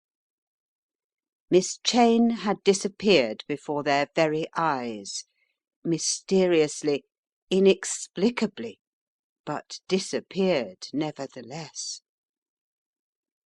As they stood in the empty ballroom, its walls lined with age-old portraits, the furniture dusty and moth-eaten, there came a sound that made even Cleek, to whom it was no stranger, shudder. It was a low, horrible moaning which seemed to permeate the whole house. For a moment they stood rooted to the spot in horrified silence. Then Sir Edgar spoke in a quaking whisper. "Heavens above, what is it?"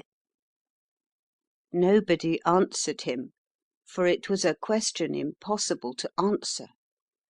All they could do was to search the house again from garret to basement, but Miss Cheyne had apparently disappeared as mysteriously as her niece.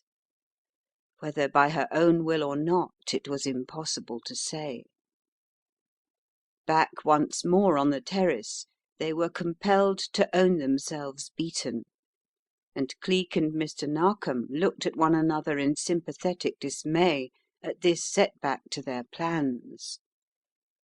They both had counted on coming face to face with the eccentric guardian of the girl whose life was in such evident danger. Suddenly Sir Edgar gave a little startled exclamation, and turning in the direction of his gaze, they saw the figure of a fair and slender woman running toward them. As she drew near, Cleek's heart gave a little leap of delight, for it was the woman who meant more to him than all the world. A second later he quickened his steps to meet her. "Oh, I am so worried," Ailsa said swiftly. "I am thankful I have found you at last. It is that poor girl you drove home that night, Lady Margaret Cheyne, you know. I have tried so many times to see her. I have called and called, but have always been refused admittance. Now this morning I was in the lane when I saw Lady Margaret at a window, and she dropped this scrap of paper. See." She handed Cleek a little screwed up piece of paper on which was scrawled, "Miss Lorne, save me, Margaret." "She was snatched away before I could call to her. What does it mean?" asked Ailsa, wistfully looking from one face to the other. "I should not be surprised if that dangerous stone, the Purple Emperor, is at the bottom of it all," said Cleek. Sir Edgar took the scrap of paper from Ailsa's fingers and read it slowly through. Then he cried vehemently, "I'll save her if I commit murder 50 times over!" As he spoke he plunged along the lane, the ill-fated words lingering in their minds long after he had disappeared. "It's an absolute mystery at present," said Cleek softly, his chin pinched up in his hand. "There must be some way of getting in and out of that house which we haven't yet fathomed, and I'd like to have a shot at finding it. I think, too, we shall have to keep an eye on our young friend Sir Edgar, or he will be getting into trouble. Never fear, Ailsa," he added gently. "I will save the little girl somehow. But I mean to give myself the pleasure of walking back with you first." The walk was but a brief one, and Cleek on his return to the inn sent an urgent message to the Towers asking Sir Edgar to come down to him. He meant to keep a watchful eye on his movements and prevent further trouble if possible. Dollops returned half an hour later with the disconcerting news that the master had gone up to town. Cleek switched on his heel, alert and surprised. "Gone?" he said excitedly. "What does that mean? Does he think he is going to find Lady Margaret wandering about Piccadilly Circus? Well, anyhow, he is safe up there, out of reach of doing any mad tricks. Ah, if I could only find the secret of that house, I'd go a long way toward restoring that child." "Well, if you don't find it, I'll bet a tanner to a fresh herring no one will, Governor," exclaimed Dollops indignantly. "There ain't no one in the world what's got your kind of brains, and that's a fact. You'll find the secret out all right, sir, if you only has patience. And in the meantime, if you don't want me any more, I'll just pop along to the restaurant and have a sandwich, for I'm that empty you can hear me ribs rattle." He left the room and Cleek sat alone trying to puzzle out the whole awful affair. But it was like some jigsaw puzzle in which all the pieces were odd, and he did not hold the key to the solution. Chapter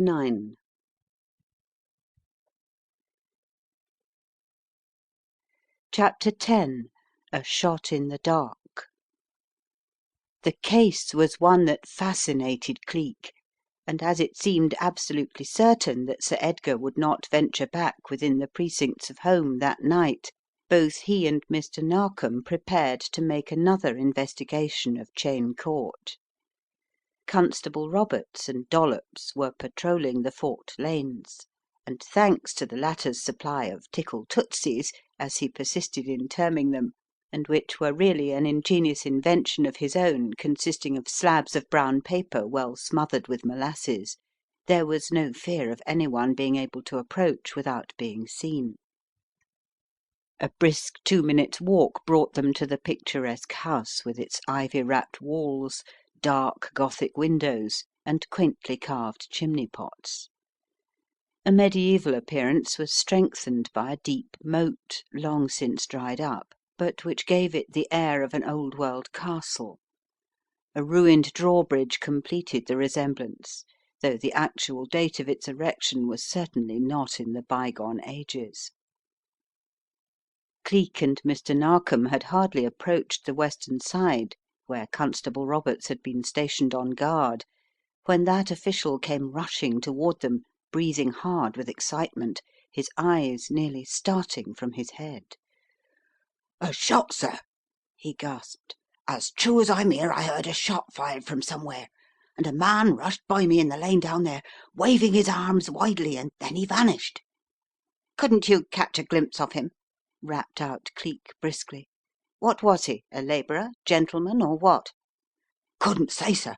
I had turned my back and was looking up at the blessed house when I hears the sound of a shot, behind me it seemed, and round I spins, and next I knows was my helmet knocked down on my head, and a man sprinting down the lane for dear life. By the time I'd got it lifted he was gone." Sure it was a man?" asked Cleek, as the three men came out once more into the lane. "Well," said the police constable, startled by this new hypothesis, "now you speak, sir, the footsteps was light enough, and there was a precious fine scent." Before he could volunteer any further ideas, he caught sight of something which apparently drove them all from his head. In his excitement he gripped the arm of Mr. Narkom, oblivious for the time being of their relative positions. "Look, sir," he said. "Blest if there ain't somebody got into the house now, though how they've been and done it beats me." Only a minute before the house had loomed up dark and cheerless, without a single sign of habitation. Now, in the lower room known both by Cleek and the Superintendent to be the dining room, someone was obviously walking about with a light held in one hand. For a moment all three stood stock still, gaping at one another in blank amazement. Then Cleek spoke. "Come on," said he through clenched teeth. "Not a sound if you can help it, and look if there are any strange footprints." "The place is alive with footprints," ejaculated Constable Roberts, as he turned the light of his bull's eye downward, and it revealed unmistakable traces on the soft yielding earth. They led right up to the edge of the marble terrace. "Look, sir, this is the way he come down the lane, up this path and straight ahead. Come on." Straight down the narrow path they went without break or interruption, shielded by the overshadowing trees, their eyes bent on the countless footprints which followed each other down the centre in one long unbroken line leading right to the house. Suddenly at the front steps they stopped short, and Cleek and Narkom stopped also, for from the steps they took another direction altogether, wheeling about sharply and leading toward the terrace, where they seemed to terminate. But Constable Roberts was keenly on the lookout, being a dutiful policeman, if a trifle slow. "Here they are again, sir," he whispered, pointing to the left along the terrace, where, since the previous night's rain, the thick dust had evidently been laid. "See, here's where he went, right over this blessed wall. 10 chances to 1 but what he's cut hisself with all that broken glass at the top. Fancy finding broken glass on a marble banister." He snorted under his breath as he lifted himself over the low balustrade after pushing the glass aside. "Mind how you come, gents. Fair copped him out, as sure as guns is guns. Better let me go first. He's in there right enough. You can see the light moving about." A single look was enough to convince Cleek and Mr. Narkom of the truth of the constable's words, and in an instant they had sprung up, gripped the edge of the wall, scrambled over it, and dropped down on the marble terrace beneath. In the room, of which Sir Edgar had acknowledged breaking the glass of the window, thin wavering lines of constantly shifting light could be seen through the chinks of the wooden shutters, but so well had the wooden barriers been nailed up that it was impossible to see anything more than this shifting streak of light, and Cleek, abandoning the attempt, led a swift flight round to the back of the building. To the intense astonishment of them all, they found a small side door, not only unlocked, but ajar. Through this they made their way down a passage and up into the hall to the dining room. The thin streak of light beneath the door told them that their quarry was still there, run to earth at last. They stopped for a moment, their nerves strung to breaking point, their hearts beating wildly as they thought of what lay before them. Only for a brief second they paused, then Cleek's head went up. "Now," he whispered, and in they went with a rush that sent the old panelled door crashing back on its hinges with a queer sort of groan. But again, as on the previous day, no figure at bay rose to fight them. Once more only the squeal and rustle of countless mice behind the oak panelled walls came to their listening ears. To all appearances the dining room was exactly in the same condition as when Cleek had first entered it with the girl they were now seeking so strenuously. The room was empty. A guttering candle contrasted strangely with the rich polished mahogany of the table on which it had been placed, but its faint light revealed no living thing. They stared at one another in mute astonishment. Then Cleek switched on his electric torch and swept it from ceiling to floor. It swung around like a miniature searchlight, then stopped abruptly, and ejaculations of horror fell from the lips of the watching men. On the hearthrug on the opposite side of the room from where they stood, half hidden by the great divan chair, lay the figure of a woman. The lifeblood was oozing from a gun wound above the breast, and it needed only one brief glance to tell them that she was already past their aid. Blankly they stared into each other's faces as recognition came. "Miss Cheyne!" Hideous fact though it was, there could be no doubt as to her identity. The golden curled hair, the beringed hands were identically the same as Cleek had seen, and it seemed to his almost dazed senses seen in the same position just a month ago in the ballroom. It was the same woman who had driven the constable and himself away barely an hour after that dreadful discovery, and certainly the same who had glared at them so threateningly on the previous day. Yet here she was in an apparently empty house. For a moment all three men stood staring in appalled silence. Then Constable Roberts backed shudderingly away. "The Lord deliver us!" he said in a quaking whisper. "It's Miss Cheyne herself, sir, and dead just as the young officer said a month ago." At any other time Cleek would have noted this compliment paid to his disguise, but now he stood staring down at the grimly grotesque figure, all the colour drained from his lips and cheeks. "How and when did she come back? Where did she hide herself yesterday?" said Constable Roberts in hushed, awed tones.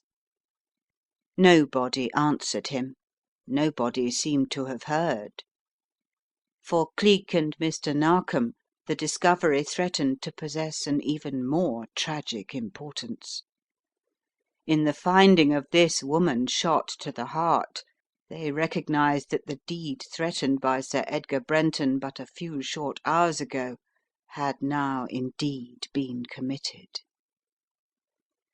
"Good heavens!" gasped out Mr. Narkom at last, his lips dry, his voice tense and strained. "And so we came too late. No wonder we waited in vain. Poor boy, poor boy, the mystery is at an end." "On the contrary, my friend," flung back Cleek sharply, a bright spot of colour showing in each cheek. "I venture to think it has only just begun. Constable Roberts, search this house first, then mount guard. Don't let any one enter or leave it. If any living man or woman comes near, arrest them, no matter who they are. But don't leave the place unguarded for a single instant. A doctor must be fetched and Dollops must find him. Thank goodness Sir Edgar is in London and can supply an alibi," he added almost under his breath. But Constable Roberts turned on his heel as he caught the words, the ruddy colour deserting his face, leaving it white and strained. "Begging your pardon, sir, but that's just what he ain't. I passed a station on my way here, and there was Sir Edgar himself on top of the steps. He must have come in by the 9:10 train, and he didn't see me, but I see him as plain as life. Lord pray someone else saw him too." Speaking, he turned and left the room, and as Mr. Narkom gazed at Cleek, their mutual feeling showed only too visibly on their white, tense faces. So the unhappy boy had taken matters into his own hands after all. That matter was only too clear. He might have gone to town, true enough, but only waited there long enough for it to get dark, that he might be free and undisturbed in his task of revenge. "There's no help for it, Cleek," said the Superintendent with a little shrug of despair. "I would have given £100 to have prevented it, but—" His voice trailed off, and he let the rest of the sentence go by default. Without further comment he turned and hurried out of the room. Already he could hear Constable Roberts tramping from floor to floor in a vain search for something in the nature of a murderer, and could not help thinking once more as he went out into the blackness of the night of the tragedy that this hot-headed boy had brought upon his house. Cleek followed slowly. It took him but a second to get back into the lane, but there was no sign of Dollops, nor did the familiar hoot of a night owl, Cleek's favourite signal, bring forth any reply. Dollops, indeed, had vanished as if the earth had opened and swallowed him up. End of chapter 10.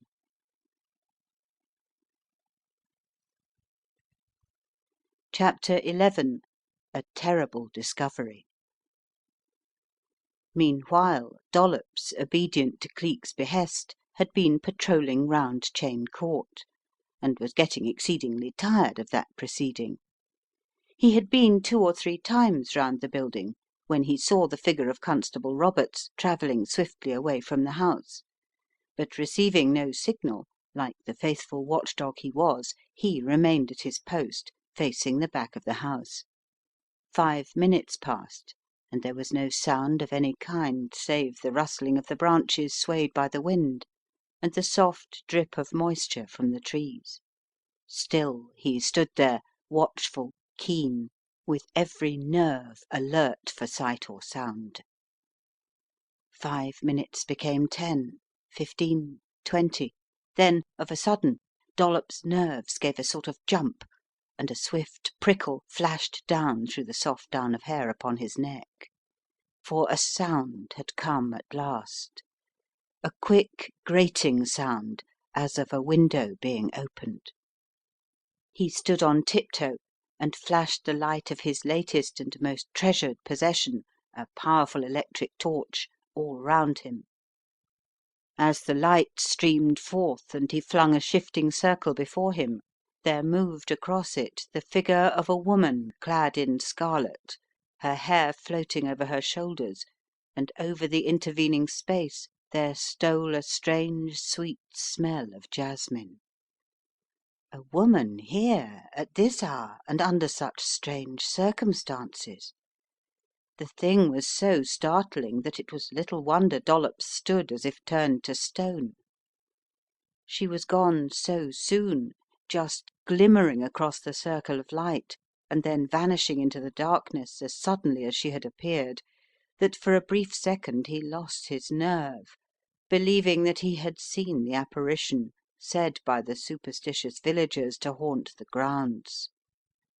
Indeed, as if to make this illusion even more real, there came an unearthly wailing moan from the earth beneath his feet, a sound that would have chilled even stronger nerves than Dollops, tired with the strain of waiting. With a yell the lad turned and fled down the lane in pursuit of the speeding figure.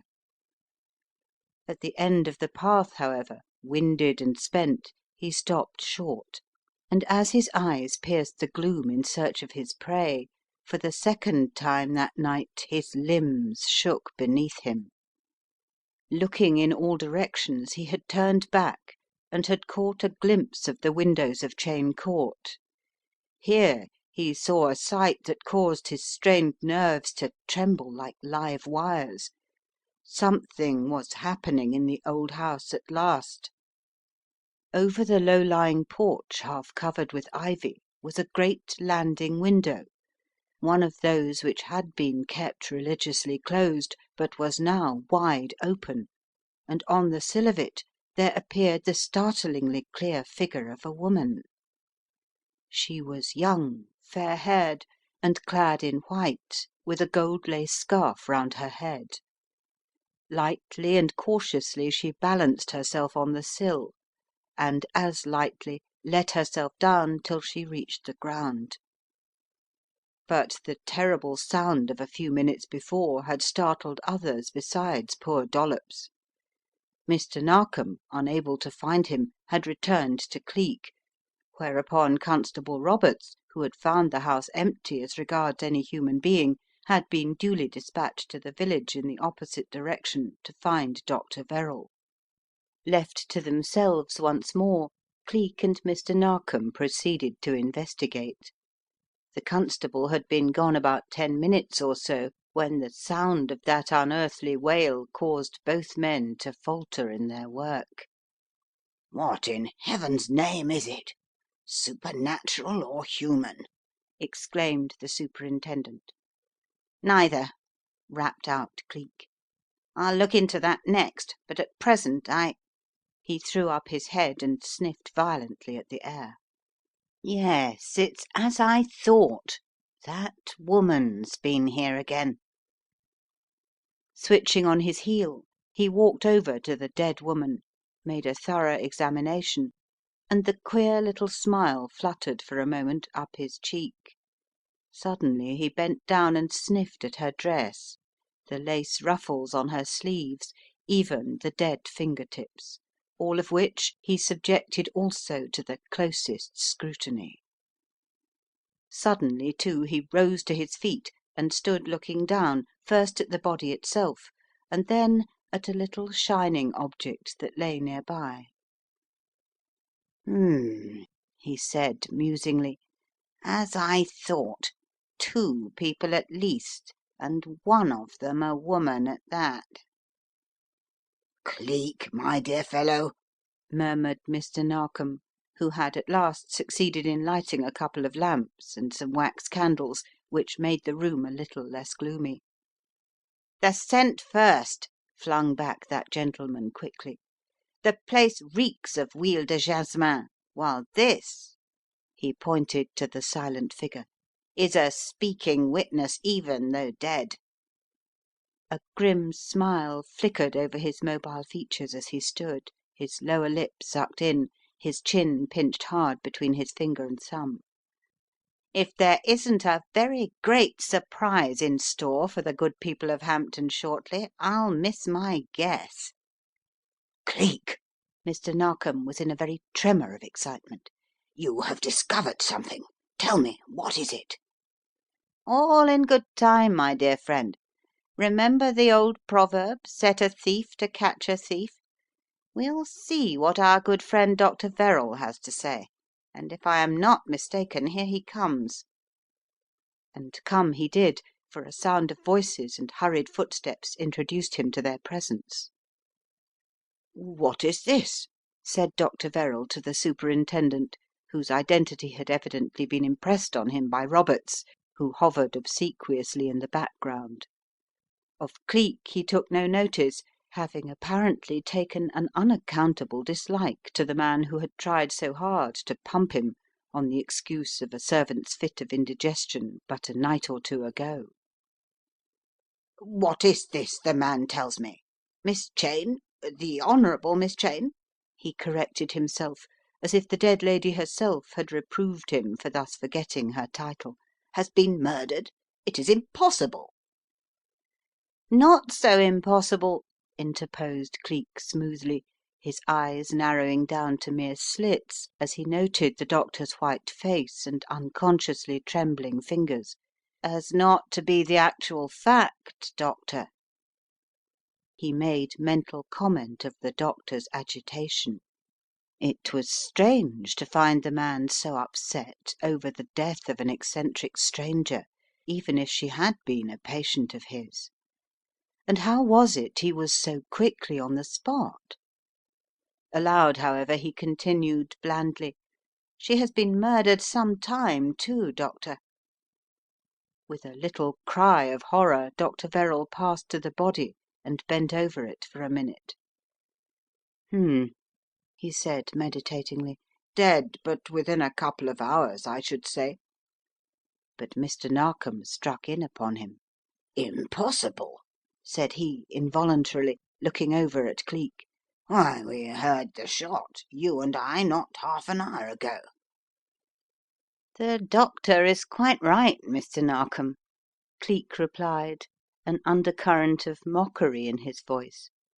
"The corpse " Dr. Verrall started a little. "This is the Honourable Miss Cheyne, sir," he said, with a quick look of contempt at the policeman. "Pardon me, doctor," was the smooth reply. "The Honourable Miss Cheyne has been dead nearly a month.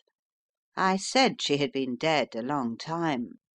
This " he flung out his foot in scorn. "Well, don't you think you had better remove the wig first?"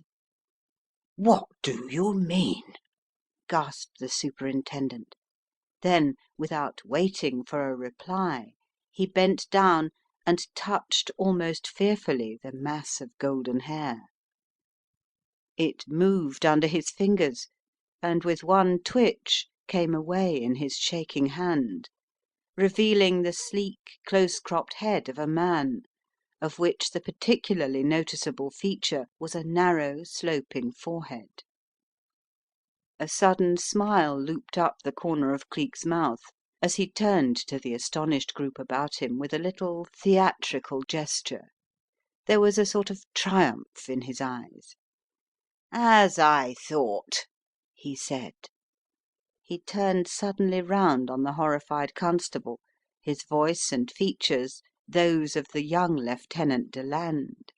"It was not such a wild goose chase that night a month ago after all, eh?" he said briskly. "Lieutenant Deland, you know, constable. Miss Cheyne was lying dead in that room, and this rascal took her clothes and her place.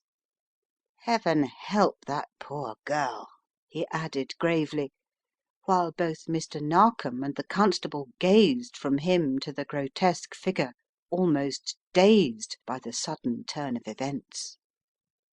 Almost as startled as his companions, the doctor tore away the clothes, revealing the slim body of a man about 40 years of age.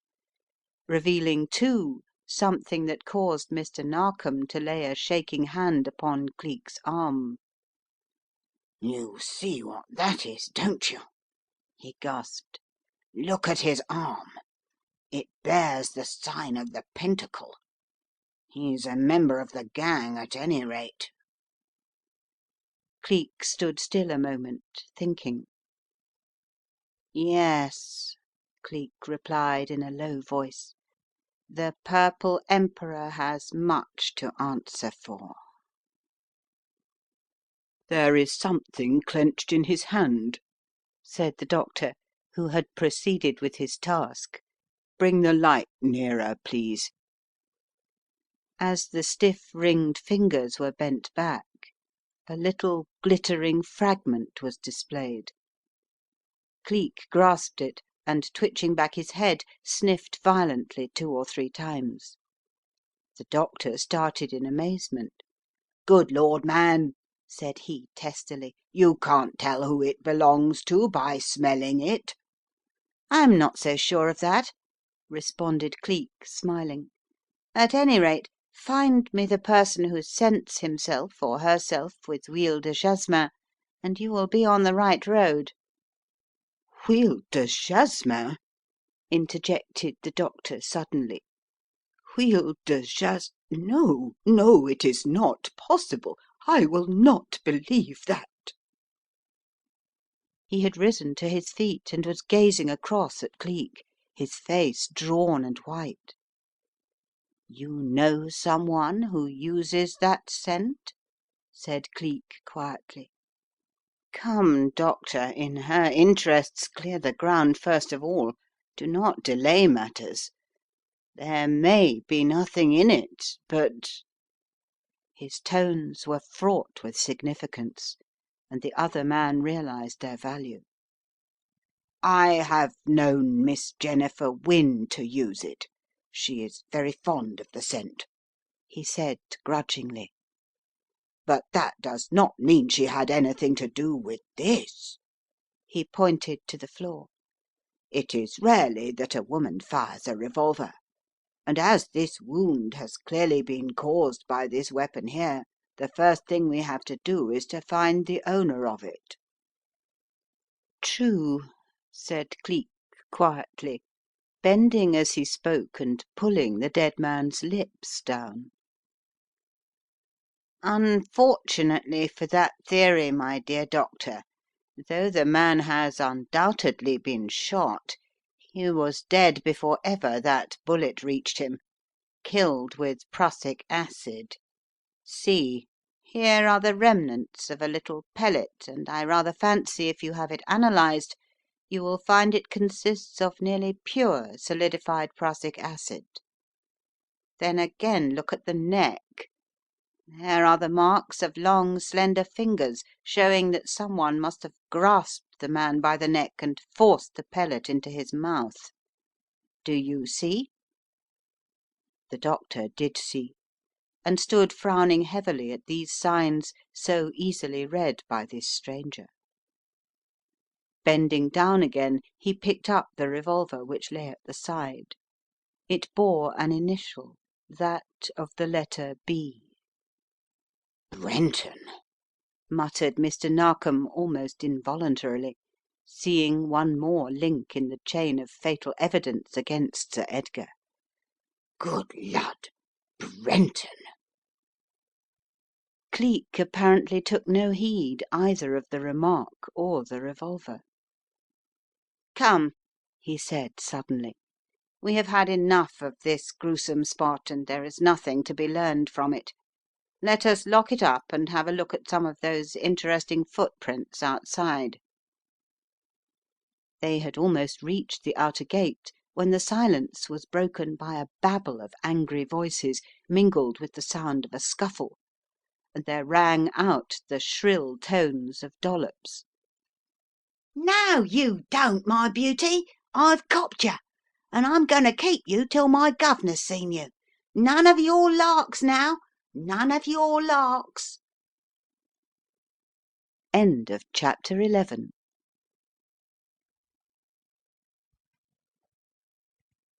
Chapter 12. The Woman in the Case.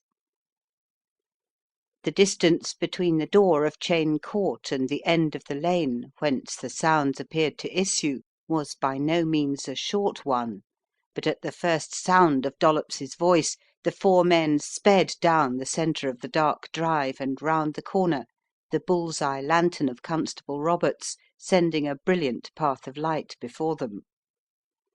Close to the identical spot where earlier in the evening Constable Roberts had had his helmet pushed down over his eyes by an unseen assailant, two figures struggled together.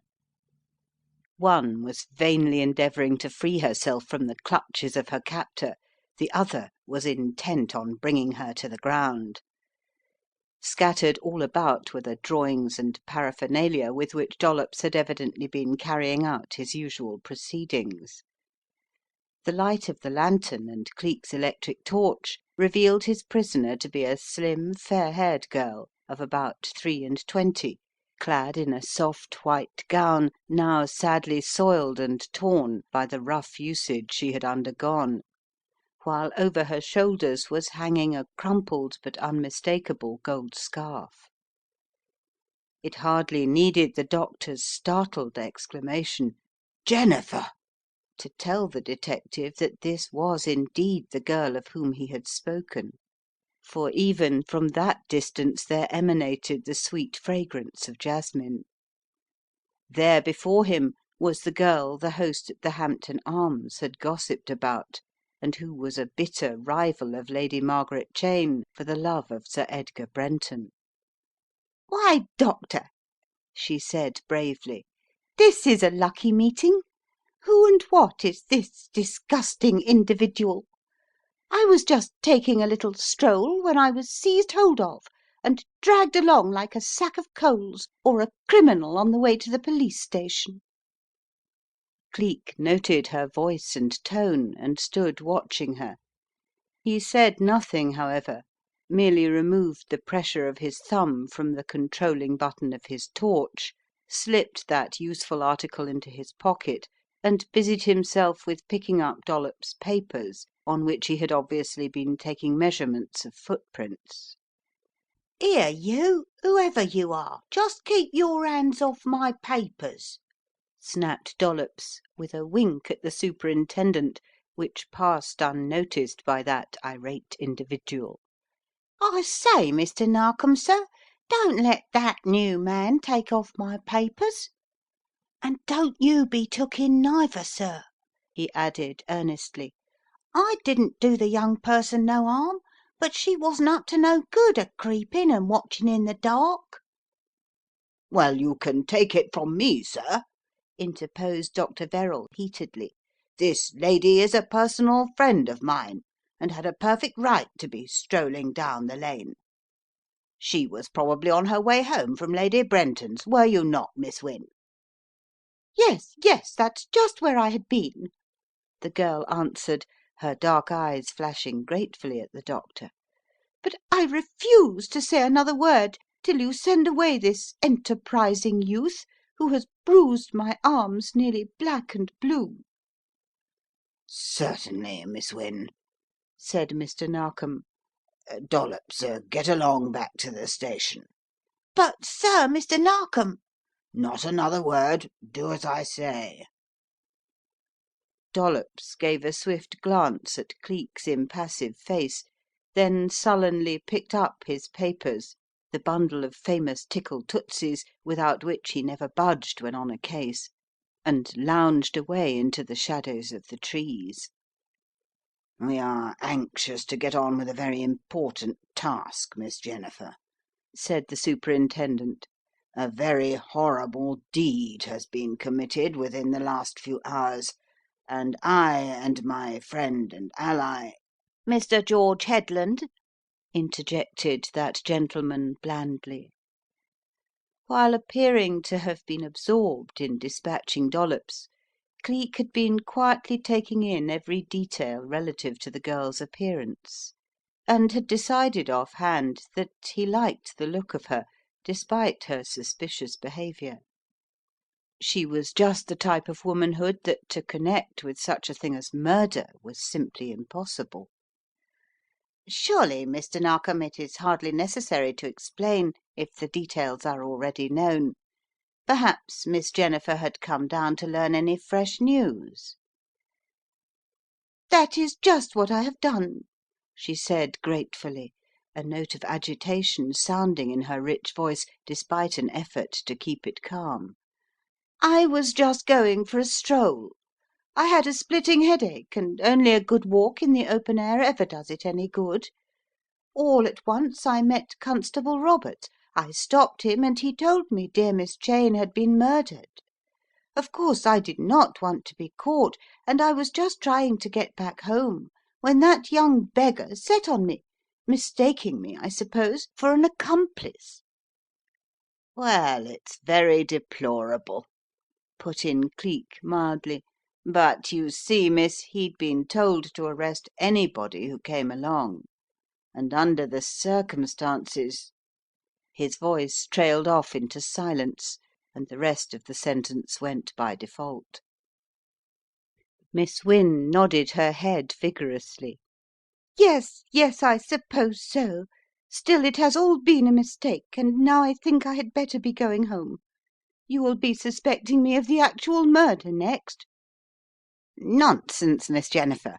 We might as well suspect Lady Brenton, or Sir Edgar, for that matter."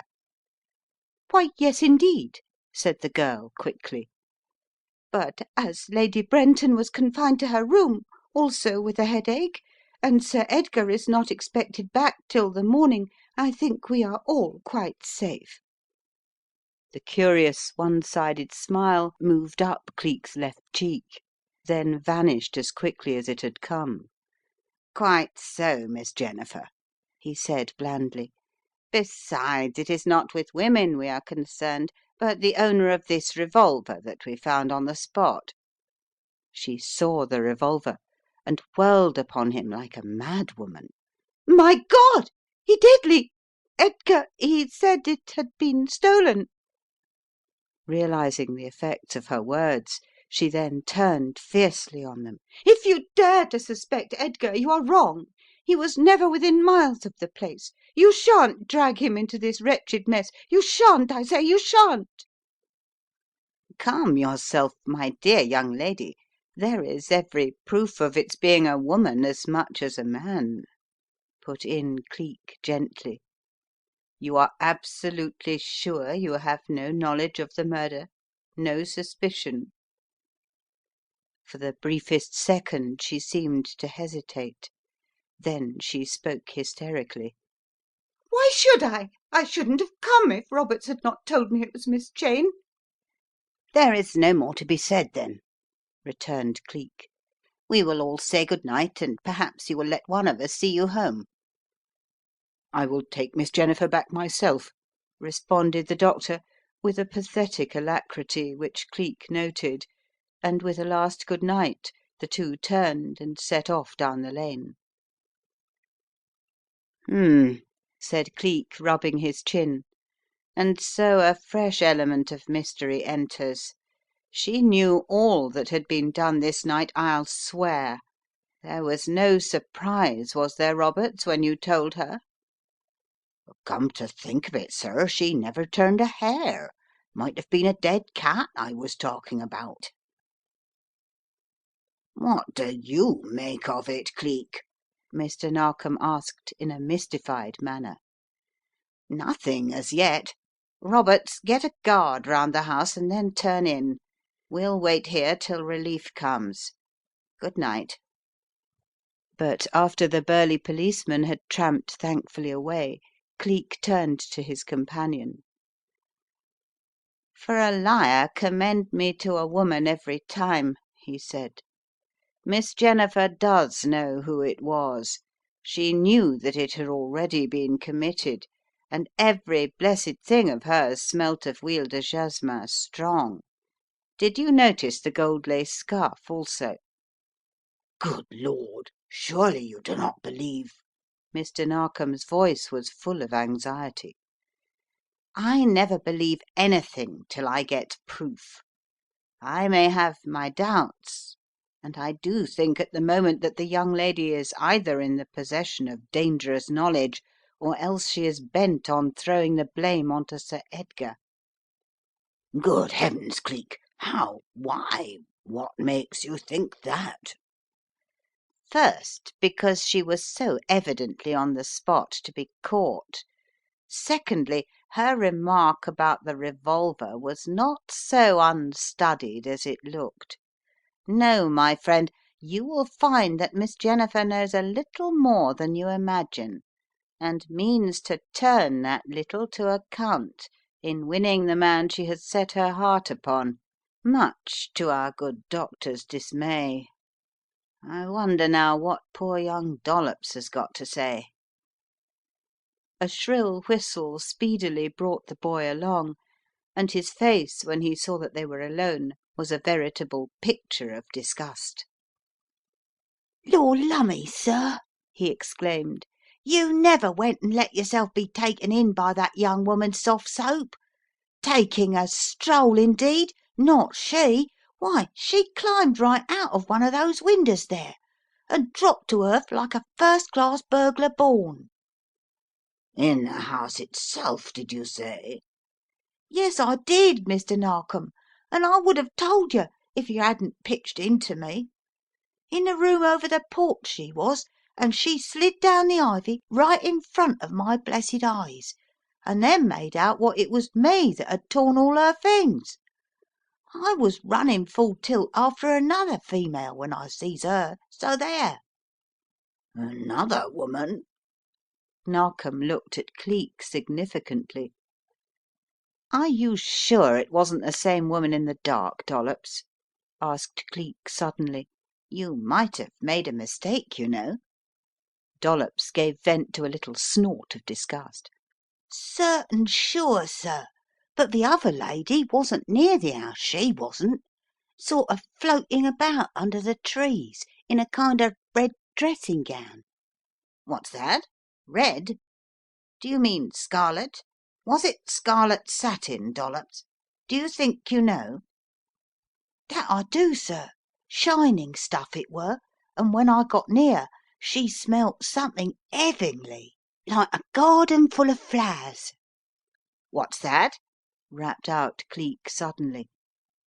Huile de jasmin, of course. It must be the same woman I myself saw a month ago.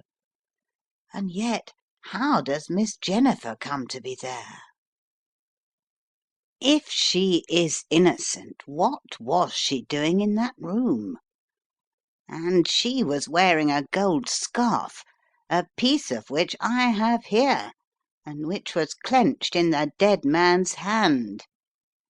"Heavens above, man," snapped Narkom. "It's as clear as crystal. I should apply for a warrant for her arrest immediately."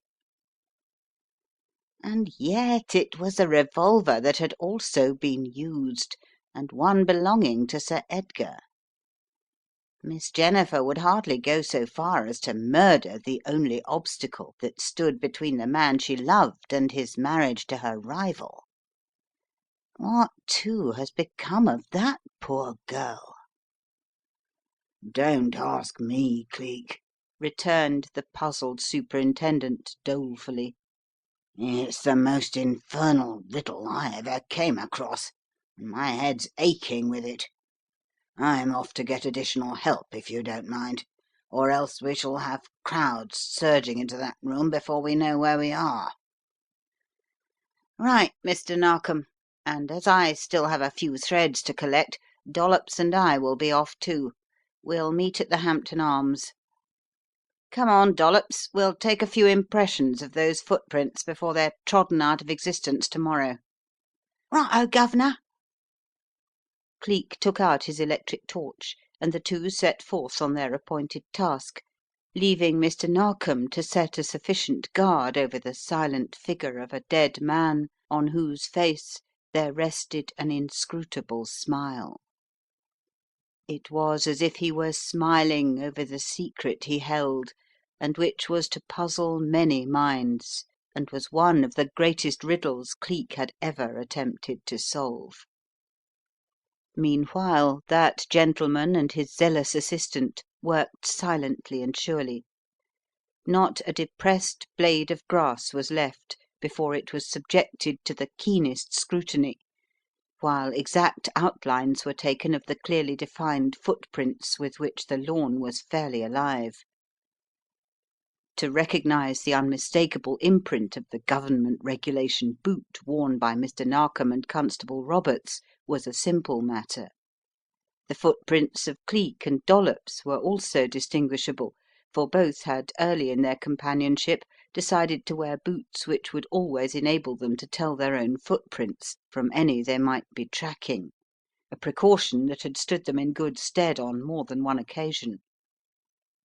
It did so now, but even after having eliminated all the known ones, there yet remained a bewildering number of marks, and a disgusted grunt broke from Dollops. "Lor' lumme, the place is alive with 'em, sir, and they're all about the same size. They're that young woman's or I'll eat my hat." But Cleek was silent, and as Dollops cautiously flashed his torch so that the light fell full upon his master's face, he gave a little start. Cleek was staring fixedly at the imprint of a newcomer, a man who had evidently come right up to a certain point, then stood still, as if waiting for something or someone to join him. "Lor', sir," said Dollops, looking down now in the same direction, "there's that girl's footmarks, too. They go down the lane side by side." An odd look flashed across Cleek's face. An odd smile dwelt for a moment about his mouth, for it looked as if the lad were right. The girl had been joined by a companion who had waited while she committed the deed. Once more Cleek's mind went back to the principals in the grim drama. Which was it? Jennifer Wynne, whose deception was so obvious? Sir Edgar Brenton, supposed to be in town, or the unknown stranger whose footprint they had found? It was a difficult problem, more difficult than he had at first imagined. Finally he threw up his chin and faced the earnest young cockney who was staring at him. "Come, Dollops," he said with a little sigh, "there's no more to be done here. But if we'd only had a crop of your tickled tootsies we'd have caught those fine birds by their tail feathers and caged them. However, we haven't, so let's be off. There's plenty to do and not much time to do it in, and a walk back to the inn on this beautiful night will do us both a power of good." End of chapter 12.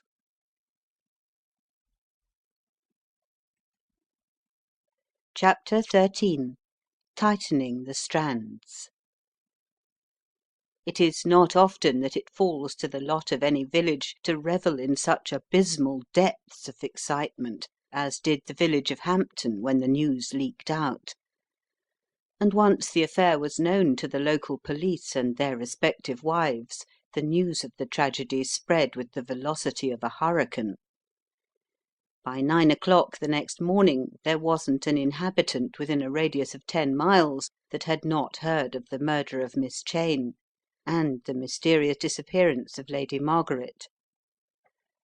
An hour later the lanes and fields were thronged to overflowing with the chattering mob of sightseers, which the police, strongly reinforced by the reserves of several neighbouring hamlets, found more than a difficult task to keep in order. The story grew with every telling. Miss Cheyne had been killed, oh yes, months ago, and this man who had taken her place had murdered Lady Margaret, though it was not to be allowed to leak out. Oh no, with many a wise shake of the head and knowing wink, the police knew their business. But what had they done with the girl's body? Ah, that remained to be seen. Meanwhile, if human ingenuity and absolute disregard of time stood for anything, they meant to see the body of the impostor for themselves. Tongues wagged and heads nodded, but nevertheless none but the police themselves, and such representatives of the press as were absolutely necessary, had been permitted to cross the threshold of Cheyne Court, or even obtain the merest glimpse of the dead man. Notwithstanding Cleek's reserve and Mr. Narkom's own restrictions, news had managed to leak out of the mysterious sign of the pentacle upon the murderer's arm, and as Scotland Yard, as represented by Cleek and the Superintendent, refused to give forth any further knowledge that they might well be supposed to possess, imagination ran riot. The correspondent of the Party Lantern therefore "discovered" that the murdered man was a famous member of a royal house, condemned by his seniors to become dead to the world, owing to his having offended the Masonic societies of his country. Further details the Lantern refused to give, though hinting darkly at deeds of misconduct that would have made Don Giovanni turn green with envy. As to the whereabouts of Lady Margaret, they again contented themselves with wild hints as to what they might have been told had it not been for their honour. On the other hand, the Evening Tatler "discovered" and declared the man to be nothing more exciting than a low-down anarchist who had tried to do his boon companions out of their share of the loot of the Cheyne jewels. That they were any nearer to the truth, however, than their contemporary was equally open to query, though when Mr. Narkom pointed out the arguments of the reporter to his ally, Cleek gave a little approving nod. "Best thing we can do is to shut that young man up," he said tersely. "Get on to the Evening Tatler, Mr. Narkom, and tell the news editor that we only want vague eventualities given to the public just now. No facts at all. Otherwise, you know, we shall put the Pentacle Club on guard, and if this is one of its crimes, we want to scotch the whole gang once and for all. That this man was a member of the club is certain, for the markings of that pentacle were not branded on, as in former cases where people were murdered from motives of revenge, but finely tattooed, showing that our friend is decidedly an old hand at the game. Personally, I want to find out what Blake is doing." Mr. Narkom mopped his face with a silk handkerchief, a sure sign of emotion upon his part. "I don't think this can be James Blake," said he reflectively, "for I looked up his record after what you said a little while back about his being the head of the gang, and learned that he left England a year or more ago, and nothing had been heard of him in his old haunts or by his boon companions since." "H'm," said Cleek, with a grim little laugh. "Lying low, evidently, after or in view of some big coup. But that doesn't prove anything about our murdered friend here. It's finger prints we want." "And we shall have them, too," threw in the Superintendent triumphantly, fumbling in his pocket book with fingers that themselves shook with excitement. "I had a copy made of Blake's." "Good man!" ejaculated Cleek, as he took the precious scrap of paper and went up to the room wherein had been placed the victim of a vengeance possibly as just as that of the law itself. By the time Mr. Narkom had made his way more slowly and ponderously up to the same spot, he found Cleek looking down with considerable disappointment. "Barked up a wrong tree this time," he said, but the light of a great discovery shone in his eyes, and his voice had an undercurrent of strong excitement. "This is not James Blake, but I can tell you who it is. Justice has simply been forestalled." His face was grim, and Mr. Narkom looked up into it almost breathless. "What is it, old chap? Tell me," he gasped. "What have you discovered?" Cleek smiled.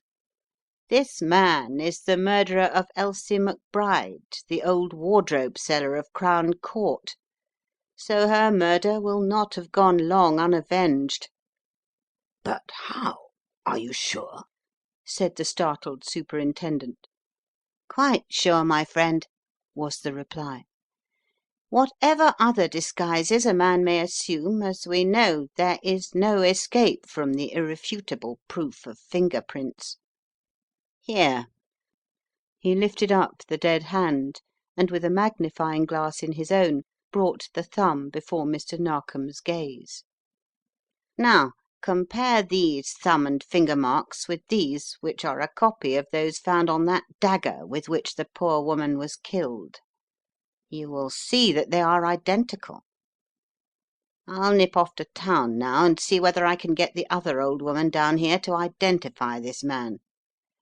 I think, too, when we have discovered the motive for this murder, we shall have gone far to have found out the reason why Lady Margaret was abducted. But that remains to be seen." And afterward, when the turn of events had crowded even more important matters from his mind, Mr. Maverick Narkom remembered these words. Meanwhile, a search of the house had not revealed the hiding place of the famous jewels, and Mr. Shallcott, who was the first to come down and investigate after he had read the surprising facts in his morning paper, was full of remorse that they should have been lost. "I shall never forgive myself, Mr. Headland. I might have known there was something wrong in the jewels being taken out like that, and if only I had persisted in seeing the poor child alone, all would have been well." Cleek laid a hand upon his arm and gave it a gentle pressure. "You could not help yourself, Mr. Shallcott," replied he sympathetically, "and neither legally nor morally can you be held responsible. She was the victim of a deep laid plot to effect their theft. As to the murder, I cannot say yet. We can only await the turn of events." Cleek himself felt a natural, if morbid, remorse for having so innocently placed Lady Margaret in the hands of the Pentacle Club.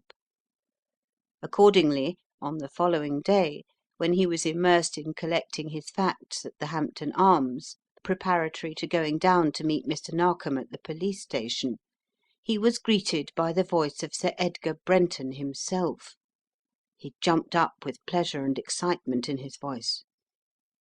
"Ah, Sir Edgar, the very man I want," he said, looking into the lined, drawn face, no longer that of a boy, but of a man, and one in deepest trouble at that.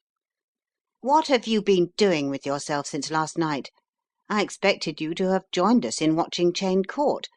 As it is, you know what has happened, I have no doubt." Sir Edgar's apathetic eyes met his. "Yes," said he, dully.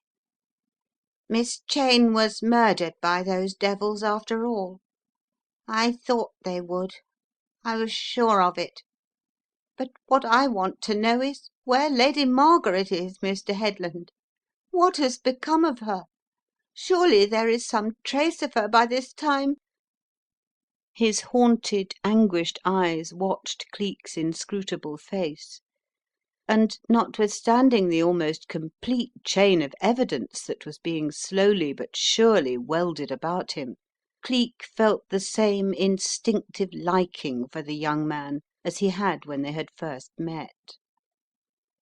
"I should have thought you could have answered that question better yourself, Sir Edgar," he said quietly. "Why did you rush up to town so unexpectedly?" A wave of scarlet passed over the young man's pallid face. "I was a fool, I suppose, but as I was passing the station I saw, or I fancied I saw, the face of that girl whom Margaret called Aggie, and I thought it might be a clue. I wasn't certain, I didn't pay much attention to the creature when I saw her with my girl in Trafalgar Square, and so without stopping to think I rushed up the steps, took a ticket, dashed on to the platform, and just had time to tell the porter to take a message up to my mother who might have been anxious, and started off." "Yes," said Cleek quietly. "But what about this Aggie you speak of? Did you see anything more of her?" "Unfortunately, no. I lost sight of her at Waterloo, and knowing the futility of doing anything further, I came back." Cleek made a little clicking sound indicative of mild despair. "I wish to God you had stayed away all night," he said under his breath. "But that's just what I did do," returned Sir Edgar wearily. "When I got back to Hampton Station a little boy came running up and told me that this telegram had been waiting for me at the post office. I didn't stop to question, I can tell you. I simply tore it open, and when I read it I was over that platform and off again before you could say Jack Robinson." Cleek's eyes narrowed. "What was in it? You don't happen to have kept it, I suppose?" "As it happens, I have," said Sir Edgar, fumbling in his pocket and producing a crumpled ball of paper, which Cleek took from his outstretched fingers. "Hotel Central. Come quick. Margaret," he read, and Sir Edgar's voice broke in upon his thoughts in a high pitch of excitement. "You can be sure I just rushed up there as fast as trains would carry me, only to find it a hoax.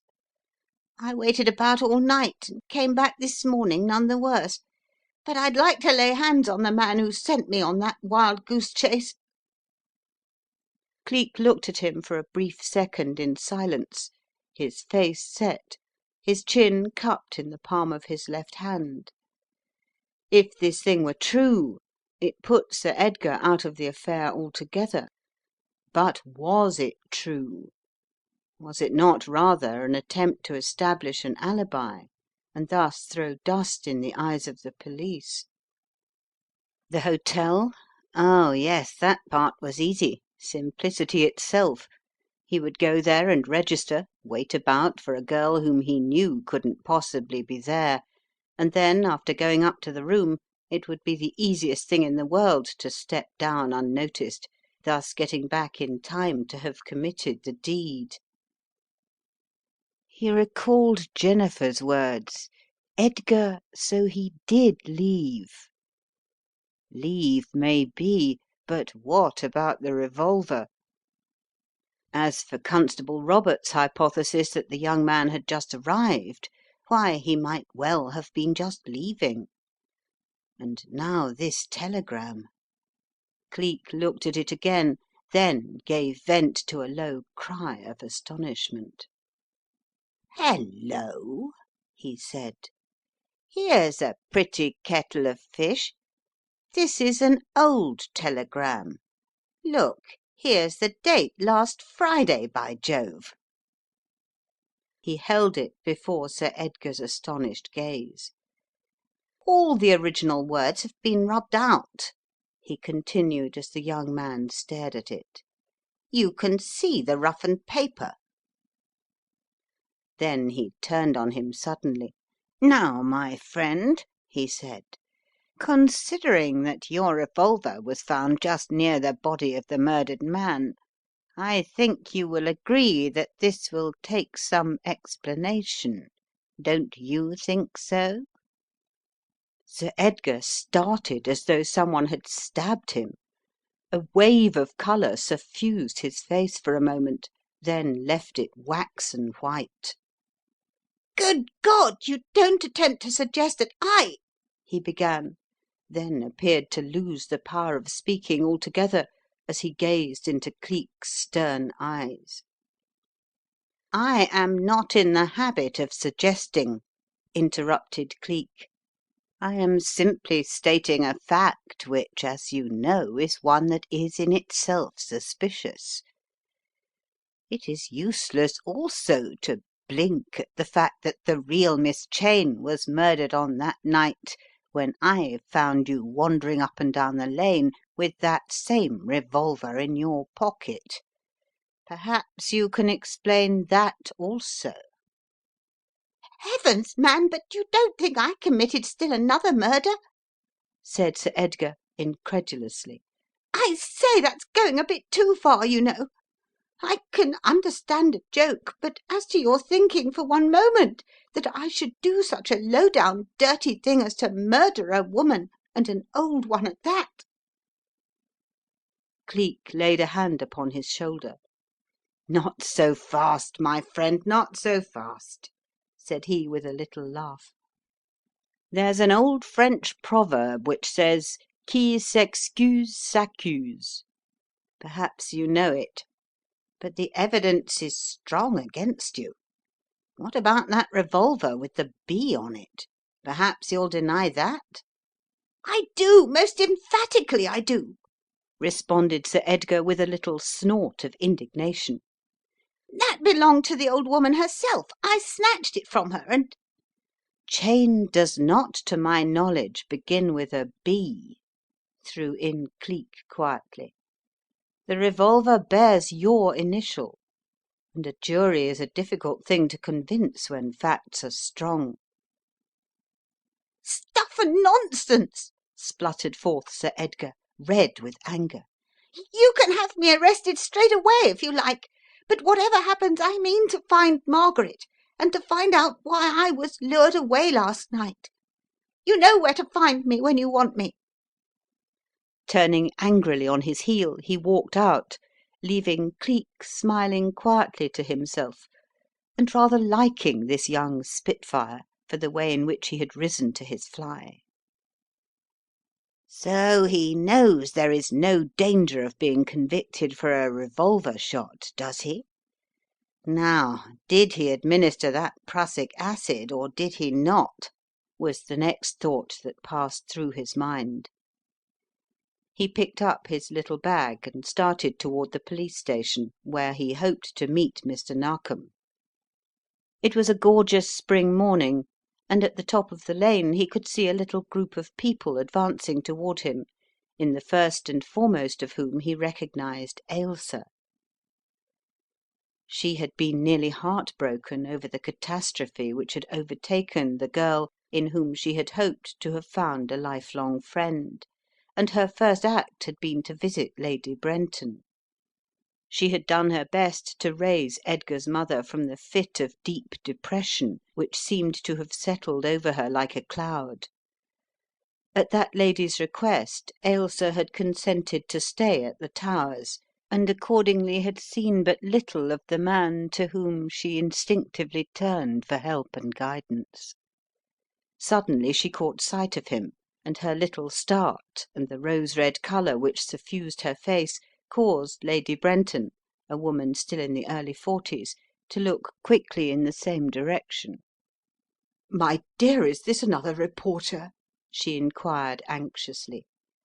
She had an inveterate horror of the press at all times, and since she had seen the recent papers carrying such headlines as "The Cheyne Court Affair, Further Developments," "Murder in High Life," and similar personalities, she lived in perpetual dread of being pounced upon and interviewed.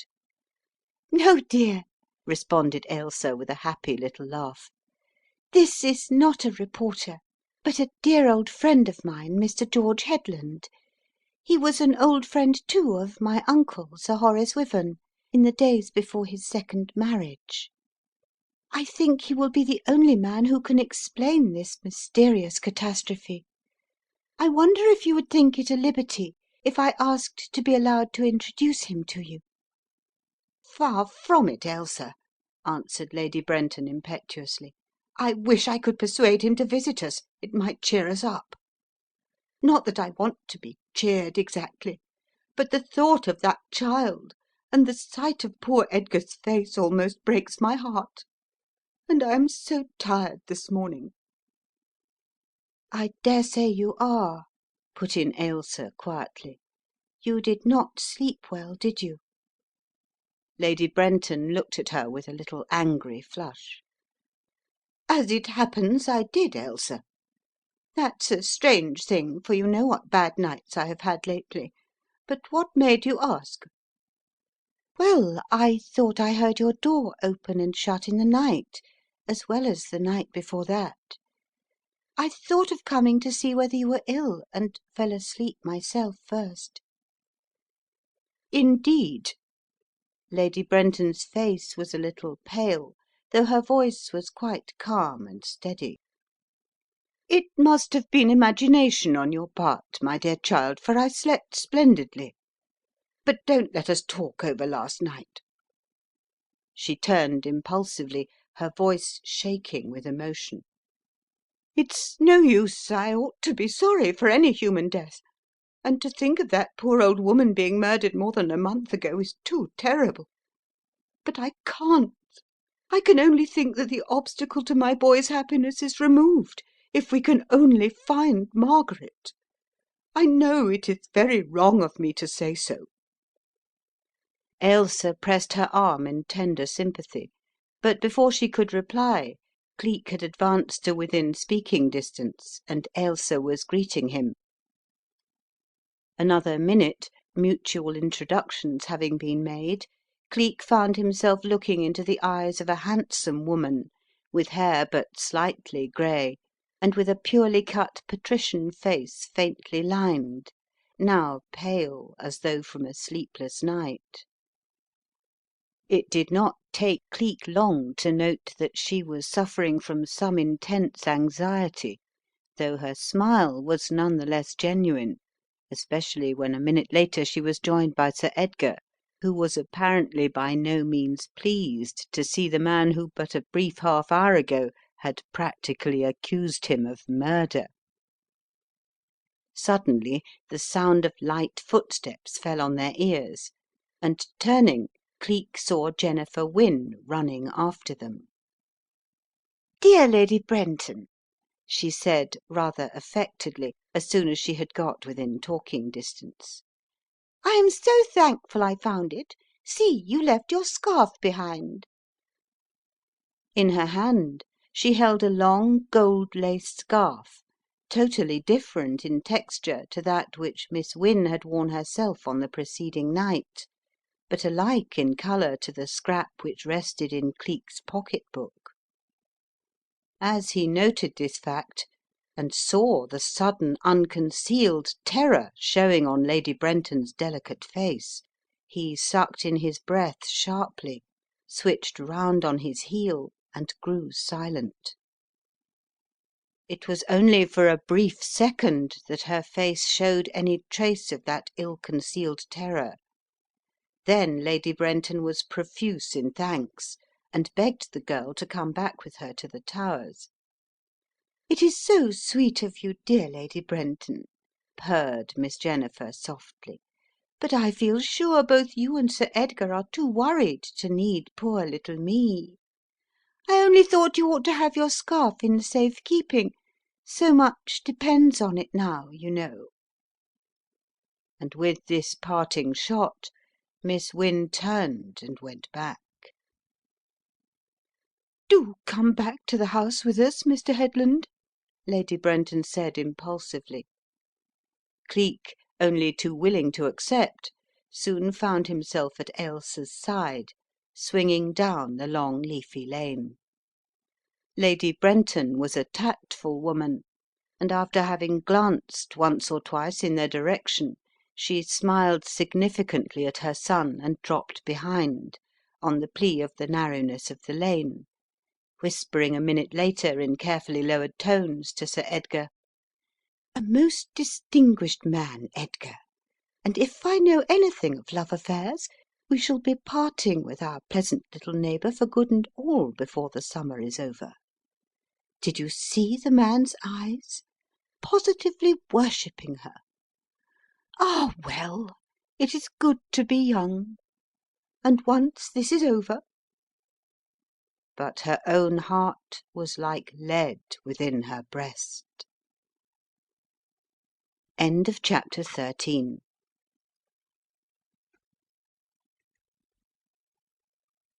Chapter 14. The Plot Thickens. The stroll through the leafy lane was a very pleasant one to Cleek, though he strove to keep his thoughts fixed on the case which had called him to Hampton, and the mysterious events which had taken place there. "A very fascinating woman, I should say," he said to Ailsa, referring to Lady Brenton, who was just behind them. "Very," was the quick answer, "and she is as good of heart as she is good to look at. It seems so sad that she should have such trouble, poor thing." "Yes, I noticed that she was evidently in some deep distress," responded Cleek quietly, "and I should say she has spent some sleepless nights over it, too." "That is just what I thought," said Ailsa impulsively, "but she said she slept splendidly last night, and yet—" She broke off, evidently regretting the impulse under which the words had been uttered. "Yet what?" prompted Cleek gently. Ailsa gave vent to a deep sigh. "Oh, I expect I must have been mistaken," she said, "but I thought I heard her moving down the corridor last night, but I couldn't have, of course." The queer little one-sided smile travelled up Cleek's face, but he made no comment, and the conversation drifted to other things until they reached the gates of the Towers. Here, however, his thoughts were recalled to the case of the Purple Emperor with a little jerk, for the butler, having ushered them into the hall, said: "Begging pardon, your ladyship, but there is a gentleman awaiting." Lady Brenton turned with a frown puckering her smooth brows. "If it is a reporter, I will not see him," she said with a decisive wave of her hand. "You know that, Graves, very well. I told you yesterday not to admit strangers under any pretext." "Begging pardon, my lady, but it is not a stranger. It is the Indian gentleman, Gunga Dall." responded Graves, with a reproachful look at his mistress for ever having doubted him.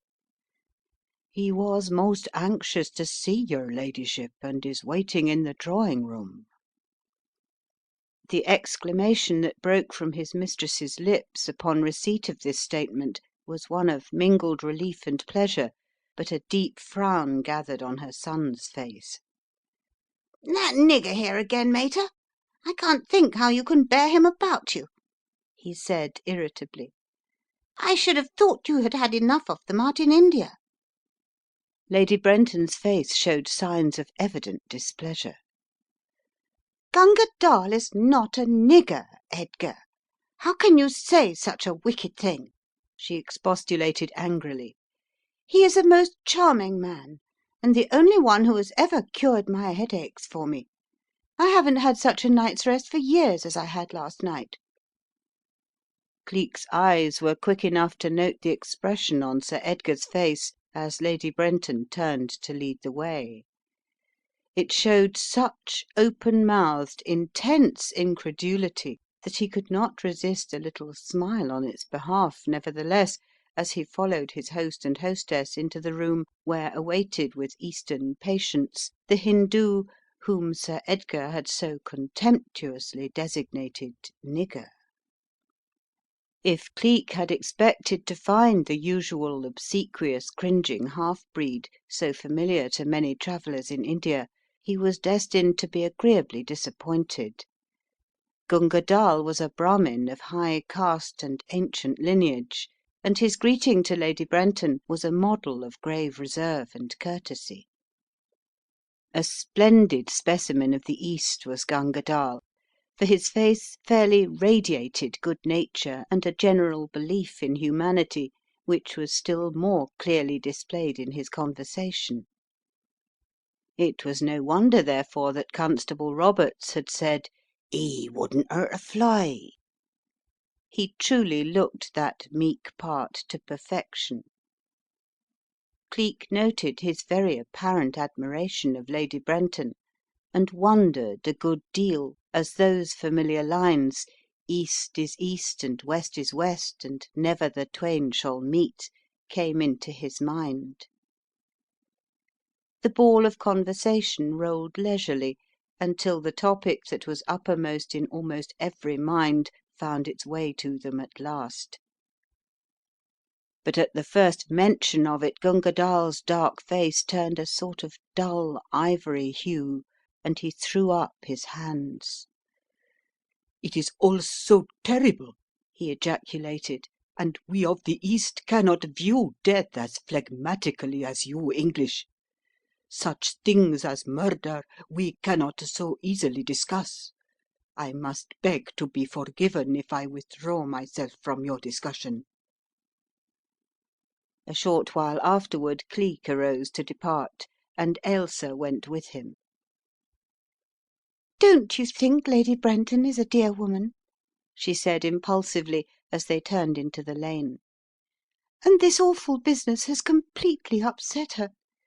She has simply longed for that poor child, Lady Margaret, to come back from France, and says she has even tried herself to see Miss Cheyne, but it has always been in vain." Cleek rubbed his chin meditatively and pondered a moment upon the import of these words. Was that what had taken her ladyship down to the lodge to see Miss Cheyne last night? If she was so fond of Lady Margaret, why had she not gone to the station to meet her?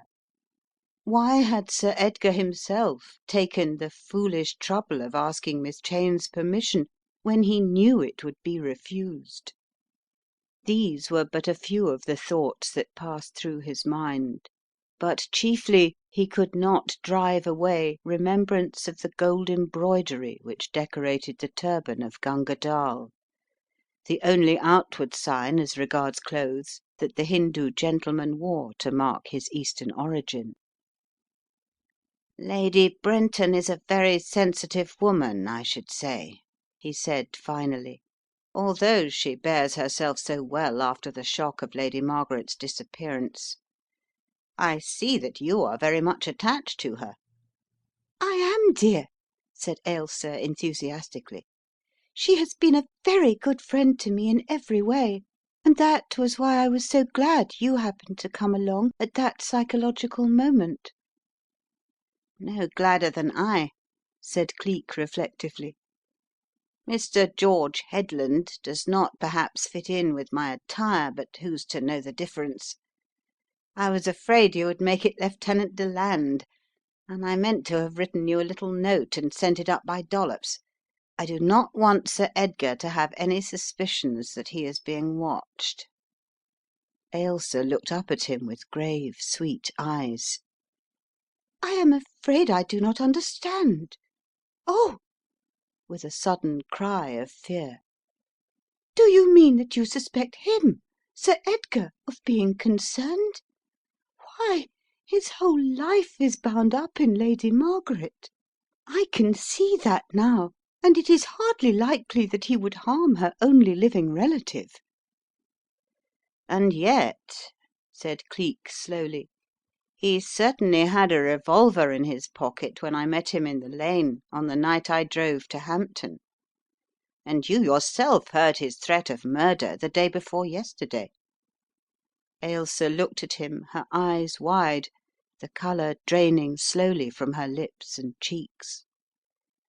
It was impossible not to grasp the truth as well as the significance of these two circumstances, slight evidences of guilt though they might appear. "Oh, my dear," she said faintly, "you surely can't think a dear boy like Sir Edgar, you surely can't believe that he could have had a hand in such a frightful crime?" "I hope not, Ailsa," responded Cleek gravely, "for I admit I like the boy. But one thing is certain. If he did not actually commit the crime himself, he knows who did. Knows, too, that there is a woman likely to be implicated in the case." "A woman? A woman?" "Possibly two. At least two women were in Cheyne Court last night." "Are you hinting at Lady Brenton? That would be too absurd for words." "I am hinting nothing," returned Cleek with a smile into her anxious face. "Now that I have seen her, I would almost as soon suspect you yourself, shall we say?" he added smilingly. He saw that Ailsa was almost overcome by the power of her emotion, and he stood still beneath the shadow of the trees. "Who knows as well as I do the falsity of appearances?" he went on in that same grave tone. "And I am not likely to be swayed by circumstantial evidence, black as it may appear. What is more, I will prove this to you, for I know that you will help me to the utmost of your power. Here is one little clue that will tell heavily against someone. Ailsa, tell me, will you? Have you ever seen this before?" While he was speaking his hand had gone to his pocket and he drew out his pocket book. Opening it, he took out a little scrap of gold lace and let her see it lying on his open palm. Her eyes dropped to the glittering fragment and a puzzled frown appeared on her face. Then suddenly she gave a little start and bent over it. "I thought at first it was torn from my own dress," she said frankly, looking up at him with wide open, serious eyes. "For, as it happens, I have a dress trimmed with embroidery exactly like it. Would you care to see it?" "Not in the least, Ailsa mine," responded Cleek quickly. "I am not going to suggest that you were at Cheyne Court last night.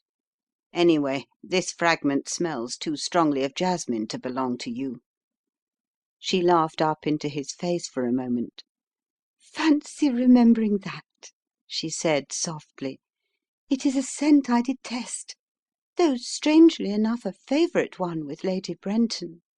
Sir Edgar gave her quite a big bottle of it on her birthday, I believe. It is very strong, and the least drop is sufficient to scent the whole room. That's why I dislike it so. It seems somehow so suggestive." "Hmm," said Cleek quietly. "That's strange, rather.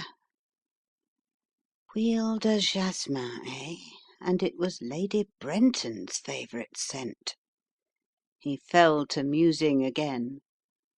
If Lady Brenton had been so soundly asleep last night, how came her scarf to be caught in the dead man's hand, and the very scent she used to be permeating the whole place? "I hope you are not going to think her capable of committing murder," Ailsa said with a smile, "because she possesses a gold scarf and likes jasmine. As it happens, I know she was in her room all the night. It was not until the early hours that I fancied I heard a step, and even then I must have been mistaken."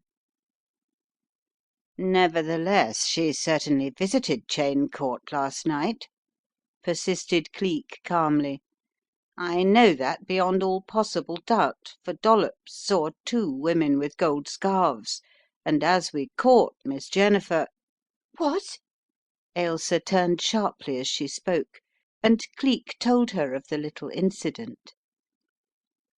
"I can believe anything of her," said she dryly, when he had finished, "for I know how long she has sought to entrap Sir Edgar into an engagement, and woo him from his allegiance to Lady Margaret this past year.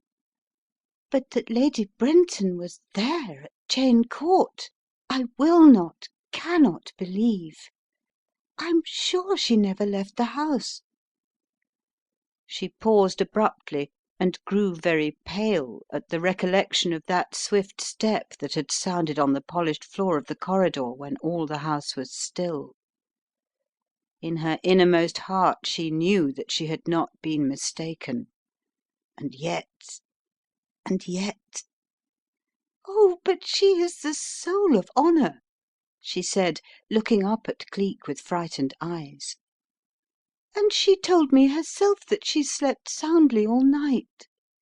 If she had gone out after I fell asleep—" "It could be proved, and very easily," put in Cleek gently. "You know how moist the night was. The lane was wet and muddy, her clothes, her skirt, her shoes— but I will not suggest that." "Nor would I do it," replied Ailsa. "Even if she did go out, and I would not admit it even now unless she said so, that does not mean that she had any ulterior motive. As for the scarf, well, it might be a piece from Lady Margaret's own, for that matter." Cleek stopped short. "Lady Margaret?" he rapped out in excitement. "Did she possess a gold scarf, then?" "Yes, one that was given her by her father on one of his few visits to the convent. She showed it to me during the crossing, and from what I can see, this certainly looks as if it had been torn from hers." Cleek's eyes were narrowed down to mere slits. So absorbed was he that he did not hear the pattering of an animal's feet behind them, and he started as an old brown retriever flung himself on Ailsa, greeting her boisterously. "Jock, you dear, I am so glad. He didn't kill you after all. I am so glad." She stopped and patted the dog affectionately, then answered the inquiry in Cleek's eyes. "He is so old," she said softly, "and Sir Edgar was going to get rid of him. He had even bought prussic acid or something, I believe, but evidently poor old Jock is to be allowed to live a little longer." So absorbed was Ailsa in the animal that she failed to note the gleam of anxiety in Cleek's eyes. "Prussic acid, eh?" he said to himself musingly. "Presumably to kill an old dog. Not so old either by his running powers. And Sir Edgar had certainly been in Cheyne Court, for he himself had ascertained that by the footprints which Dollops had so conscientiously copied. Well, it was a puzzling case. If Lady Margaret herself, driven to desperation, had killed the woman, or man as she might have discovered him to be, who kept her prisoner? Did Sir Edgar know, and was he shielding her, concealing her in London? Or was it, after all, Lady Brenton? Struck with a sudden idea, he turned to Ailsa. "One moment, dear," he said quietly. "Do you know any one who has a scarlet cloak? Satin, I think." "Scarlet satin coat?" echoed Ailsa. "Why, what can that have to do with it? As it happens, I do know, for I possess one myself, and very fond of it I am too. But why do you ask?" "Oh, just a fancy of mine, that's all," replied Cleek with apparent irrelevance. "I thought perhaps Lady Brenton had one, but if she hasn't, unless she might have borrowed yours, you'd lend it to her, I know. Did you?" "No, that I certainly did not. For one thing, why should Lady Brenton wish to wear my things? Anyhow, I know she did not borrow mine with my knowledge." I see. You couldn't have left it lying around anywhere?" Ailsa laughed gaily. "How like a man! As if I should leave satin opera coats lying round. They're much too precious. But of course it is in one of the cupboards at the Towers. I left it there once, and it has been there ever since." She was gazing down the lane which wound its way round the fields and distant houses, and now gave a little cry of dismay. "Oh, here is that dreadful girl again, and her brother. I can't help it, dear," she added impulsively, "but Miss Wynne and I do not get on well. I know her better than I care about." Cleek looked critically at the pair who were advancing round the bend of the lane, and his thoughts readjusted themselves. "Perhaps you'll tell me about them," he said quietly. "Who and what are they, this Miss Wynne and her brother?" Ailsa turned her soft eyes up into his face. "Miss Wynne, Jennifer is her other name, is the only daughter of old Dr. Wynne. She keeps house for Mr. Bobby Wynne. What he does, and how he earns any money, is always a mystery to me, for he never appears to do anything." "If I remember correctly, Dr. Verrall appeared to be rather interested in the lady," Cleek struck in. Ailsa nodded. "That's perfectly true," she said quickly. "Indeed, if it were not for the fact that she has set her heart upon becoming the future Lady Brenton, I believe she would marry him, for he adores her, that's patent to all." A slight pause followed this as Cleek's eyes sought hers for a moment with a look in their depths that brought the warm colour into her cheeks. "He is not the only one who adores his lady," he put in gently. "And what else is there about this interesting couple, pray? I am anxious to hear." "I know you are," she responded, "and I can understand how every little detail in the chain of evidence counts. You can rely upon me to supply them to you as soon as they come my way." Cleek looked at her gratefully. "Indeed I do," he said quietly. "Believe me, Ailsa, any little scraps of fact or gossip that you can give me I shall be grateful for. You may be sure no harm will be done, and it may possibly lead to some quicker discovery." It was, then, to Miss Wynne's advantage, he reflected, to have Lady Margaret out of her path, if only for the time being. With Miss Cheyne out of the reckoning as well, there would be an added danger, but it would be turned to an advantage if Sir Edgar were accused of the murder and Miss Jennifer alone could save him. His thoughts trailed away as this suddenly awakened thought took hold of him. Supposing Sir Edgar were accused of the murder as he had imagined, and it was in Miss Wynne's hands to tighten the noose about his neck or shake it off altogether. He wondered idly if her woman's heart would act disinterestedly in such an event, and wondering, quite suddenly he knew. It would be as Sir Edgar's wife that Jennifer Wynne would free him, not otherwise. He turned to Ailsa again. "Shall we meet Dr. Wynne as well?" he asked quickly. Oh, no, he died more than a year ago. That is why Master Bobby is able to waste his time and money, I expect." Yes, explains Dr. Verrall, too. His presence in the village, I mean," he added, not wishing to voice his suspicions as yet. "Yes," said Ailsa, "and as he is desperately in love with her, it is to be hoped that she will not succeed in her endeavours to become the future Lady Brenton. Certainly if gifts could win her, Dr. Verrall would succeed. He has simply loaded her with presents. They are unique ones, too, mostly strange things from temples." She broke off suddenly as Cleek's lips pursed themselves into a low whistle of surprise. "What is the matter, dear?" "Nothing. Do you happen to know from where Dr. Verrall came to this place?" "India, I believe. I know he has had a lot of Indian patients down here, and he is a perfect encyclopaedia on the subject of precious stones." Cleek glanced at her swiftly. Here was another item of interest. Anglo-Indian, was he? And knew all about precious stones? What about the Eye of Shiva, then? It might well be that he was in league with the priests and had been heavily bribed to secure that stone. He could easily have obtained the prussic acid. Who better than a doctor with his own private dispensary? Yes, he must keep an eye on Dr. Verrall and obtain an entry into his house. He puckered up his brows.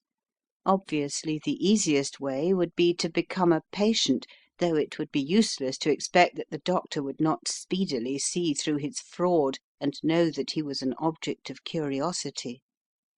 Cleek gave a little impatient toss of his shoulders as if to throw away these great ideas, and came back again to Miss Jennifer Wynne and her brother, who were now within hailing distance of them.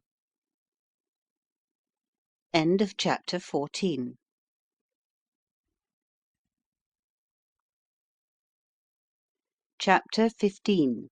Tangled Threads. Cleek screwed round on his heel and watched the approach of this interesting pair with undisguised interest. Dollops' discovery had not been without its effect on him, although he proposed taking no active steps at present. He might reasonably have expected Miss Wynne to make every effort to keep out of his way, but she was evidently bent on being seen as prominently as possible. By daylight she was even more attractive than she had appeared on the preceding night, and made a decidedly charming picture. Cleek found himself wondering how Sir Edgar had withstood her allurement, even with the memory of Lady Margaret Cheyne in his heart. The frail, frightened child fresh from the convent, patrician though she was, could not hold a candle, as the saying goes, to this daughter of a country doctor. Again the thought flashed across his mind. Was it all a blind, this man's love for the girl endowed with such a precious dowry? Or did he but wish to obtain them in order that he might bring a bigger fortune to the hands of this country siren? He dismissed the idea instantly as unworthy of the man to whom he had taken an instinctive liking, notwithstanding the fact that by his reticence he was helping to complicate this most difficult case. "Good morning, Mr. Policeman," said Miss Wynne gaily when the mutual introduction had been made.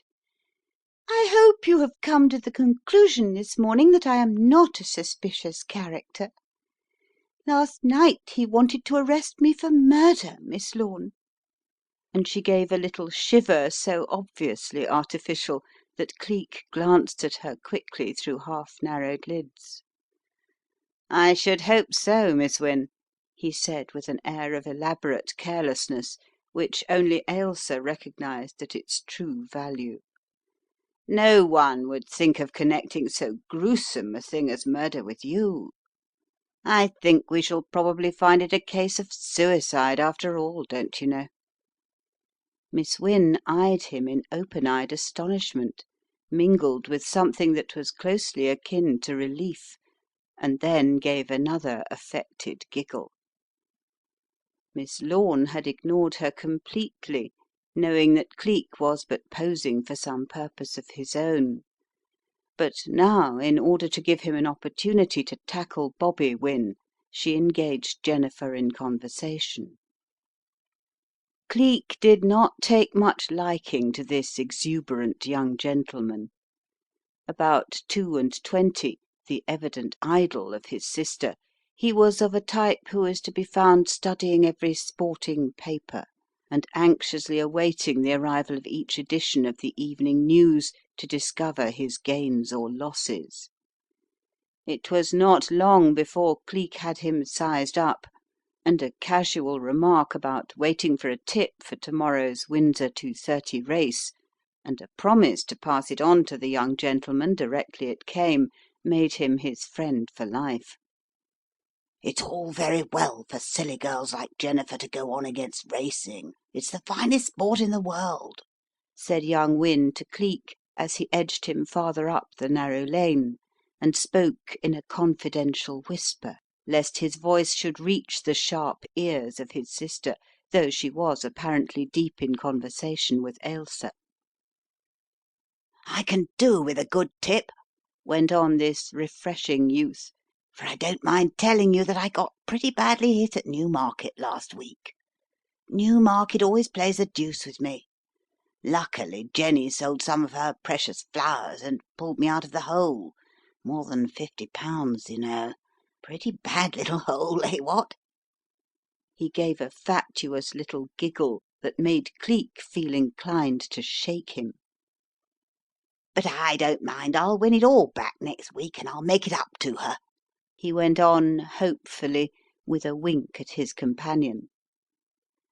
But Cleek's mind was now working at lightning speed, though he was apparently deeply interested in Wynne's conversation.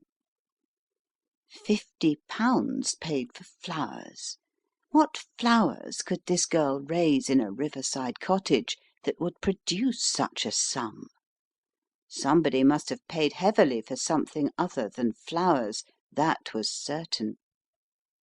"Talking of flowers," he said casually, as young Wynne stopped to light a fresh cigarette, "I'm a bit of a ruralist at times, and I'd like to see Miss Wynne's collection, if I may.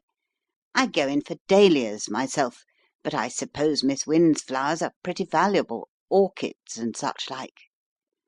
"Good Lord, no, only those beastly smelling sickly funeral flowers, hyacinths and tulip things," was the reply in an off-hand manner. "Cheap as dirt they are, and how she gets the money beats me. But then Jenny always was a problem since the day she was born." Cleek felt he wanted to see more of this interesting pair before he had done with them. Already he had gained some valuable information, for Miss Jennifer Wynne had evidently been well paid for her flowers, hyacinths or tulips or whatever they might be, or she could never have given this young idiot £50 to pay his racing debts. So well did he contrive to work his way into the good graces of both brother and sister that when Ailsa insisted on taking the short cut through the fields to her own home alone, Cleek was easily persuaded to return for lunch to the house where the young couple had lived ever since the days before their father's death. Herein were pictures of every horse, jockey and trainer that had ever lived. "See that horse there, Beauty?" said Wynne after they had been in the house a few minutes. "Well, that old sport got me the finest gold watch I ever saw. And that one over there is Baytree II, the best tip I ever had, 100 to 1 chance. only I didn't have more than 10 bob in my pockets, worse luck. I'll tell you about the rest after lunch, if you like." Cleek was frankly bored, but he kept his feeling in restraint, being on the watch to get what information he could. "Delighted, my boy," he said cordially. Then, as the sound of footsteps crunching on the gravel outside came to his alert ears, he stopped short, and Wynne looked down through the open window and withdrew his head with a little muttered exclamation of disgust. "Oh, hang it all," he growled. "Now we're in for a visitation from that doctor chap. I can't stand that fellow Verrill at any price." Dr. Verrill? Cleek turned as he heard the name and looked out of the window. He would have given anything to have overheard the meeting between him and Miss Jennifer downstairs. That there was some secret connection between them he felt sure, and that Dr. Verrill would try to shield the girl he loved, even at the cost of his professional honour, was also an assured fact. He must get down as quickly and as quietly as possible, and he blamed himself and Bobby, whose offer to show him his pictures was the cause of his having been out of the room. "Lord!" he muttered, clapping his hand to his forehead and wheeling round blindly. "'Pon me soul, I think he's just in time. Got one of these staggering attacks. Got it through the Boer War, don't you know. Don't you trouble, old man. I'll find my way down myself." He lurched across the room, and just as he passed the edge of the old-fashioned chest of drawers against the wall, his elbow caught the projecting edge of a book, and with a crash it fell to his feet. From between its leaves there fell some sporting prints and a photograph of a man. Cleek stooped to replace them when young Wynne sprang forward almost excitedly, snatching them from his hand, but not before Cleek had made a startling discovery. The picture was that of the man who lay murdered in the house of mystery, Cheyne Court. As if realizing that his act needed apology, young Wynne put the photo hastily back. "Sorry if I snapped at you, old chap," he said, a flush of mortification reddening his face.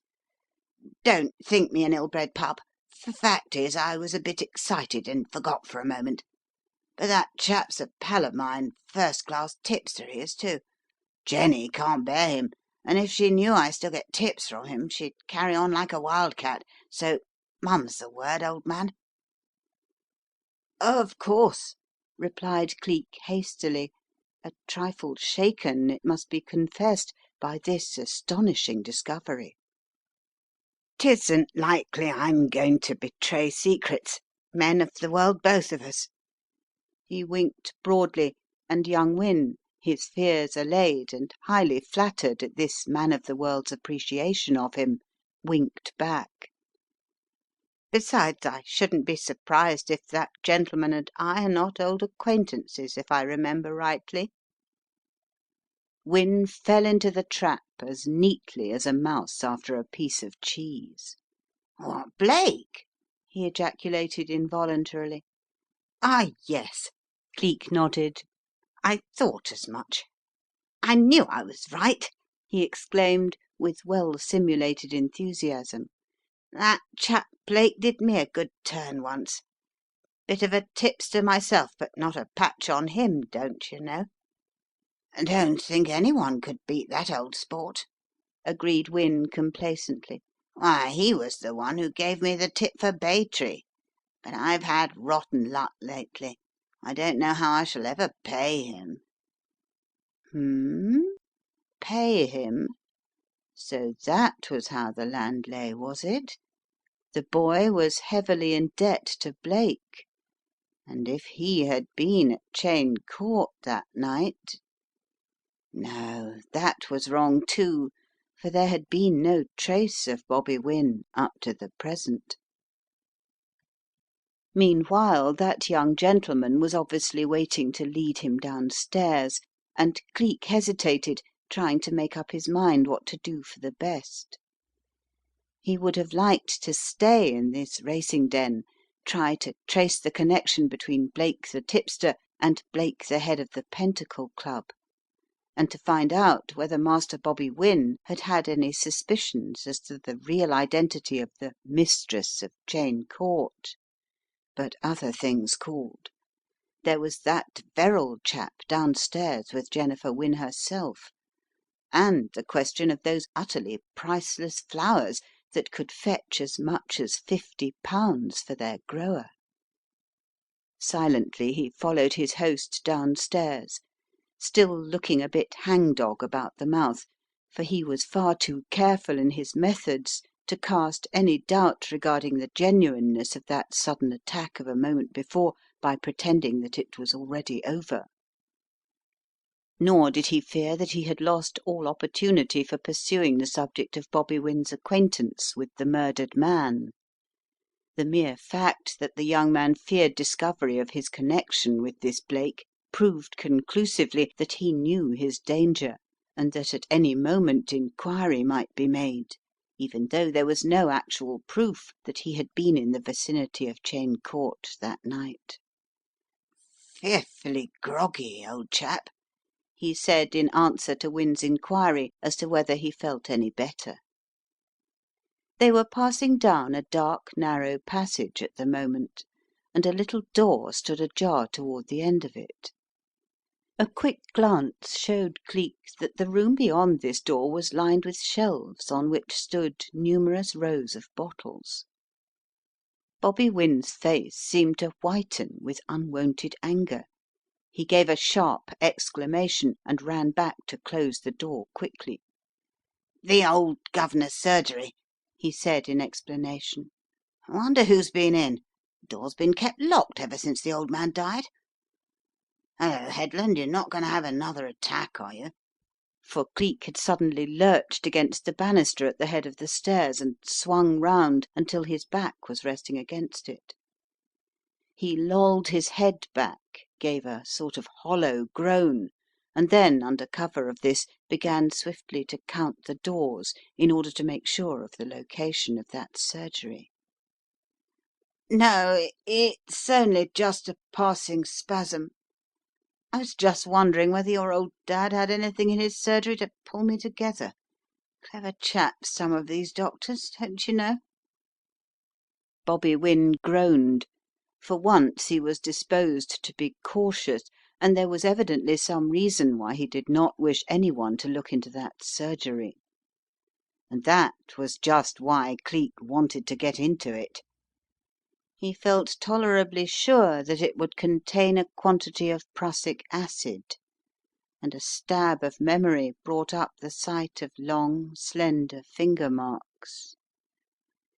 Get into that room he must. So, leaning heavily on young Wynne, he said, "I'm all right now. I'll get a pick-me-up presently." And descending the staircase arm in arm, they entered the dining room together. End of chapter 15.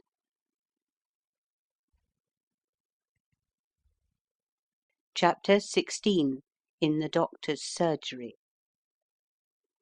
The delay had only been a trifling one, but Cleek did not after all get downstairs in time to witness the first meeting between the worthy doctor and his adored one.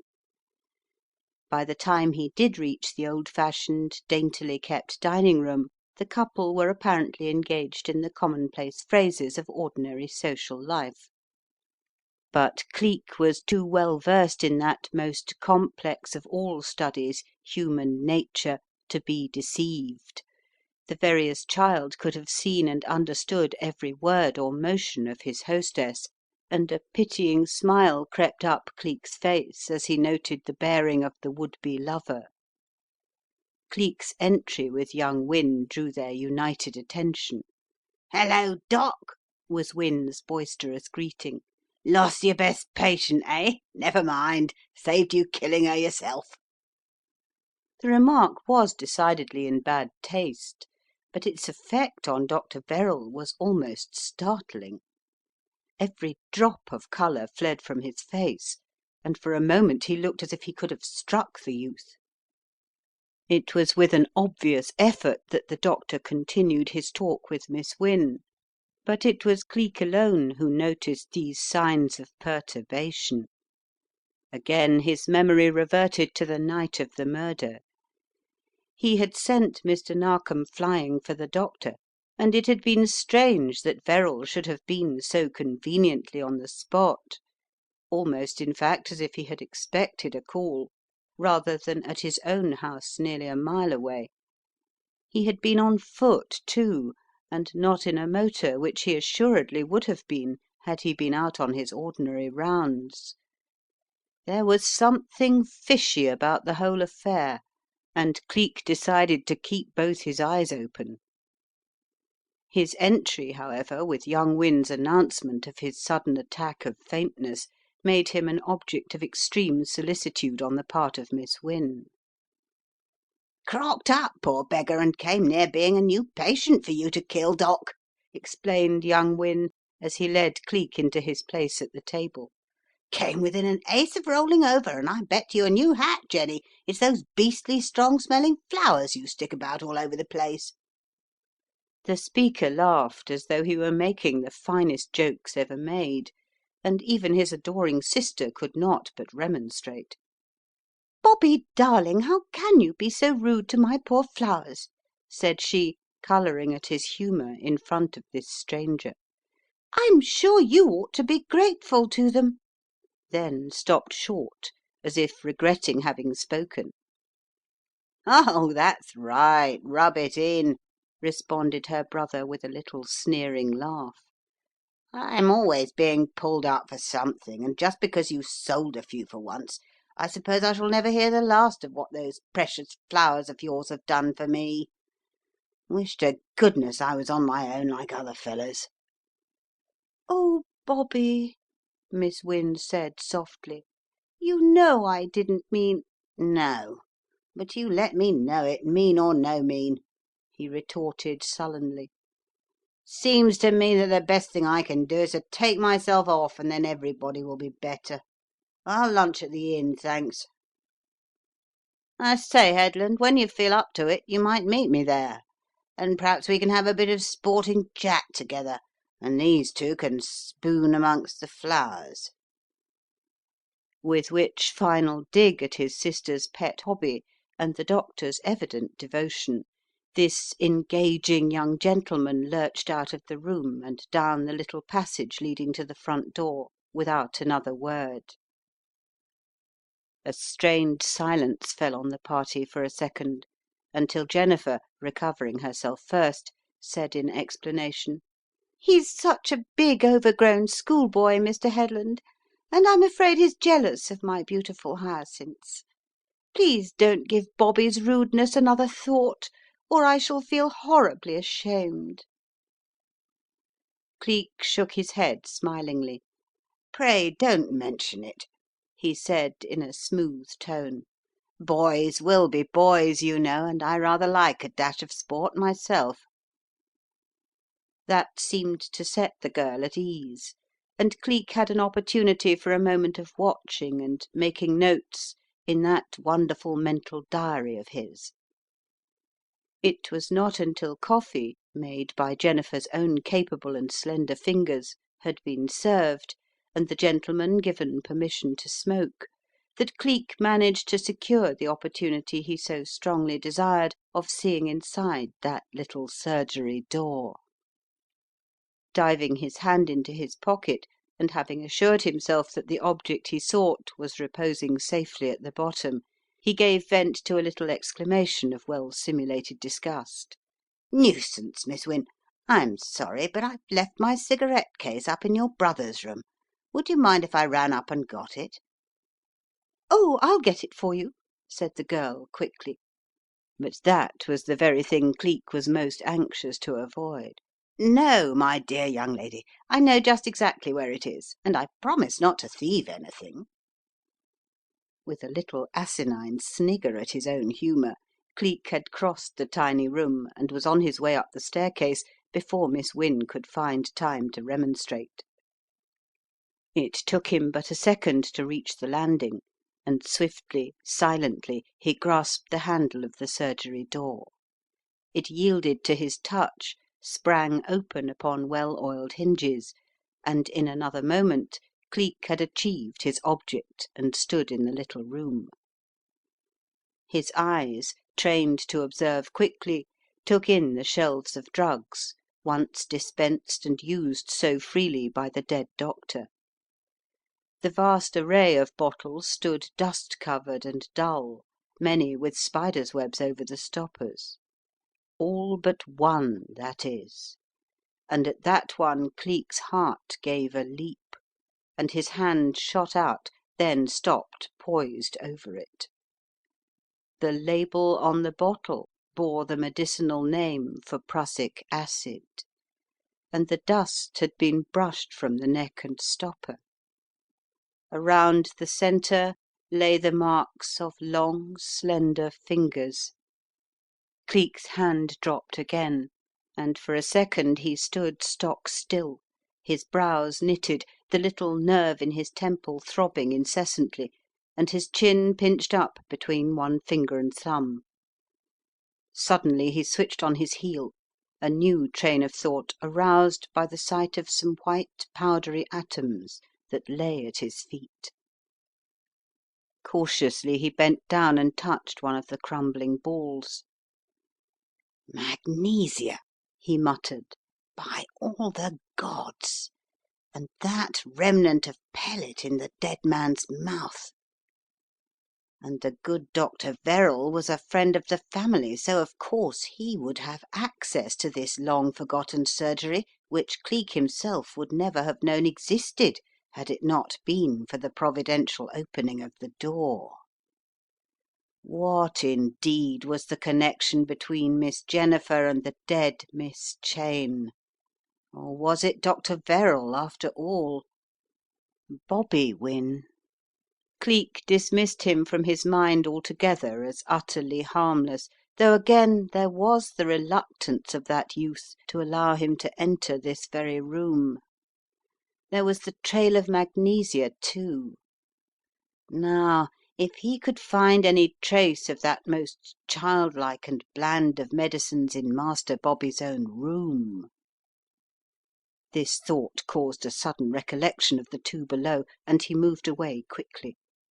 Swiftly and as noiselessly as he had entered, he passed out, the problem rendered still deeper by the knowledge he had obtained.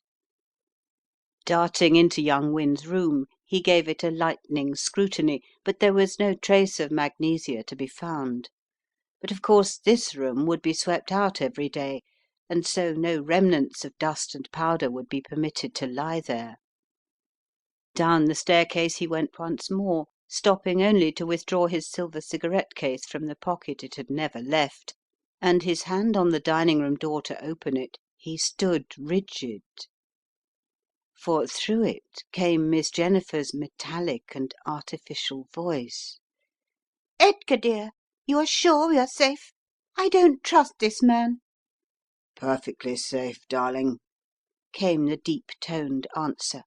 "Leave everything to me and fear nothing. You shall be safe, that I swear." "Oho!" Cleek's lips puckered for a soundless whistle. "Edgar, eh? So Dr. Verrall's name was Edgar, too, for it was certainly that personage who had answered her question, and their relation to one another now was obvious. Had she meant Edgar Verrall, then, and not Sir Edgar Brenton after all? Yet the initial on the revolver was B. Last night he could have sworn that she was in love with the young baronet and was planning to marry him, but now he asked himself which Edgar was it? Without a sound he let go the handle, and after a swift glance round to see that his action was not likely to be observed by a servant, if one there were, he backed noiselessly half way up the staircase and then came down again heavy-footed and whistling. When he entered the room it was to find the lovers calm and collected. "Please forgive me, Miss Wynne," said Cleek genially, flourishing the cigarette case in his fingers. "I've been the deuce of a time, but the dashed thing had fallen down behind the dressing chest, and I had a regular hunt for it. I hope Mr. Wynne won't mind my intruding on his sanctum. You must explain it to him for me." "Oh, no, not Bobby," said that gentleman's sister a little absently. "So long as you do not disturb his racing calendar, that's all that matters to him." Cleek forbore to comment upon this other than in a general "Oh, boys will sow their wild oats, you know," and then went forward and held out his hand. "Well, good bye, Miss Wynne, and thank you for a pleasant luncheon. I'll look you up again some time, if I may. You've been awfully kind putting up with me, and that young brother of yours is a real good sort." Then he smiled, took his departure, and went presumably to meet Mr. Narkom. Yet had the occupants of the house he had left been watching his movements, they would have been surprised to see that his footsteps led him exactly in the opposite direction from that of the village police station. He simply vanished round the angle of the house and stood on the gravelled path, apparently absorbed in looking at the gnarled old wisteria plant which covered the entire wall. His memory for rooms had told him that that small, tightly closed window was that of the surgery in which he had made so momentous a discovery. The garden all round him, shut off from the main road by a fairly high wall and shielded by tall elm trees, was a veritable paradise of flowers. Flowers had always been a passion with Cleek himself, and for a few moments he stood there drinking in the exquisite perfume of the hyacinths which hung round him like a cloud of sweetest scent. Blue, pink, and purest white, with tulips and all the various kinds of narcissi grouped about them, they transformed the place into a fairy glen. Looking about him, Cleek recognized what constant care and attention had been expended upon the spot. It was a harmless hobby and possibly a paying one in a small way, but not sufficient to pay Master Bobby's racing debts. Cleek's brows drew together involuntarily. Again he saw the flush of pain and, if he were not mistaken, of remorse too, in Jennifer Wynne's face. His eyes wandered mechanically from bed to bed, coming to rest on the one just beneath the window. Yes, there was undoubtedly a footprint, long and narrow. A woman's footprint, obviously, clearly marked and only partially concealed by the tulip leaves. His eyes flashed up to the ivy which stretched green and unbroken to the surgery window. Unbroken? No, it certainly was not, for closer observation revealed the fact that many of the branches were torn and bruised. Someone light and lithe had evidently climbed up and thus obtained an entry to the surgery. But who? Cleek stood there, his brows pulled down, his chin pinched hard as he thought of the prussic acid and other things. It could not be Jennifer Wynne herself, for obviously she would not have entered the room from the outside, nor young Wynne either. Who was it? The breeze stirred the leaves of the ivy, and Cleek found himself gazing mechanically upon a little fragment of material caught in the sharp twigs. He looked at it for several minutes before he realized the clue which lay before him. Then his hand shot out, the stuff lay in the open palm, and with it something more. A man's life. End of chapter 16.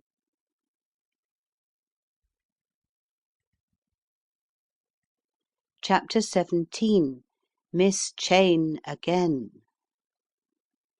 At the police station Cleek found Mr. Narkom awaiting him.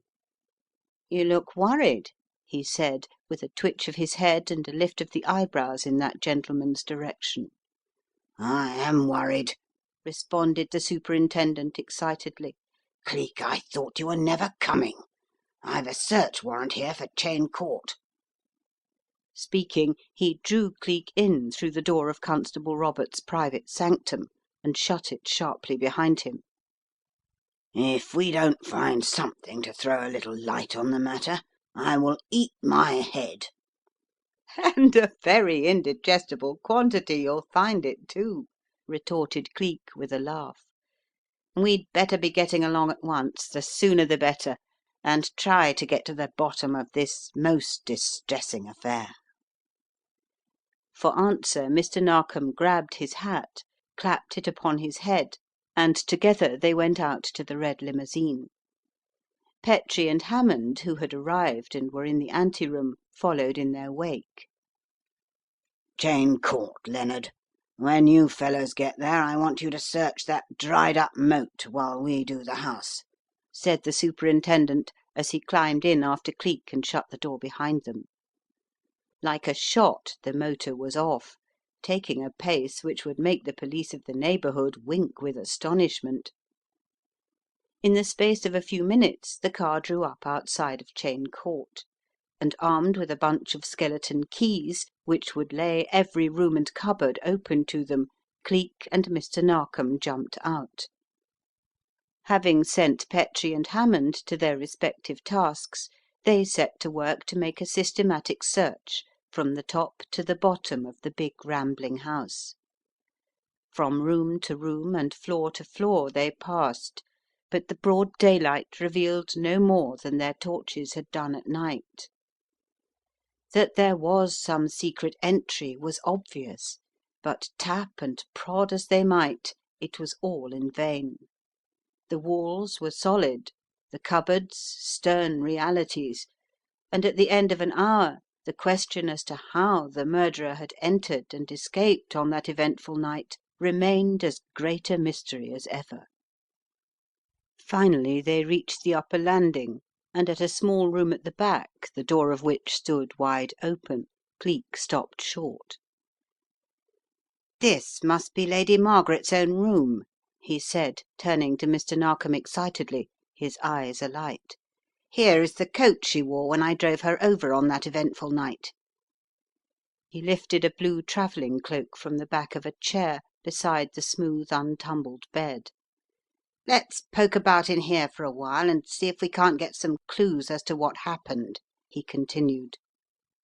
Suiting the action to the word, he dropped on his knees and commenced examining every inch of the floor, which was covered with coconut matting. Suddenly Mr. Narkom saw him come to an abrupt halt, every nerve tense, as he sniffed repeatedly at the air. Then he bent still farther over the matting. He said ruminatively. "That scent again. Huile de jasmin, eh?" There was a note of satisfaction in his voice. "Huile de jasmin. No wonder it lingered. Look, here is another spot." Creeping on all fours in the direction of the perfumed trail, he put his finger upon a tiny oily patch and smiled up into the astonished Superintendent's face. "Oh, I know this stuff well. At one time its real scent was only used in the harems of the great Rajahs, and they used to have a few drops put in receptacles attached to the back of their jewels. Sometimes a ring would bear its odour, sometimes a bracelet or earring. Later, though, it became more common and was used in the bazaars." "Bazaars?" said Mr. Narkom. "Then it's Indian, you mean? Ah, my dear chap, do you remember that Lady Brenton was born in India? That is where Sir Edgar's father met and married her." Cleek nodded and went on as though Mr. Narkom had not interrupted him. "I said was, remember," he said. It is still just as generally used, but since the days when the favourites of the harem alone had permission to use it, I have no doubt some enterprising Eurasian has manufactured it and sells the scent over here. Not but what I am not going to keep an eye on all that little Hindu gang over the other side of the village. I have set Dollops to work too. I had the pleasure of meeting one of them, a Mr. Gunga Dall, a few hours ago, and before I make up my mind there are still others. Lady Brenton herself uses the scent. Miss Jennifer, too, is mighty fond of it, I noticed at lunch.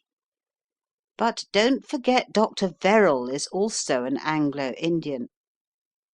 Yes, my friend, a good many roads lead to Rome.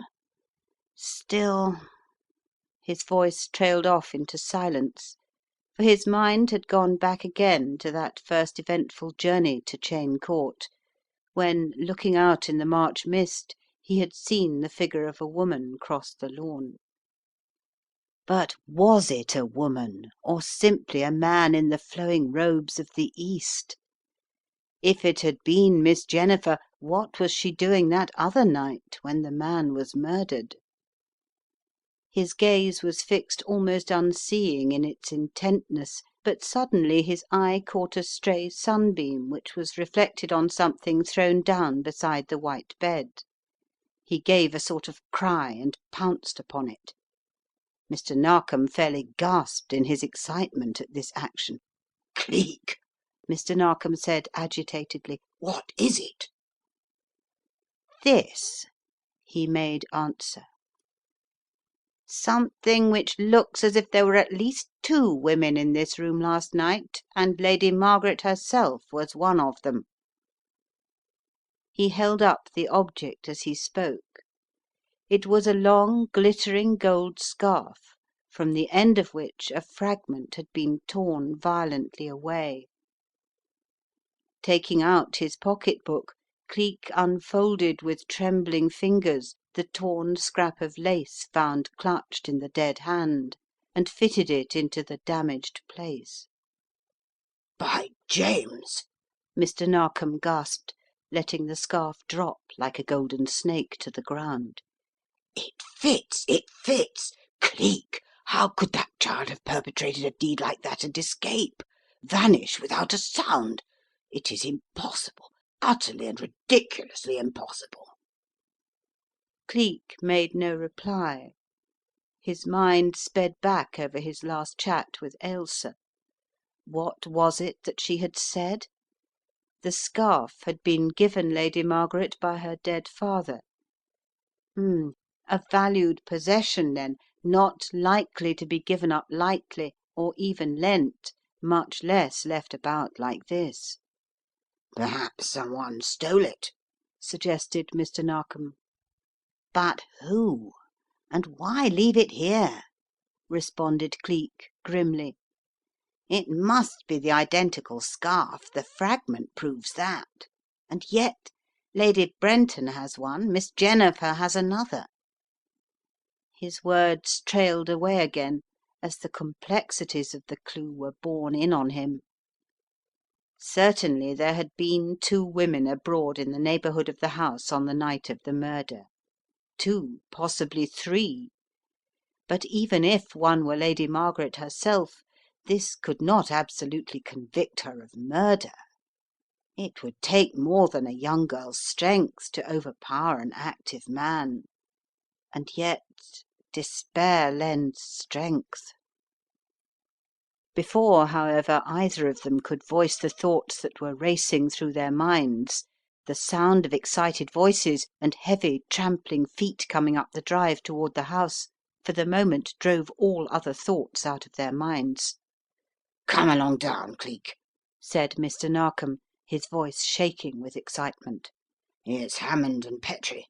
I set them to search the grounds and the river.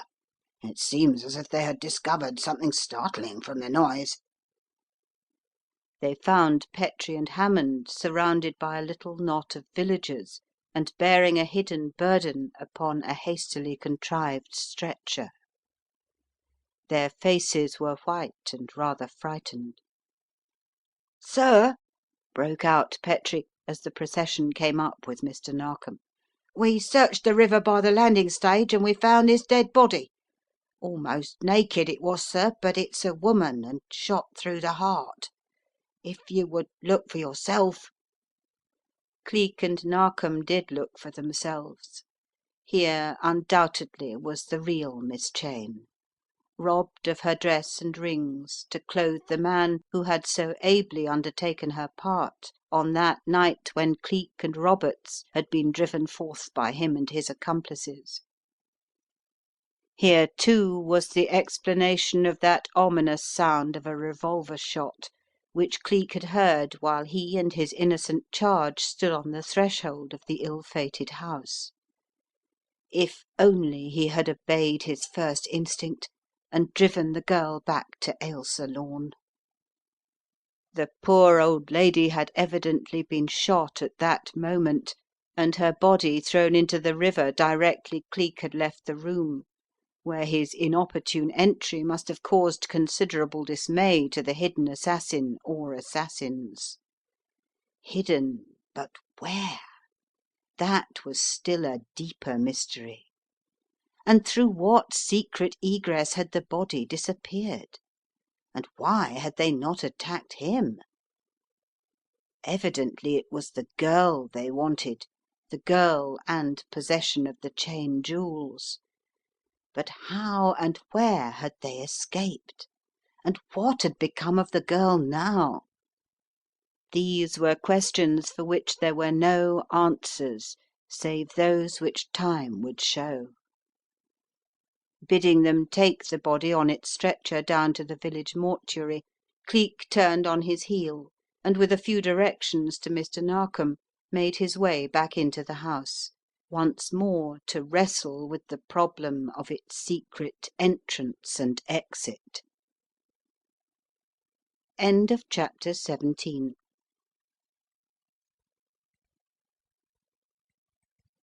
Chapter 18. Dollops takes a hand. Meanwhile Dollops had not been idle. He had set himself the stupendous task not only of discovering the murderer of Miss Cheyne, but what was more important to his sentimental heart, the finding of the young girl. Her face, as he had seen it once on that memorable day at Charing Cross Station, had so imprinted itself on his impressionable mind that it was little wonder that Sir Edgar Brenton spent many hours in the lad's company listening to his brief description of her again, and giving Dollops as clear a word picture of her as any lover could. "She is dead! The devils have killed her!" he would say in despair. But this theory Dollops refused to accept at any price.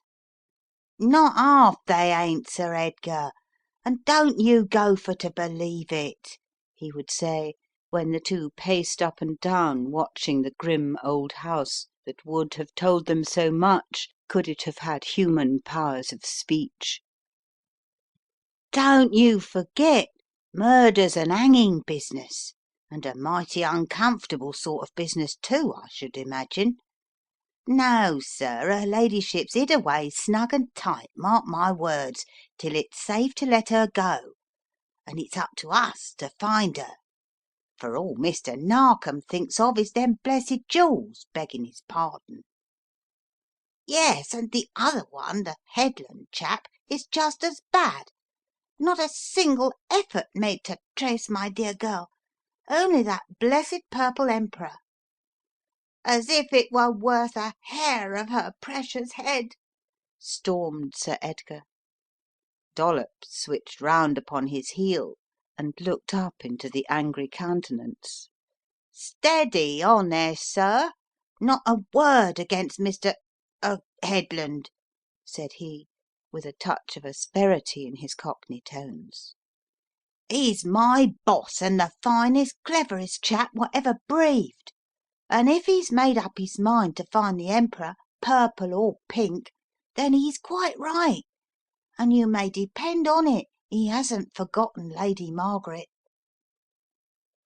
Then Dollops went on his own tack, leaving Sir Edgar to enjoy his own bitter reflections as best he might.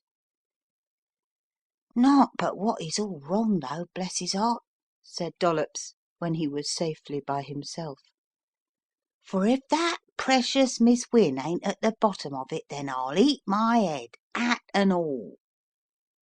He was still indignant that Cleek had apparently taken such little notice of his staggering discovery and capture as she climbed through the window on the night of the murder, and he had persistently dogged her footsteps ever since. But for the time being he was keeping a strict eye on the movements of Cleek himself, and having seen him safely into the house, he took up his position, squatting in the shadow of the huge overgrown laurel bushes, prepared to wait till nightfall if need be, for such time as his master should emerge.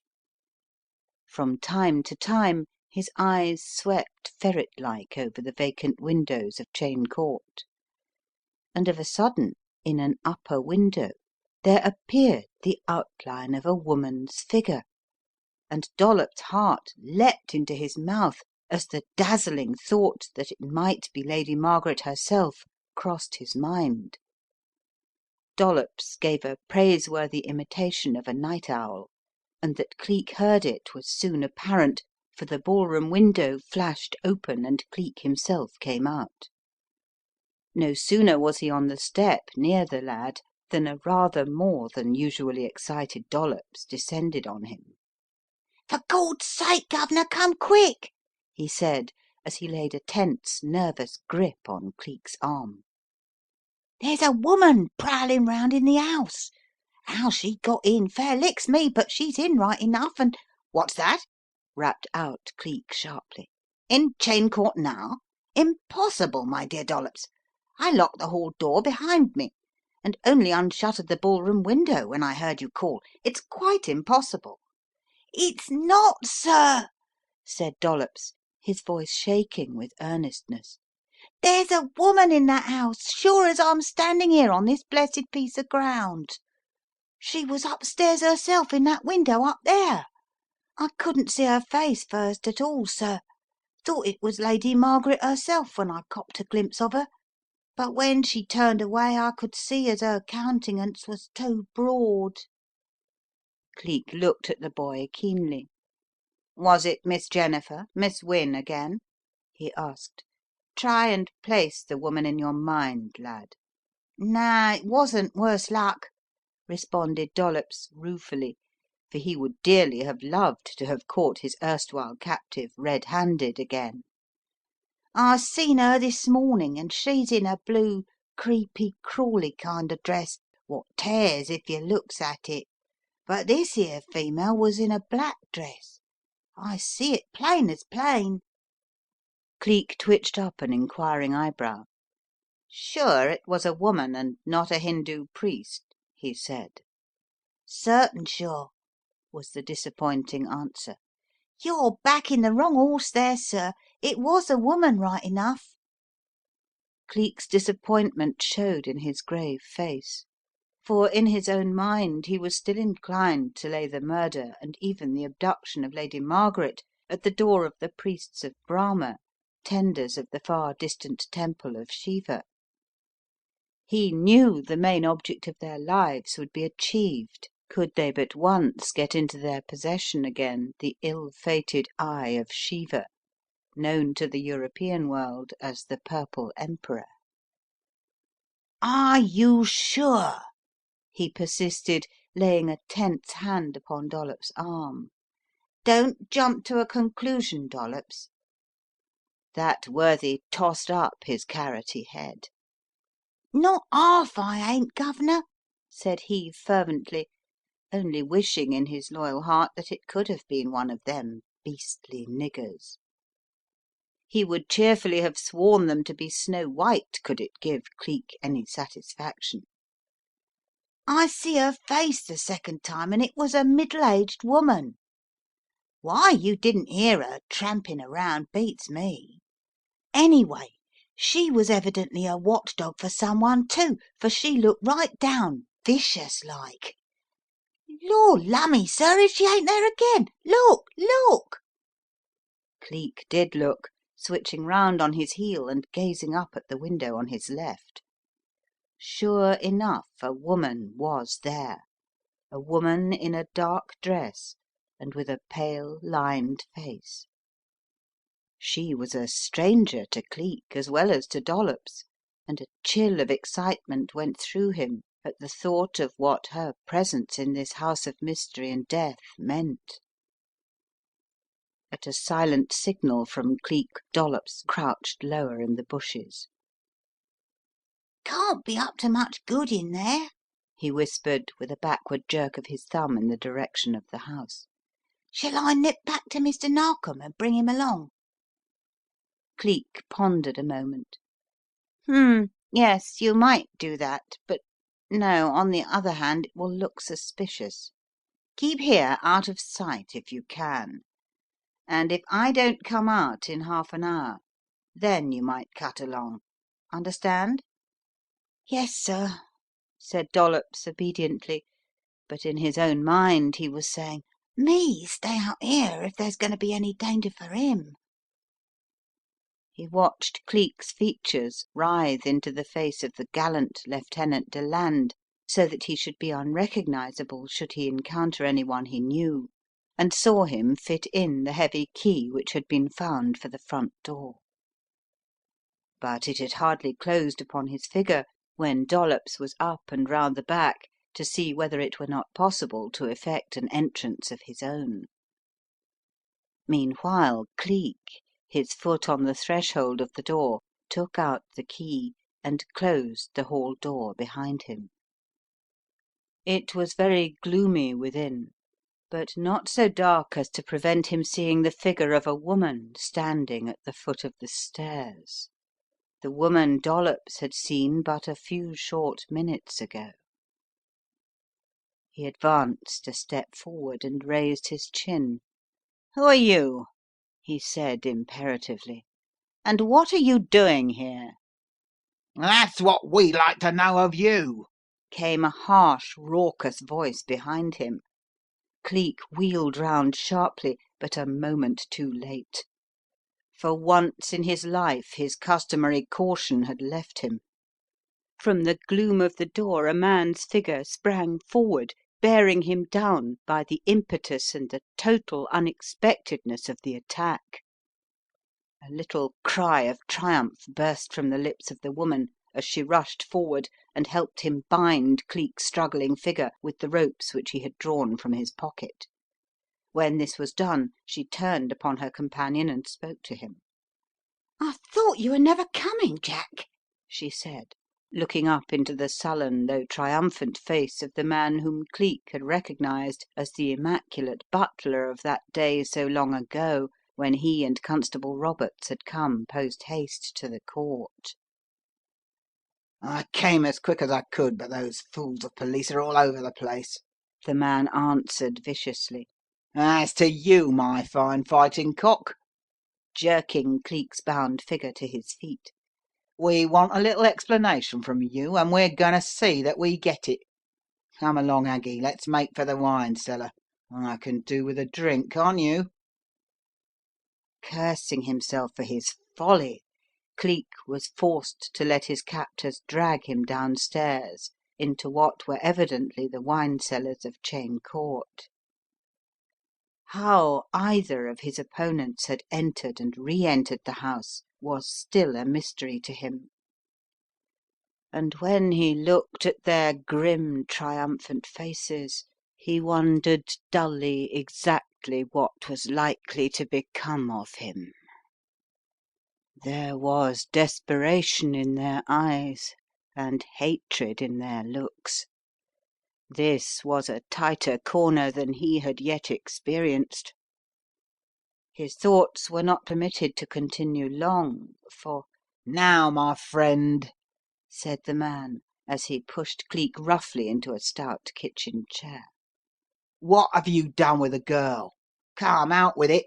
We've no intention of having dangerous witnesses against us. Tell us where that girl is and we'll let you off with your life.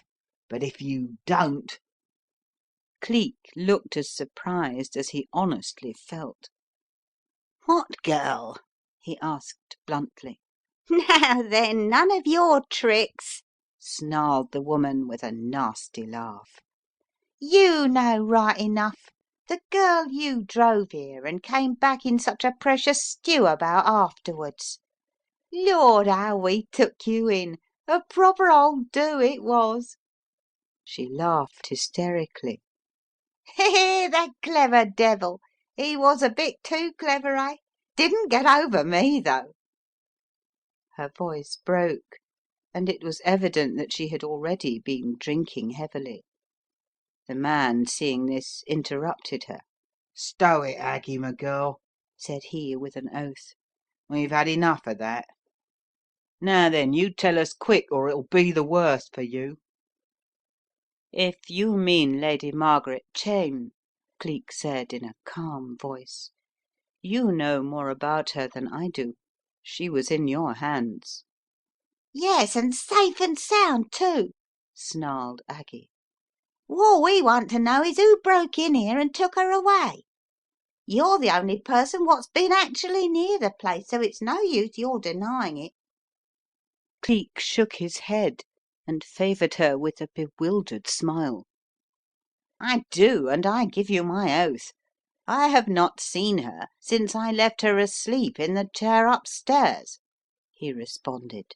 I wish to God I had. We've been searching for her long enough, goodness knows. The man stared at the woman, and the woman stared at the man. There was dismay written large on both their faces. It looked as if a mistake had been made after all. What are you going to do now? Asked Aggie in a breathless whisper. I don't believe it. Still... Believe it or not, I'm going to finish him, Growled the man in response. dead men tell no tales, my girl, and her precious ladyship won't do us no harm. And as for other things... Their laughter filled the vaulted chamber, sending the echoes chasing back and forth. Cleek's heart sank like lead. So this was to be the end. This, after all his escapes, all his plans for the precious future with Ailsa. His soul was sick within him. Come, let's have one more drink of the old girl's wine. Pretty good taste, too. And then we'll put this Johnny to sleep for good, Went on the man in a calm, steady voice, as though the task of putting people to sleep for good was an easy matter. Are you sure it's safe to leave him? Asked Aggie. There might have been someone else on the watch. Not a soul, my dear. Come on. Still laughing, they passed into the inner room, leaving Cleek trussed up like a fowl upon the floor and utterly helpless to assist himself.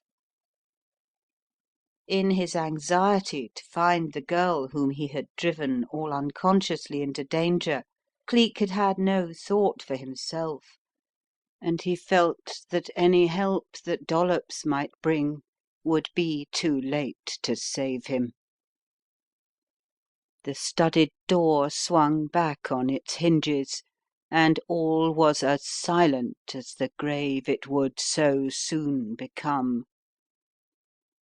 2 minutes passed, 3, 5, perhaps 10, and still the quiet was unbroken. Cleek, his eyes strained toward the window, which he would have given worlds to be able to reach or drag himself to, waited like a mouse in a trap. Suddenly an odd gleam of sunlight came through the dust-laden, begrimed window, and as it did so it lit up 2 tiny shreds of substance which caused Cleek's heart to leap to his throat.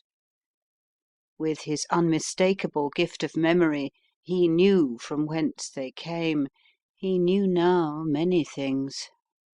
He knew how Lady Margaret had escaped, and also, if his memory served him rightly, the identity of the person who had assisted her, though for what ends it was impossible to know.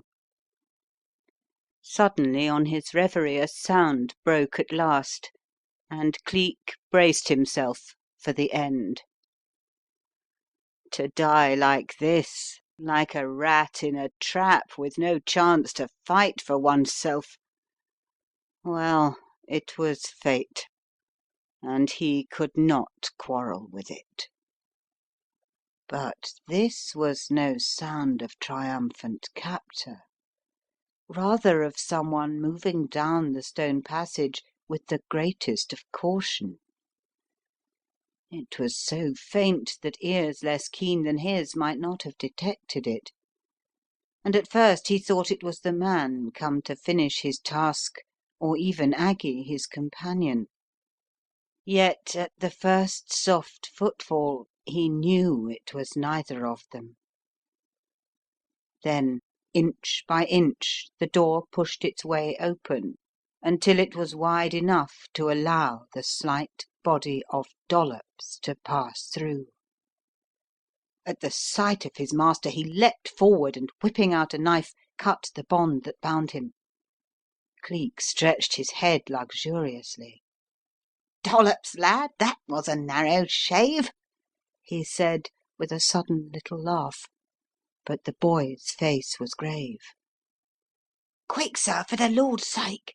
I know a new way out," he whispered as he dragged away the chair. "They've drunk themselves blind, but any minute. Quick, sir, come on. Come, do." Cleek did come on, and after one grab at the window, switched on his heel and sped swiftly and noiselessly in the wake of Dollops. Not so noiselessly, however, but what some faint sound must have penetrated even the wine-fuddled brains of the man and woman, for there came the sound of swift footsteps, a yell of disappointment, then the patter of pursuing feet which stumbled uncertainly. To Cleek it seemed as if they must be caught and would have to fight for it. So, affecting the quick, heavy tones of Mr. Narkom, he shouted lustily at the top of his voice, and the house rang with the echoes. "Go on, lads, we'll find him yet. Down this passage, and here they are." And he tramped the stones with his boots till the passage resounded as with the feet of many men. It was a chance throw, but it had the desired effect, for with a smothered yell the two turned and fled back to the wine cellar. Dollops caught Cleek quickly by the arm. "Let's get out, sir. Don't stop to catch 'em till we gets help," pleaded he, and Cleek, realizing the futility of attempting to capture these two, members of the Pentacle Gang if he knew anything, single-handed and unarmed as he was, did as he was bidden. Together they left the big house by Dollops' new egress, a biggish pantry window standing conveniently open, and so reached the safety of the grounds. Despite the rush, Cleek had contrived to snatch at the two fragments clinging to the cellar window ledge, and a little smile crossed his face as Dollops uttered words of remorse at having let his precious master into the trap alone. Cleek squeezed his arm with an impulsive gesture. "Dollops," he said softly, "be quiet. You've put one more thread into my hands, and you've saved my life into the bargain. If that's not enough for one afternoon, then you're a greedier chap than I thought." Dollops gulped loudly in answer, and seizing Cleek's hand, squeezed it tightly in both his own. It was not until they had arrived safely at the Hampton Arms and were in the company of Mr. Narkom himself that Dollops gave vent to his relief. The Superintendent gasped when he heard their story. "This must be the rest of the gang," he said. but how and where they get to puzzles me." "So it does me," threw in Cleek quietly. "There is evidently some unknown hiding place. What's that? Go back now with you to catch them? No, no, Mr. Narkom, surely you will give them more credit than that. My little trick succeeded, but they will not stop to be caught like rats in a trap. A stronger guard must be kept in future, and I will take care not to be caught napping myself. By the way, I suppose that you have seen the authorities about the inquest?" Mr. Narkom nodded vigorously. "Yes, it is fixed for tomorrow, at the house itself," he said. Chapter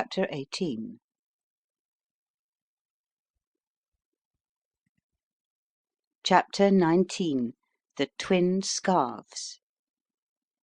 To say that the village went mad with excitement when the bodies of the two victims, man and woman, were laid side by side in the great ballroom of Cheyne Court was to underestimate the case altogether. The villagers were literally crazed for the time being, and when news reached them, as such news will, that an inquest was to be held in that identical spot in a day or two, daft was no name for their condition at all. Cleek himself would have smiled at the rumours which were rife. So a revolver had been found beside the body of the murdered man who had so successfully impersonated the Honourable Miss Cheyne herself, had it? And what? No, it couldn't be possible. Mrs. So and so had whispered that that identical revolver was the property of Sir Edgar himself. It was too much to believe, too horrible to think about. That little Master Edgar whom they had watched grow up from a toddling babe of 2, prattling to his nurse on their walks through the village and winning their hearts with the sweetness of his manner. That child should have grown up and become a murderer! The thought was impossible. When the day of the inquest finally arrived, all Hampton turned out and put in an appearance at Cheyne Court. To tell the exact truth, Cleek's own mind was suffused for the time being with something that closely resembled doubt as regards Sir Edgar's innocence in the whole awful affair. Circumstantial evidence he had always regarded as a spider's web of coincidence, to be brushed aside with the broom of a man's reason. But somehow this was different. He took his stand at the back of the great ballroom and watched with keen eyes and saddened heart while the coroner put forth the case in all its bald appallingness. In a sort of dream he heard that gentleman impart to the jury gathered there for the purposes of justice the colossal fact that they were met together to inquire primarily into the death of an unknown man whose identification up to the present they had wholly failed to establish. Cleek shifted upon his feet and cast a quick glance over to the other side of the room, where Bobby Wynne and his sister Jennifer stood together listening with unveiled interest. If they were in no way connected with it, their morbid curiosity in the affair sickened him. But if they were... Watching the scene as a mere spectator, he had particularly requested Mr. Narkom to make arrangements that he should not be called in any official capacity. Cleek felt that he could more clearly review the situation. Constable Roberts was the first witness to be called. He told briefly of his encounter with the young military gent who had fetched him in a car at 10 o'clock on March the 11th and dragged him forth upon what proved eventually to be nothing more than a wild goose chase. The lady whom the young gent had said was lying dead was alive, "And very much alive, sir," added the constable with some conviction. and he was as took in as what I was myself." Cleek nodded at this, and the little one-sided smile slid slowly up his face at this unconscious admission. The coroner also nodded. "Indeed," he said in proper judicial manner. "And did you meet no one then upon the return journey, Mr. Roberts?" Er," Roberts began, staring confusedly round the room and turning red. "that is, no one as is any bearings upon the case, so to speak. Not suspicious at all, wasn't, sir, and But the coroner's voice broke in upon his flounderings with sharp incisiveness. "That isn't altogether your affair, Mr. Roberts," he said concisely. "The meting out of justice lies in other hands, and whether he was a suspicious character or not remains, of course, to be seen. The point is, who was it?" A sort of greyness dropped down like a veil over the policeman's ruddy countenance. He drew in his breath with a little gasp, and passed a hand over his perspiring forehead. "The gentleman what I saw was Sir Edgar Brenton," he said suddenly in a strangled voice. "But what he has to do with it beats me, for he was coming back from the station." "How do you know that?" "Because he said so," responded the constable decisively. The simplicity of the statement and the utter belief in the man's voice brought a sudden look of sympathy flashing across Cleek's countenance. It was the finest tribute to the character of the young man that he could receive. The coroner's voice broke in upon Cleek's thoughts. "You may stand down," he said. And the constable stood down with a look of relief upon his countenance. The second witness was Dr. Verrall, pale faced and calm, but with an odd look in his eyes that caused Cleek to watch him closely. Right through his evidence he gave the impression of saying only just as much as was absolutely necessary, and of keeping something back. But upon one point he was clear. "Your first belief, then," the coroner said quietly, "was that the deceased was shot by the revolver at his side?" Yes. "And afterward?" Afterward, unmistakable traces were pointed out by Inspector Headland, who was on the scene when I arrived, and I came to the conclusion that he had undoubtedly been poisoned by prussic acid, compressed into a tabloid by the use of magnesia." A quiver of interest swept over the assembled audience. Poisoned? Then perhaps Sir Edgar— "Was it possible for the man to have taken it himself, committed suicide, in fact?" put in the coroner, breaking in upon the thought that was in every heart. No, there were finger marks upon his neck showing that he had been seized, and the poisoned pellet pushed forcibly down his throat. Death must have taken place almost immediately. The coroner cleared his throat. "Would it be possible to identify the finger prints, Dr. Verrall?" he asked. For the fraction of a second there was no reply. The doctor hesitated, coughed affectedly, and passed his hand across his mouth. Then, Hardly. he responded in a cool, clear voice. Death had taken place fully an hour or so before. They were evidently long, slender fingers, but that was all that could be gathered. Slender, eh? A woman's, possibly?" Something like fear came into the doctor's face and was gone again in a twinkling. Certainly not, He snapped back with a sudden show of vehemence. they were decidedly those of a man. Besides, there were the marks of a heavy seal ring upon the throat.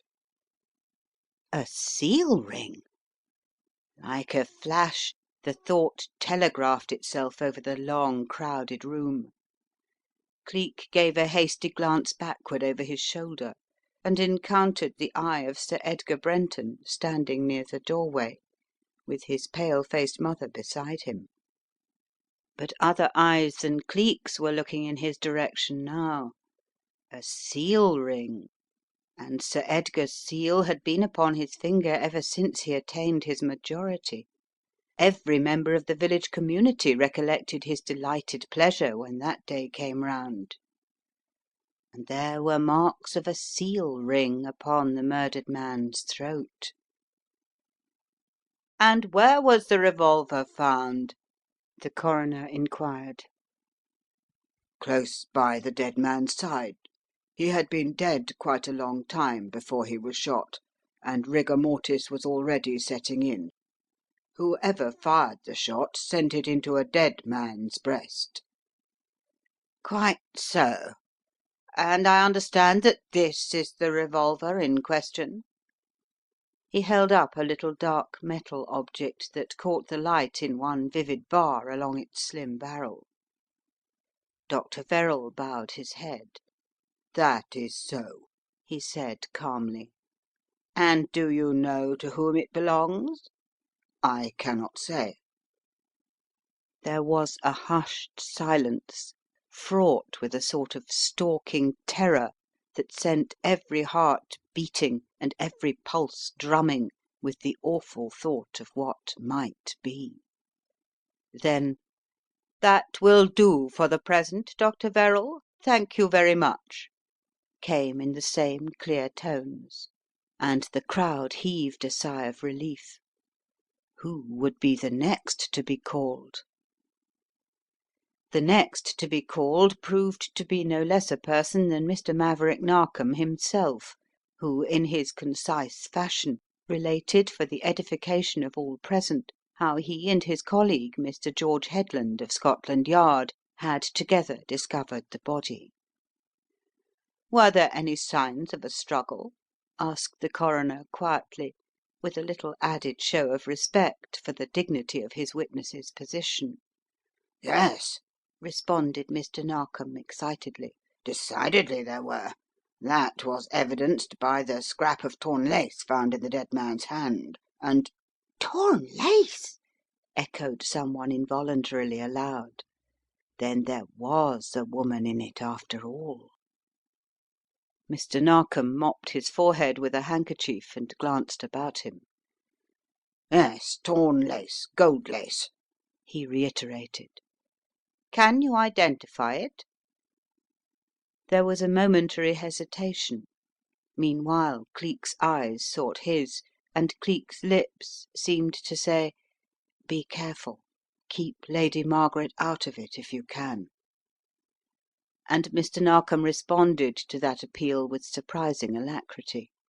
"I can't say that I can," he said with a slight smile and a shake of the head. But the coroner had not done with the subject yet. He held the little fragment of gold high above his head and then handed it round the table.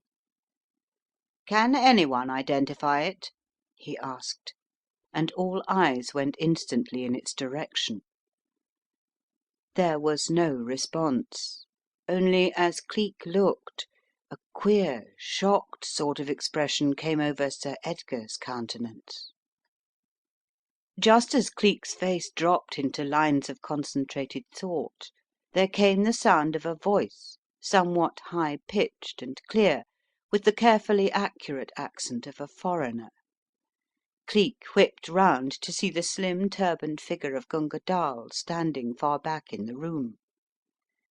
"If I may be so permitted," he said in the bland, smooth fashion of his, as the crowd instinctively parted and made way for him to come to the front, "I should like to identify that scrap of gold lace." Identify it! The hush that came over the room could almost be felt, it was so intense, so absolute. "We shall be pleased to receive your evidence," broke in the coroner shortly. He, like Sir Edgar, had no partiality for "niggers." There was a sort of polite regret upon Gunga Dall's dark features. He shrugged his shoulders and spread out his hands with a little pucker of the lips that bespoke dislike of the task he had in hand. "I am sorry to say that it is the property of Lady Margaret Cheyne," he said serenely. There was a moment of tense silence. You could have heard a pin drop in the ballroom. Cleek sucked in his breath and stood a moment eyeing the Hindoo. If that were so! But the thought was too utterly horrible to be longer entertained. There followed the sound of a little cry echoing across the crowded room.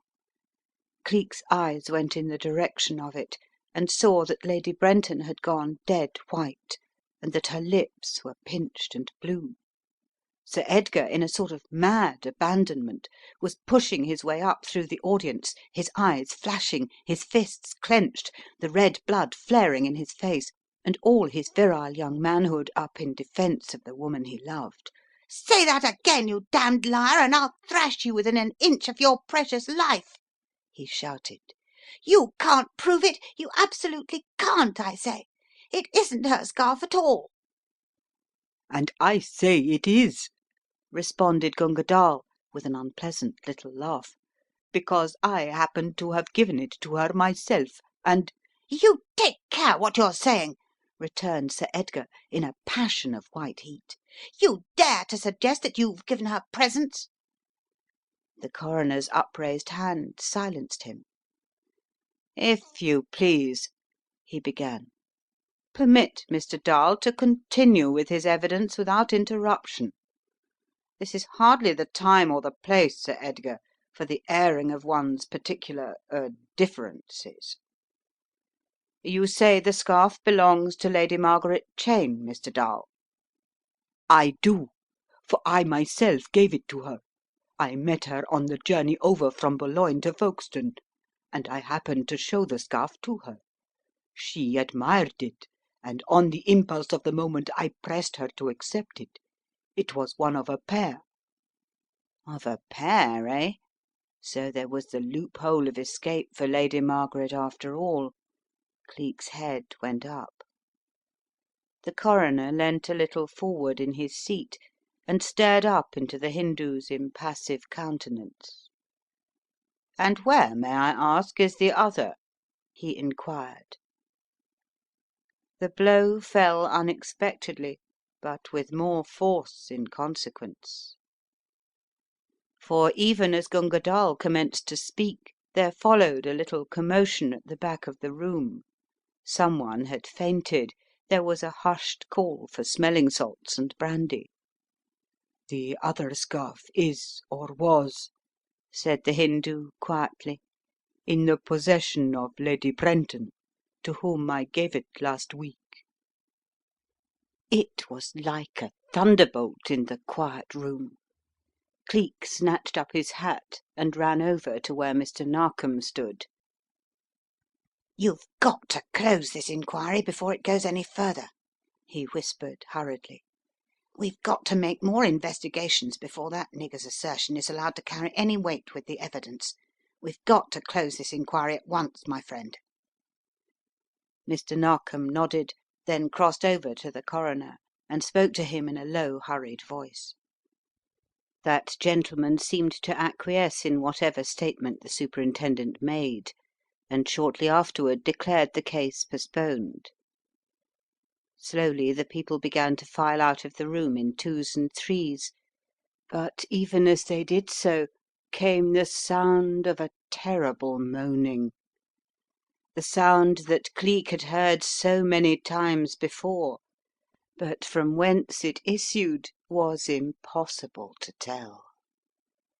Long drawn out and wailing as a dog's death howl, it floated over the room, striking fear into every heart by its very ghastliness. What was it? What could it be? Horrified, the listeners looked at one another in blank dismay. Even Mr. Narkom's usually ruddy countenance had undergone a change as the sound came to his ears. Supernatural or not, it acted like a charm, for in another minute the room was cleared, and Cleek, Mr. Narkom, and the Coroner stood alone. "Strange thing, isn't it?"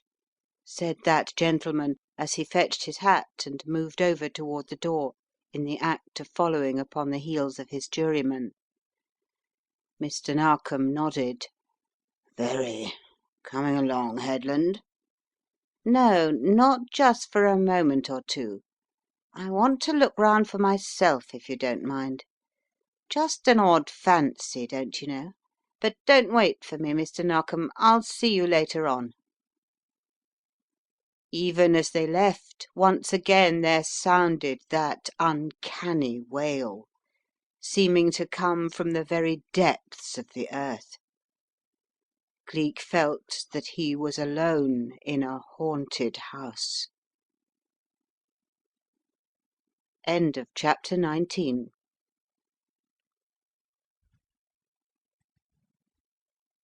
Chapter 20. A Twisted Clue. Before another quarter of an hour had passed, Cleek was the sole inmate of Cheyne Court. He sat with shoulders hunched up and head thrust forward, seeking to pierce the cloud that hung over the heads of the two young people to both of whom he had been undeniably attracted. He was as anxious to restore Lady Margaret to the arms of her lover as Sir Edgar himself, and it was only because he felt that the discovery of the Purple Emperor would be bound up in some inexplicable manner with the girl herself that he had striven to elucidate the puzzle. He had contrived to get the inquest postponed for a week, for he felt instinctively that had the case been left to take its course, a verdict against Sir Edgar Brenton of wilful murder would have been the result. Like a flash had come back to him the words of Ailsa Lorne about Sir Edgar's purchase of prussic acid to poison an old dog. And after all it had never been used, at least not for that purpose. Had it then been only a blind? Had the desperate lover conceived the plot to murder the woman whom he believed to stand in the way of his marriage with Lady Margaret? Impossible! Yet love is a strange madness, and what had he been doing with the revolver in his pocket on that first night? Where, too, did Miss Jennifer and her idiot of a brother come into the puzzle? And Lady Brenton? Cleek pinched up his chin and stood a moment looking out of the window across the stretch of straggling, unkempt lawn that lay beyond it. He was seated in the wide window seat of the ballroom that had been the scene of the dual tragedy. All at once his trained ears caught the sound of a footfall on the path outside the window. Not a man's foot either. What woman was it that would remain behind in this place of ill omen? Noiselessly he raised his head and looked out of the window, but he was unable to see anyone. He listened intently, then of a sudden twitched up his head with a jerk and crouched forward. For the woman's footfalls had ceased, brought to a stop by others heavier, yet light in themselves, padding swiftly along the path. No sooner had they got within hailing distance of the woman than the eager, frightened voice of Lady Brenton sounded across the silence of the deserted place. "Mr. Dall," said that enlightening voice, with the catch of a half sob in it. "Thank heaven you have not gone. This is the only place where we can meet with safety. Why, oh why did you mention about those lace scarves? You don't know how they will gossip now, all the narrow-minded, evil-thinking folk in the neighbourhood. Why did you want to see me here like this? Tell me quickly, for I am frightened to death of this place." "Are you?" The Hindu's voice was smooth, almost sneering. "My dear lady, why be more frightened by day than by night? You were not frightened when you fluttered in by that window barely a month ago? Did you kill the old lady? I wonder, why were you not honest with me?" "Kill? Kill whom, Mr. Dall? My God, what are you talking about?" The sneer in the Hindoo's voice was less veiled than ever. "Why, the real Miss Cheyne, of course. Why didn't you leave that to me? I should have done it far better, believe me." Cleek caught the sound of a strangled breath, and his pulses drummed. "Good heavens, man!" came Lady Brenton's voice again. "Are you mad to accuse me of such a thing? Why should I murder her, poor creature? And how?" Came a cackle of harsh laughter, like a shot on a tin roof.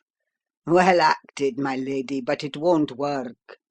Don't forget I saw you in that very room when, according to our old friend Constable Roberts, Miss Cheyne was dead. Well, who killed her, I say? You did not know I saw you, but I caught sight of your golden scarf as you bent over the body." Cleek sucked in his breath hard, and a brighter sparkle shone in his half-shut eyes.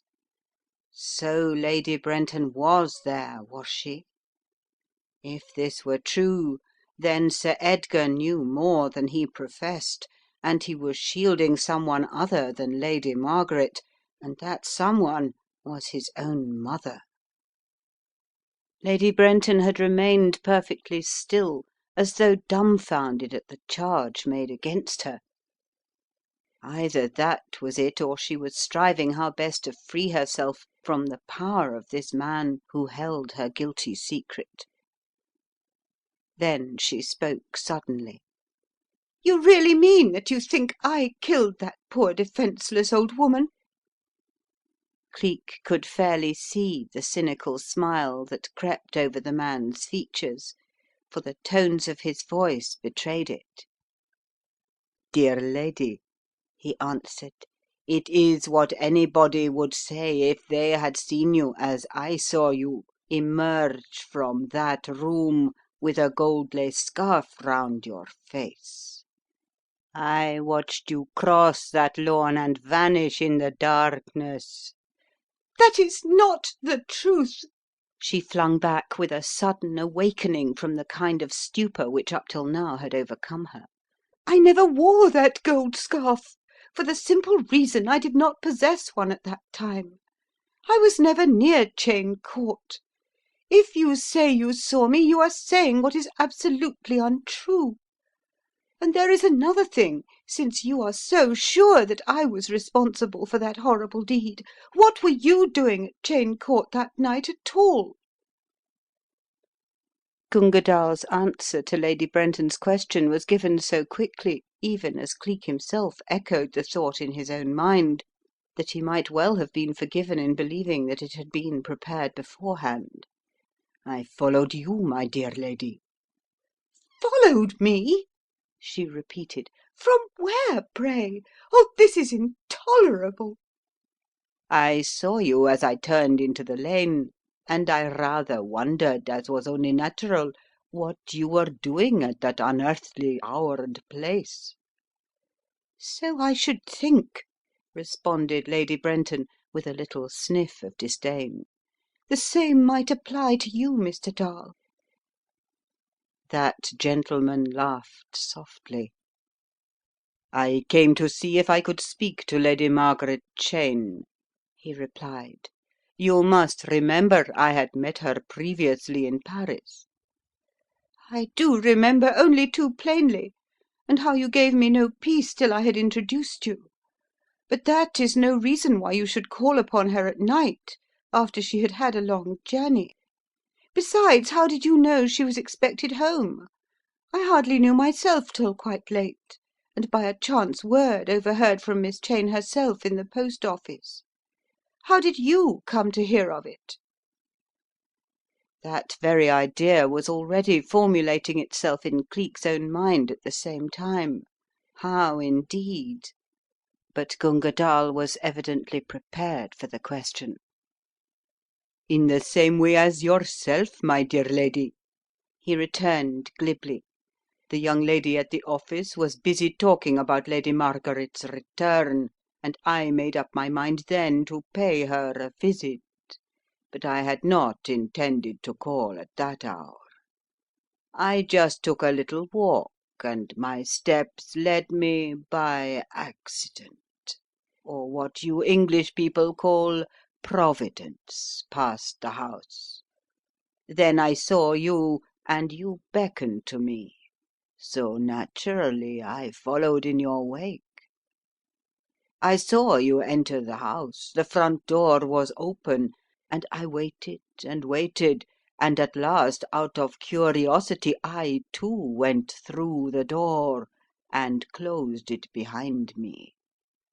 I tell you, when I stood in that ballroom and lit a match for a cigarette, and saw that old woman dead, and you bending over her—" "It is a lie!" threw in Lady Brenton vehemently. "I was never there, never!" "But you were," he repeated emphatically. "What is the use of denying what we both know? At sight of you there, I was staggered. Is not that your word? And turning on my heel, I ran right out of the house. Then I remembered you were still in the place, and to try and help you, dear lady, I went back and peered through that window. I could not have gone into it, no, not for 1,000 rupees. The horror of it all was so strong. But fortunately you were gone, and so I have bided my time to tell you what I want, both from you and your interesting son, Edgar." All this time Lady Brenton had remained as if stupefied by this web that was being woven round her, but the sound of her beloved son's name aroused her. "Edgar!" she cried in a high, shrill voice. "What has he got to do with it?" "Everything, dear lady," was the smooth reply. "For when I came out of the grounds I walked nearly up against him, and he was in such a state of agitation that he never even noticed me till I spoke to him." "Edgar!"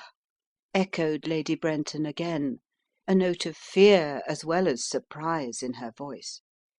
"Edgar in the grounds of Cheyne Court on that night?"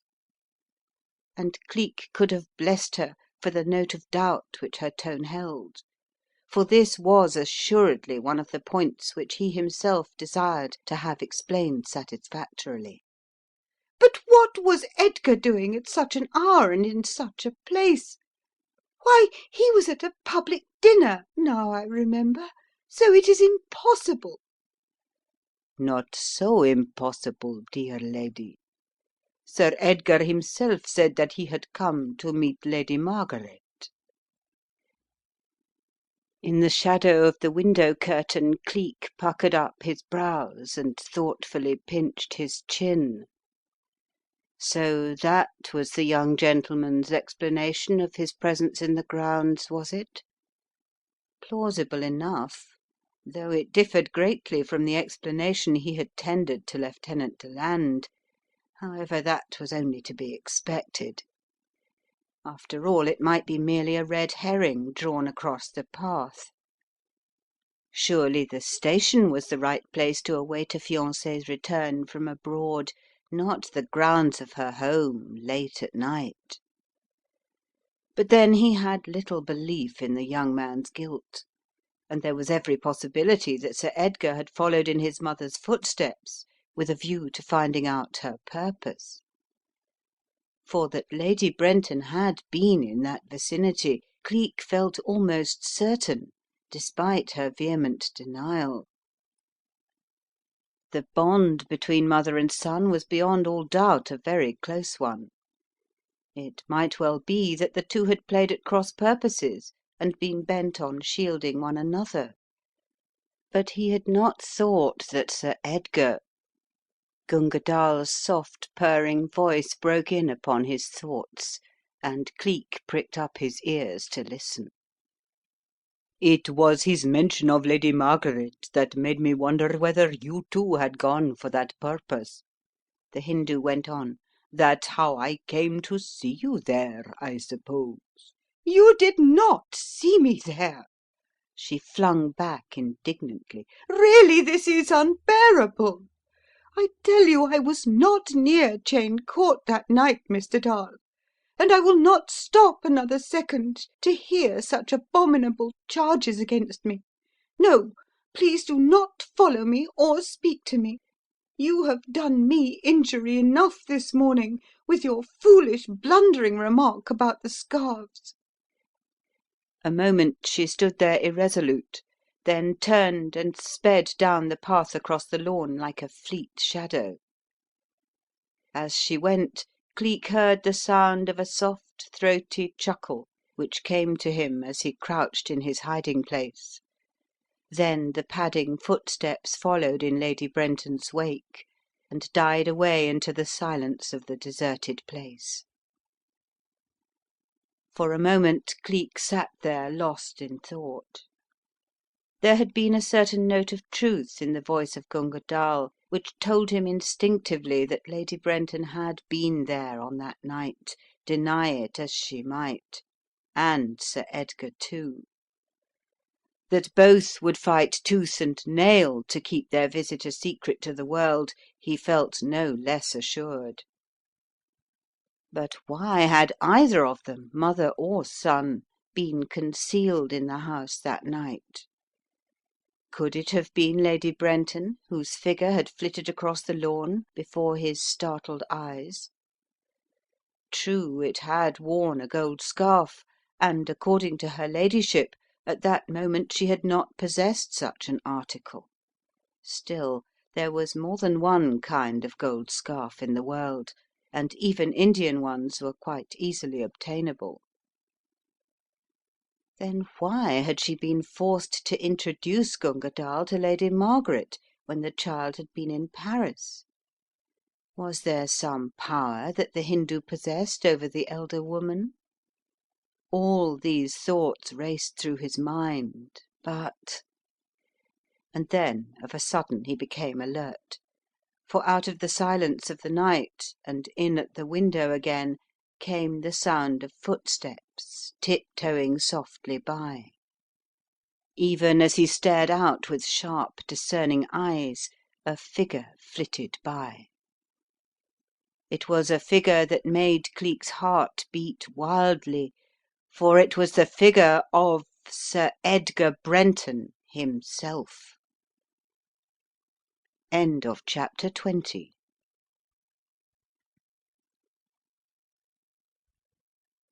Chapter 21. 'Tis a mad world, my masters. For a minute the young man made neither sound nor movement, and Cleek was tempted to believe that his presence there was accidental, a mere trick of chance. But of a sudden, as he peered farther out, he caught a glimpse of Sir Edgar's face, and that one glance told him that here was no chance eavesdropper, but one whose hatred of the Hindoo presumably would carry him very near to murder now, if he had not already committed that act. His face was white with the passion that kills if need be, and his twitching hands and lips told their own story. As Cleek's eyes fell on a little shining instrument in one of those shaking hands, he knew it was time to act quickly. He leaned over just as Sir Edgar raised the revolver to aim at Gunga Dall's retreating figure, and with a grip of iron grasped the boy by the shoulder.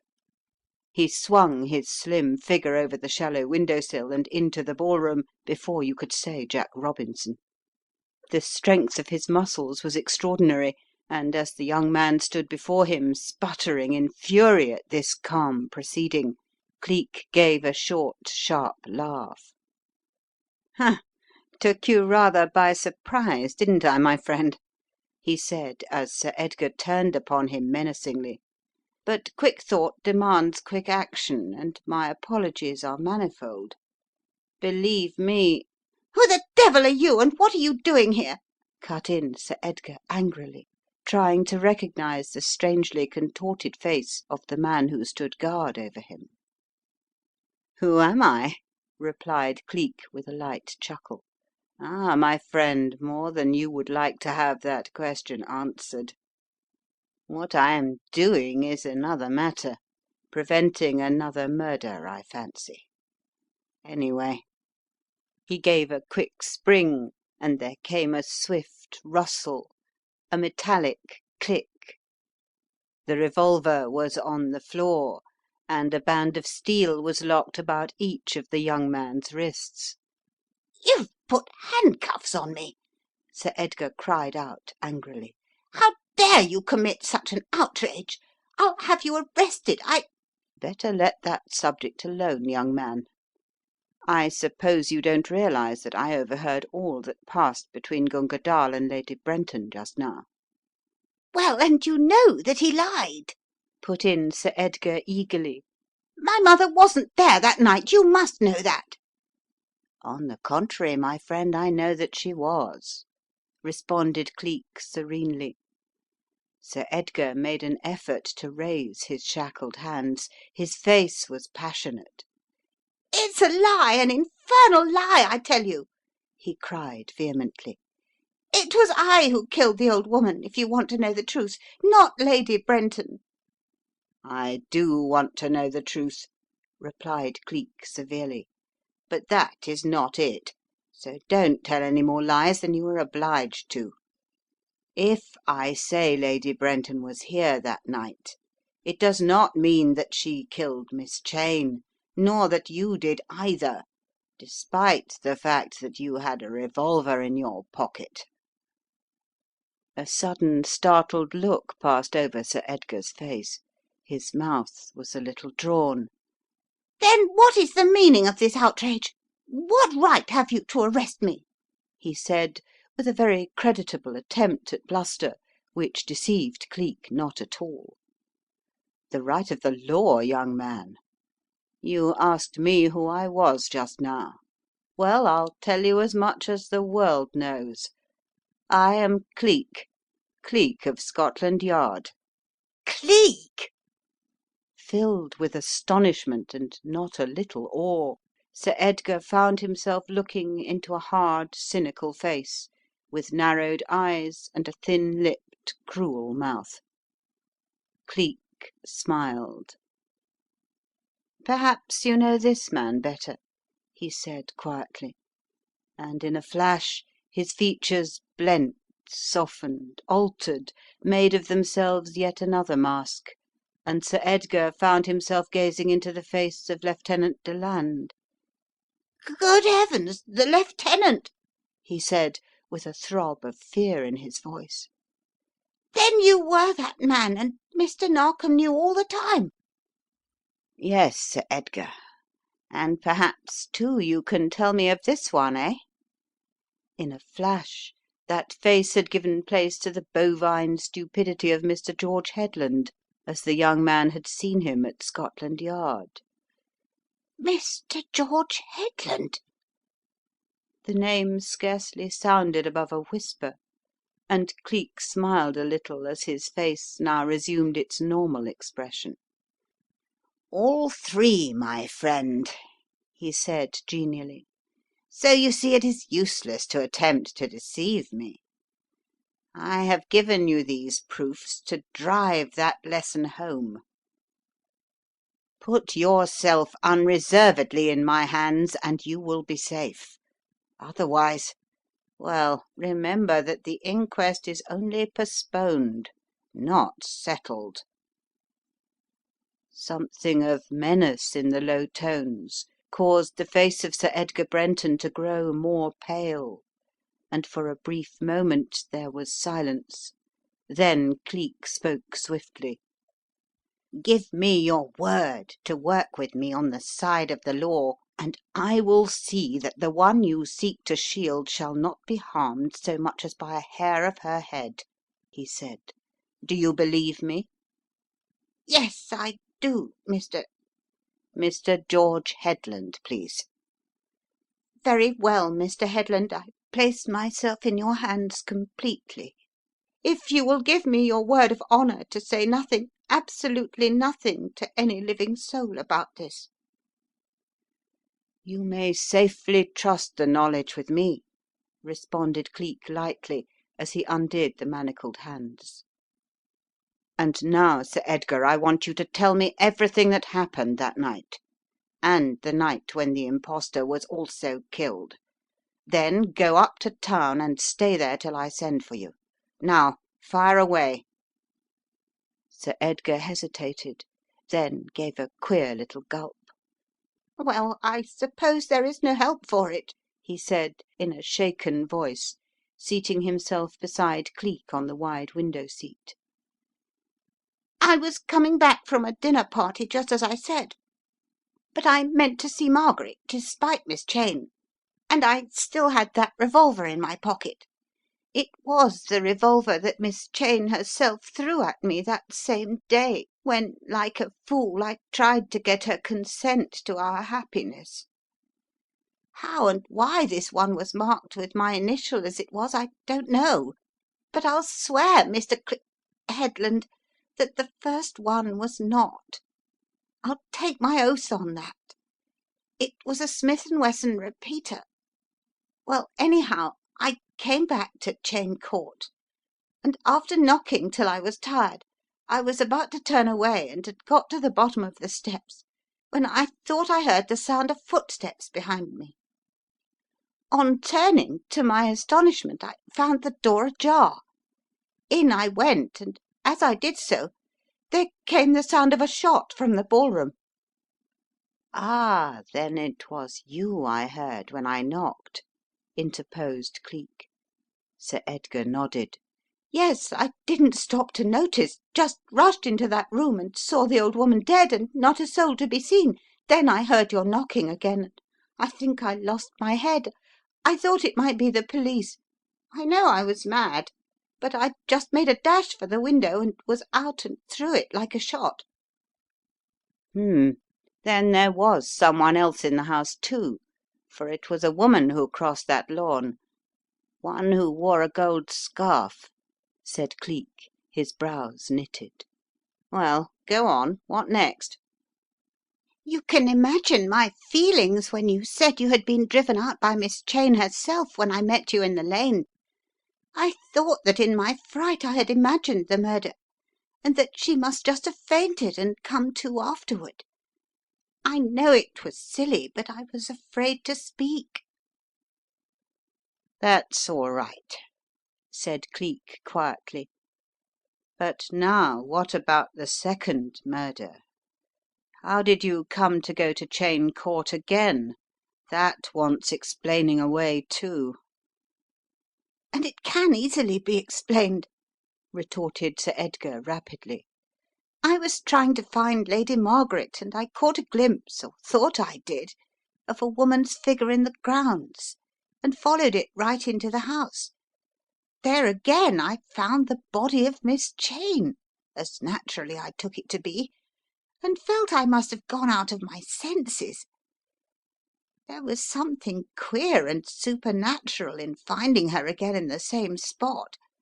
Like a donkey I took to my heels and ran straight into Dr. Verrall half way down the lane." Cleek twitched up an enquiring eyebrow. "Met Dr. Verrall in the lane, did you?" "Yes.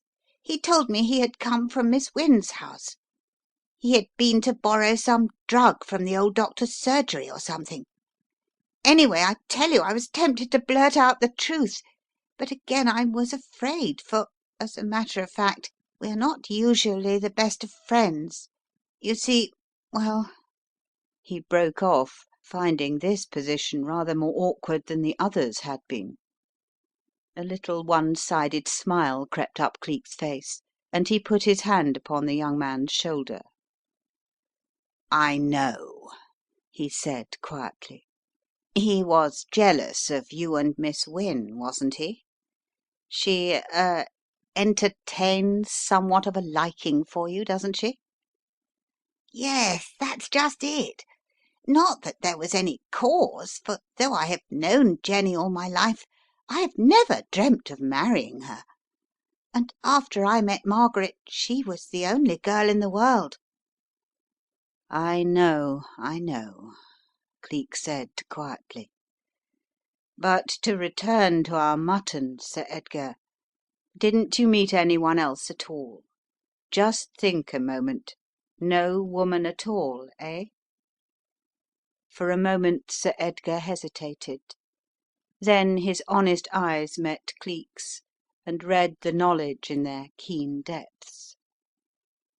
Yes, He said in a broken, choked voice. you seem to know everything, Mr. Headland. I met my mother. She was doing what I know now she often had done when perturbed or upset, walking in her sleep. God knows why she had chosen that particular part to wander in, but asleep she certainly was, for she failed to recognize me at all, and I managed to lead her gently back until she was once more in her bedroom." Cleek looked at the young man sharply for a moment, as though questioning the verity of this statement. Walking in her sleep, eh? That would account for many things. He remembered that Ailsa had told him about the sound of footsteps in Lady Brenton's room. Walking in her sleep, eh? So that was the explanation, was it? Or was it not likely to have been a case of hypnotism? Then, remembering Lady Brenton's headaches, Cleek began to see daylight at last. So Gunga Dall had not been lying after all when he said he saw her ladyship. And she had not lied either in replying that she knew she wasn't there. For if she were walking in her sleep, Lady Brenton certainly did not know of the fact. And that cleared a good many things in Cleek's mind. "You know I'm speaking the truth, Mr. Headland. You do believe me, don't you?" put in Sir Edgar suddenly, with a little anxious note in his voice. "I take my oath on it, you know." "No need for that, my friend," responded Cleek with a smile. "Your word is enough. But if you want to help me, keep your eye on our young friend Bobby Wynne when you get to town. His movements will possibly be somewhat interesting, and I'd like to keep posted regarding them. So she was walking in her sleep then, eh? I begin to see light." Well, I'm hanged if I do," responded Sir Edgar with a little shrug of the shoulders. "Still, I'll do my part, And if only you'll find my Margaret. God, Mr. Headland, I'll do anything in the world to show my gratitude." Their hands met and clasped for a moment in the grip of friendship, and in the next Sir Edgar was striding away with new hope. Cleek watched him go from the room and swing down the long path that lay by the window. Then he faced round suddenly and took up his stand once more by the broad window sill to reconsider the changed aspect of things. Lady Brenton was clearly out of the case now, for it was not possible that she could have committed the actual murder even in her sleep, so the case had narrowed down once more. What was worse, it was centring on the girl who had worn that gold scarf, Lady Margaret herself.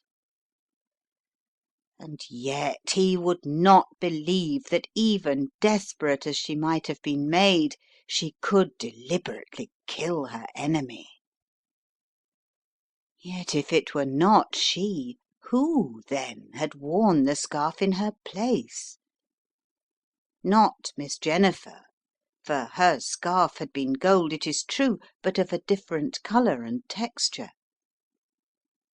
The thought of her appearance recalled Dr. Verrall, and again Cleek frowned heavily.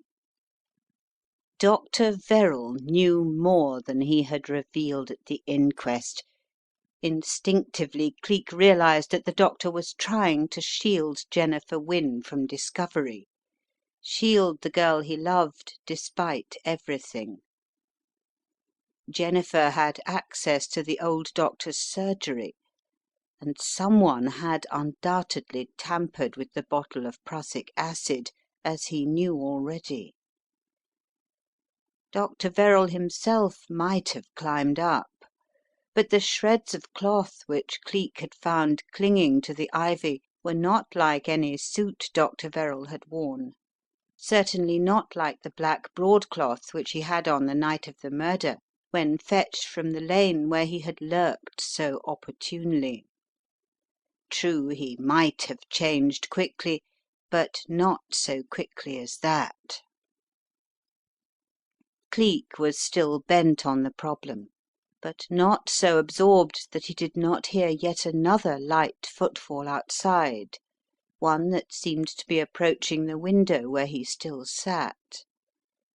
It stopped right under the window, and Cleek did not dare so much as move a finger lest he betray his presence. Backward and forward paced the light steps, and the rustle of a skirt told him it was a woman.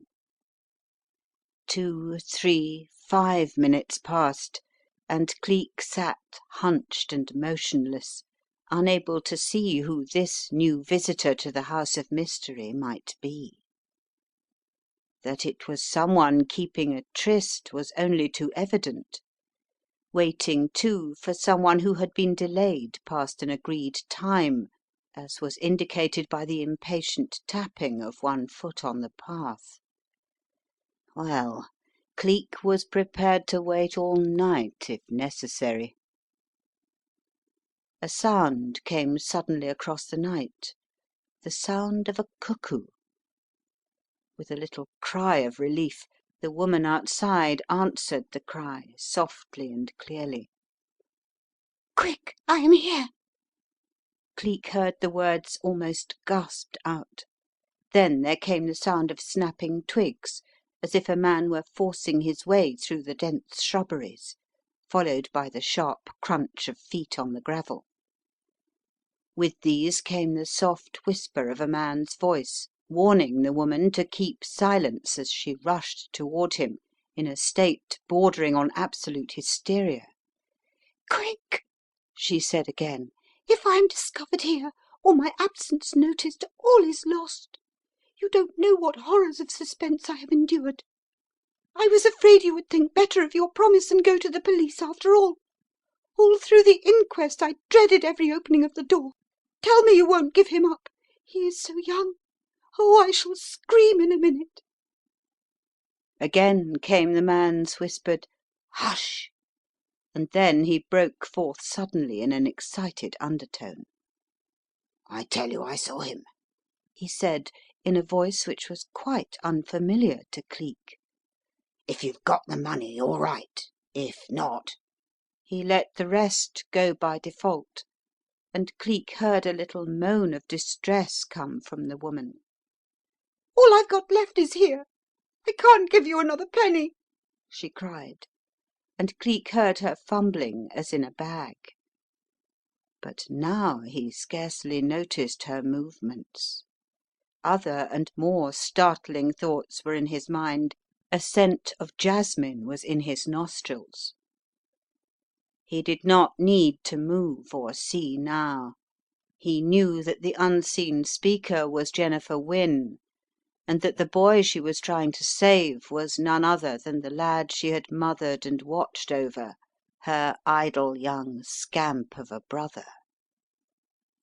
It was all as plain as a pikestaff. The lad, in the power of the tipster Blake, had seen through his disguise. and in the quarrel that must have followed had murdered him. But with what? The prussic acid had been taken from his father's dispensary. Had he then gone prepared to kill him? Or was it not Bobby, after all, for whom Jennifer was allowing herself to be blackmailed? Could it be Sir Edgar? And who was this man who had discovered her secret? This man who was keeping back in the shadow of the bushes? What part was his in this grim tragedy of death? It was Jennifer herself who gave the answer. I tell you this is the last I can give you or get from anywhere or anyone, she said in a low, tense tone. I knew you were both out for something directly I recognized the imposture, but you must be content and leave me alone. How do I know that you didn't kill him yourself, for that matter? Oh, if I only knew, if I only knew the truth, that it were not my boy!" Here her voice stopped, and for a reason which made Cleek groan inwardly. Down at the end of the path there came the sound of feet. He knew and understood what was happening, what an unkind blow fate had dealt him. Dollops was returning to be near his master, lest anything unforeseen should occur. There was just one little rustle like the sound of notes crackling, then Jennifer sped forward along the path that led away from the house. The bushes crackled and snapped again, and the sound of a man's running feet echoed faintly from the other side of the hedge. Cleek was on his feet and over the window sill like a flash. He ran down the lane openly, without so much as a look towards Dollops, struck through the ground, and cut into the meadows adjoining. Yes, there was the figure of his quarry. Cleek bent his head and ran on. It was but a brief second, then he looked up to find his man again. He stopped short, as though struck by some invisible force. Far as eye could see were the smooth green meadows, dotted here and there in the distance with slumbering sheep, but of sign of human being there was none. The man had disappeared, as though the ground or the sky had opened and swallowed him up. Cleek was alone in that expanse of green pasture, utterly and entirely alone. End of chapter 21.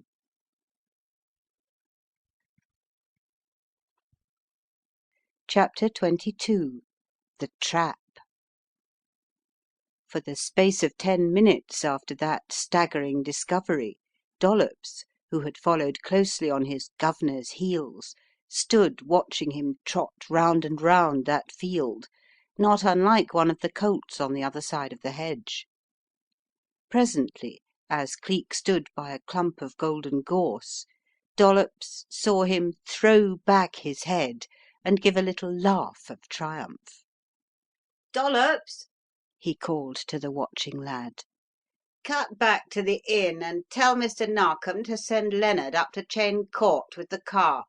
I'm going back to nose around again, and may need them both." "Yes, sir," said Dollops obediently. "And shall I come back?"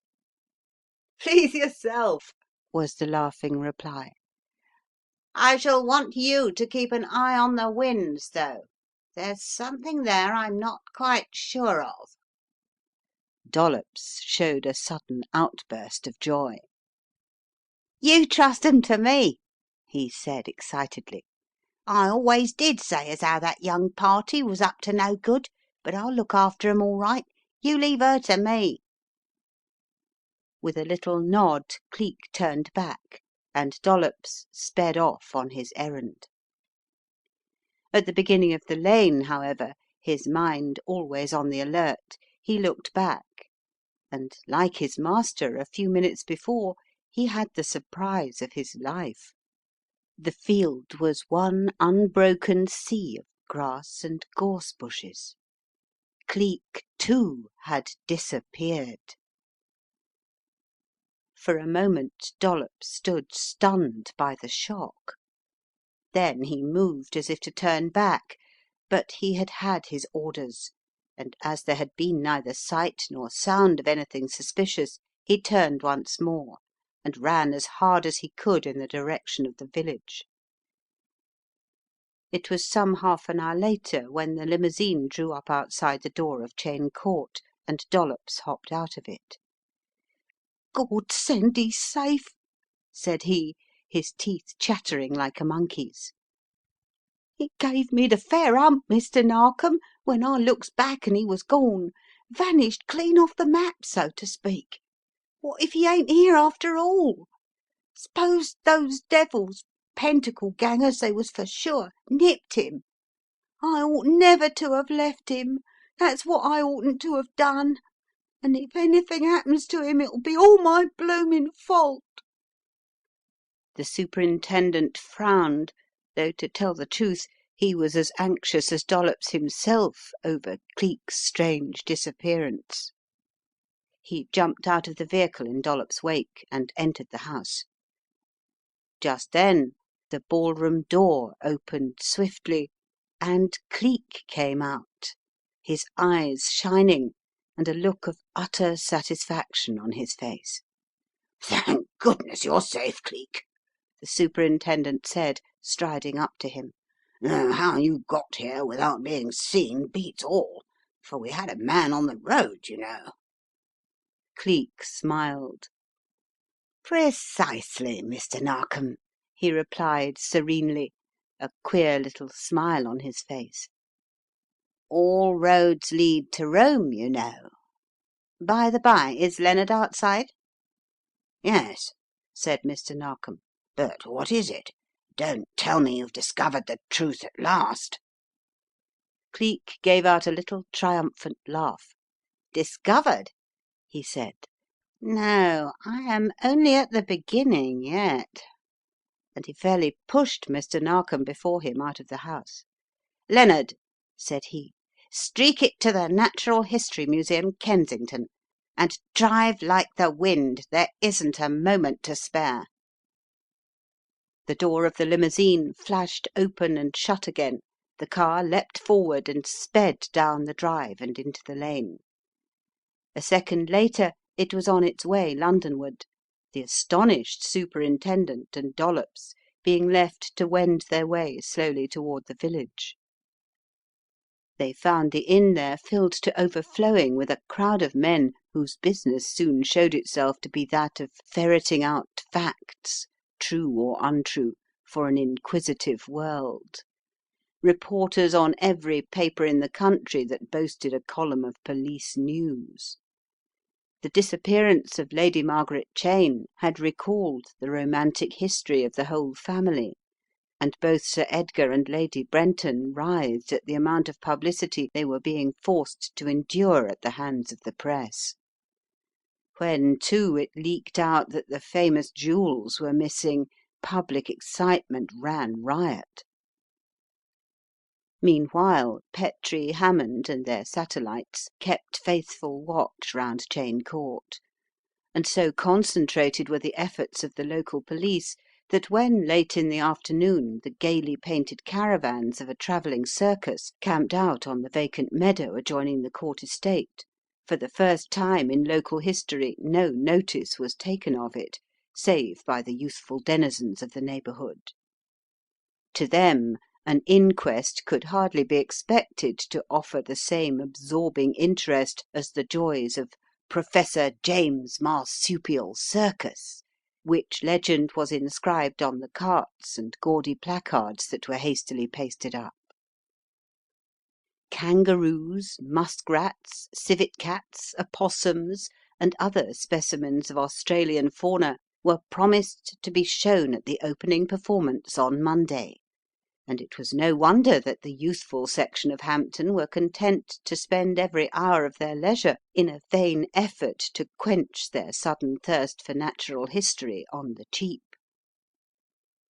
Constable Roberts, however, had looked with a keenly professional eye at Professor James and his caravans, for these vehicles invariably spelt gipsies, and gipsies and jewel thefts went hand in hand. Accordingly, when at about 5 o'clock of the following day Cleek appeared in the neighbourhood of Cheyne Court, that worthy stopped him and begged the favour of a word immediately. "Gipsies, sir," said he with some disgust in his voice.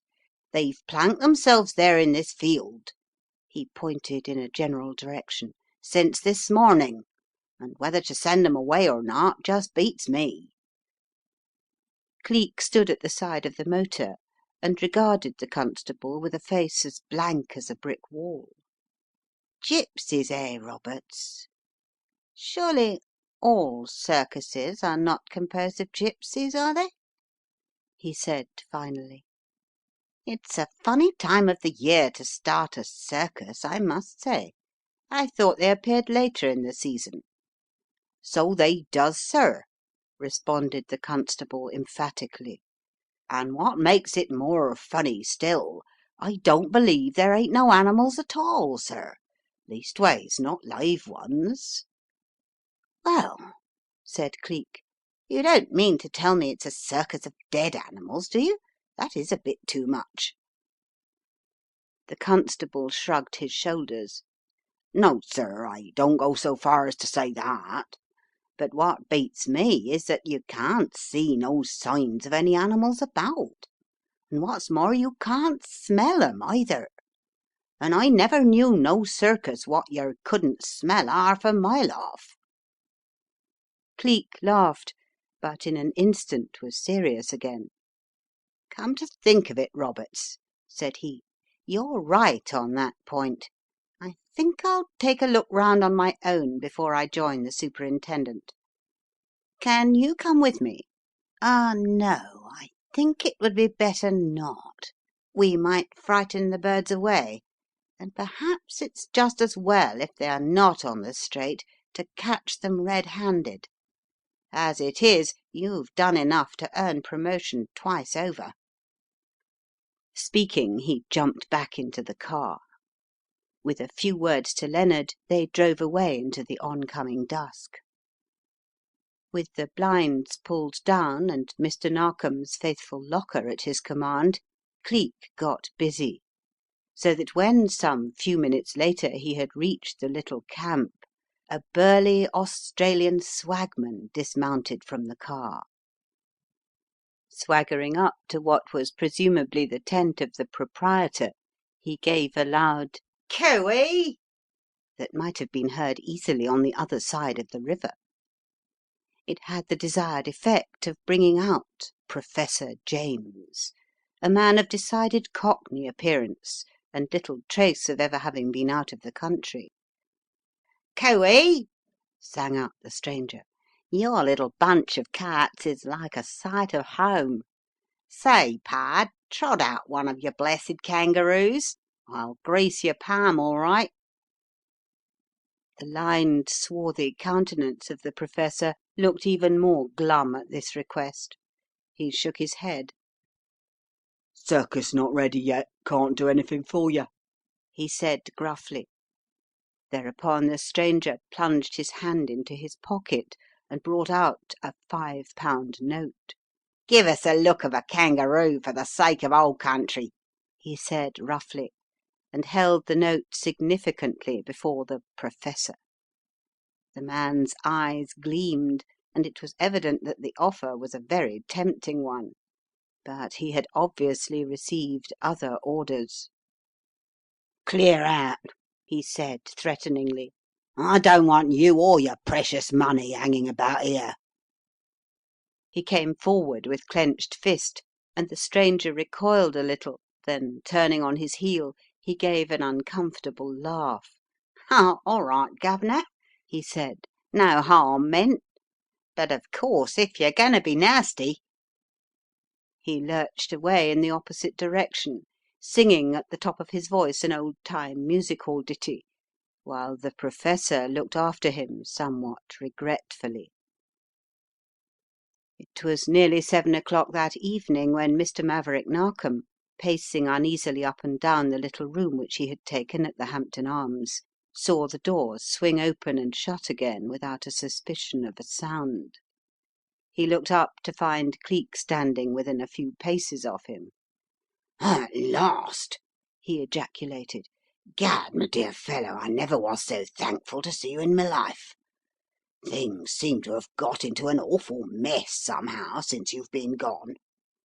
You'll never guess what's happened, Cleek.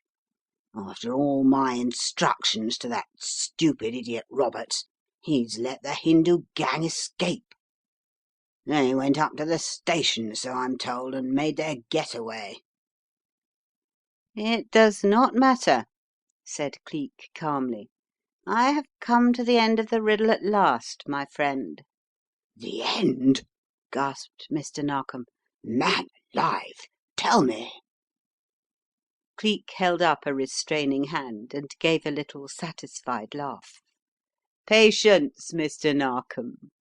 Perhaps I ought not to have said so much, for some few things remain to be discovered," he responded serenely.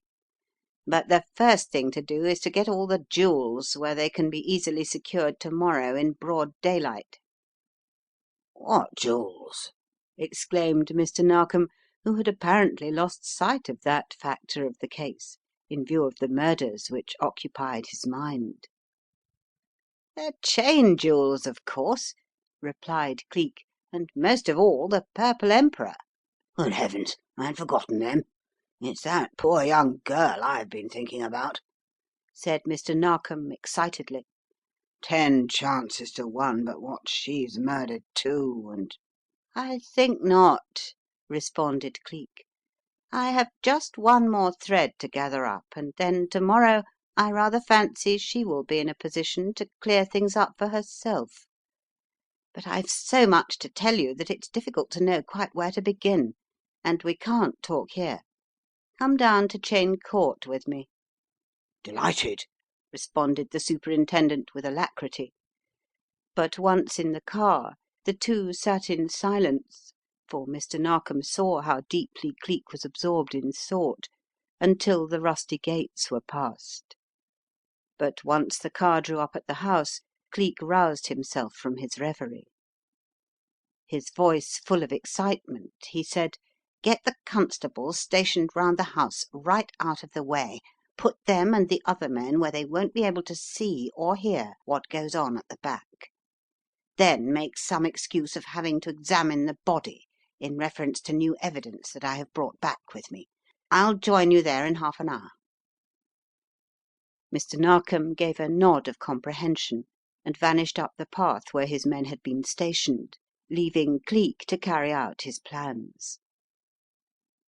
30 minutes later, with his customary soundlessness, he came up out of the gloom of the neglected gardens and entered Cheyne Court, joining the Superintendent in the ballroom, where in a hastily constructed coffin lay the body of the stranger.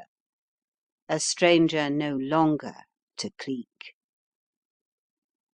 He stood with frowning brows and regarded the dead man steadily. "So it was a failure after all, Blake," he said softly. "After escaping the price all these years, to be caught like a rat in a trap for the sake of a purple stone. Well, life is a queer mixture at best. But you've drunk your glass to the dregs, Blake, and it owes nothing at least to you." "Do you mean to say that you have found out that this No, no, surely not. Not James Blake, the head of the Pentacle Gang, the greatest set of rogues that ever saw their names in the calendar. Not that Blake, Cleek?" Cleek smiled. "The very same," he responded gravely. "Give me but a few hours now and I will put the whole gang into your hands, but now there's something I want to finish up here. I didn't want to do it this morning, and I don't know but what we are too late now. Try and find the very centre of this room for me, there's a good fellow, and stand there while I do a little measuring and counting."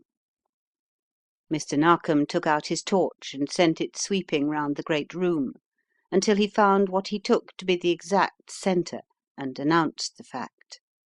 "Good," said Cleek. "We'll make sure to save time. Now let's see, here is one piece of wood. Now for the 5 others."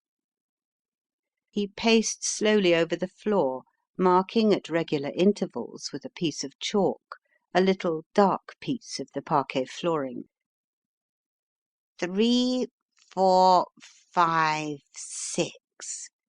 The 6 points right enough. Now to find the centre." Kneeling down, Mr. Narkom watched him draw long white chalk lines from point to point. Finally he gave a little satisfied grunt, stood up and surveyed his handiwork. "Move a little away, Mr. Narkom, and if we aren't too late we shall see what we shall see," he cried excitedly. Advancing into the centre of the room, he bent down over the centre piece of wood. As he did so, there came the horrible moaning cry, causing even Mr. Narkom's hardened nerves to fail him. With a crash the torch fell from his fingers, leaving them in total darkness. "I forgot. I ought to have warned you. It's quite all right," said Cleek, taken aback. Gad, Cleek, it startled me. What is it?" whispered the Superintendent. "Have I ruined your plans?" Cleek felt for his own torch and snapped it on so that the little disk of white light fell distinctly upon the floor. "Never mind," said he serenely. "It doesn't matter now. I have learned all I want for the present. Come, let's get out of this. That is the answer to the riddle, and we are only just in time." End of chapter 22.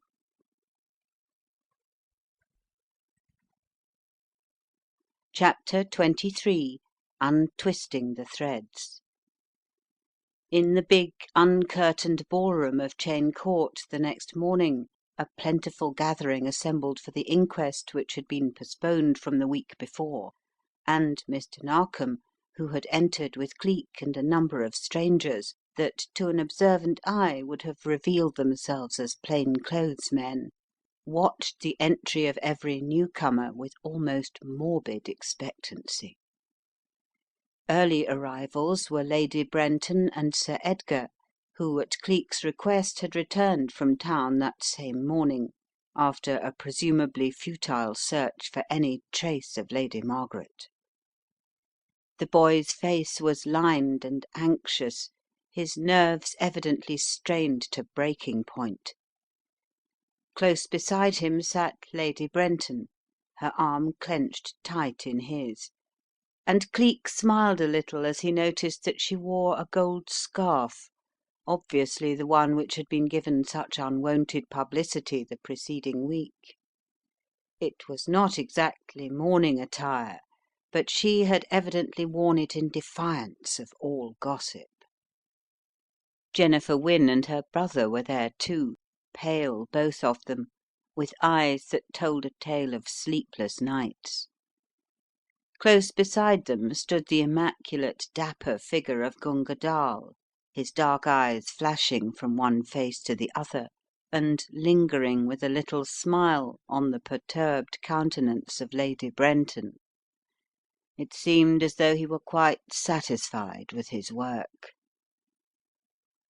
For a little while Cleek appeared to take no notice whatsoever of his surroundings, and it was not until the coroner had got through the preliminaries of the inquest and proposed calling a witness that Cleek roused himself from his reverie and said in a clear, incisive voice: "Witnesses are unnecessary, Mr. Coroner, for I will venture to call on the murderer himself." Had a bombshell fallen near the assembly, it could not have caused more consternation. And Cleek, as he took the centre of the room, let the queer one-sided smile travel up his face. There was a theatrical touch in this announcement which pleased him considerably. "Yes, one murderer," he continued. "The other, fortunately, is dead. No, Mr. Wynne," he continued rapidly, "please don't try to get to that door. They are all guarded, and the windows too. So if you don't mind." Suddenly he leapt swiftly in Bobby Wynne's direction. The startled young man was standing as if rooted to the spot, powerless with terror to move a step further. But with a spring Cleek bore down upon the figure of the man who was sitting smiling and complacent beside him, the figure of the Hindoo, Gunga Dall. "Got you, you beauty! Got you!" he exclaimed as the man tried to fight him off. "Thought to evade justice by casting the blame upon another, eh? But you came to the wrong person this time. Here, Petrie, Hammond, snap the bracelets on him, for he's as slippery as the proverbial eel, and I've no desire to have my wrists broken. That's it. Now the fish is caught at last. The game's up, Jimmy, my lad." Speaking, he bent forward and stared into the man's dark, furious face. As he did so, the man's lips opened, and from his mouth issued a stream of cockney vituperation which would have shamed a Billingsgate barrow holder. "Here, what you getting at, blast you?" ended up the erstwhile Gunga Dall as his breath failed him. "And why does you call me Jimmy? Just like your bloomin' cheek, damn you!" "And just like my blooming knowledge too, my friend," responded Cleek with a little harsh laugh. "I don't forget friends quite so soon as you do, Blake. Remember me now?" Of a sudden his features writhed, twisted, altered, and the man whom he addressed as Blake, looking up into his eyes, turned white and shrank back with a sudden overpowering fear. "Gawd, the cracksman!" he ejaculated, and his head fell forward upon his breast. "Yes, and now just Cleek of Scotland Yard." "Cleek!" exclaimed the coroner in amazement, and the name echoed from every mouth in that crowded room. "Just Cleek," was the reply. Suddenly Blake's face underwent a change. "I don't care who you are, blast you! I haven't done nothing but get up as an Indian, and there's nothing criminal in that." "No, my friend," said Cleek quietly, "but there is in murder, and when it comes to killing your own brother, what's that? Oh, yes, it is. I know the dead man now. Sam Blake, tipster and member of the Pentacle Club. And you? You are James Blake, head of the club, the biggest gang of jewel thieves in the world." "It's a lie!" shrieked the man. "I am not! I did not kill him!" "You did," flung back Cleek. "You killed him with a little white pellet of prussic acid. I dare say yes, they are." His deft fingers felt in one of the resisting man's pockets. With a little gasp of triumph he held up a small box, and opening the lid showed about a dozen white pellets similar to the fragment found in the mouth of the dead man. His face grew tense and grim as he surveyed them. "See, here is the weapon," he said, "and if you want further proof, I have it here in finger prints. These are the official prints of James Blake, and they correspond to the marks on the dead man's throat. One more thing, the footprints," diving into his pocket, Cleek produced the roll of papers over which Dollops had taken such care. "See," he said in sharp tones. "These are the marks of the footprints which led direct from the body itself. These, too, are the footprints which I found in Miss Jennifer Wynne's garden at the foot of a certain window. To make things more sure, I think you will find that this," he held up a scrap of grey tweed material, "is proof that this interesting gentleman climbed up by means of the wisteria plant and obtained the prussic acid and magnesia from old Dr. Wynne's surgery." A startled cry burst from the lips of the brother and sister, and their eyes met with such a mutually significant look that a little smile crept into Cleek's eyes for a moment.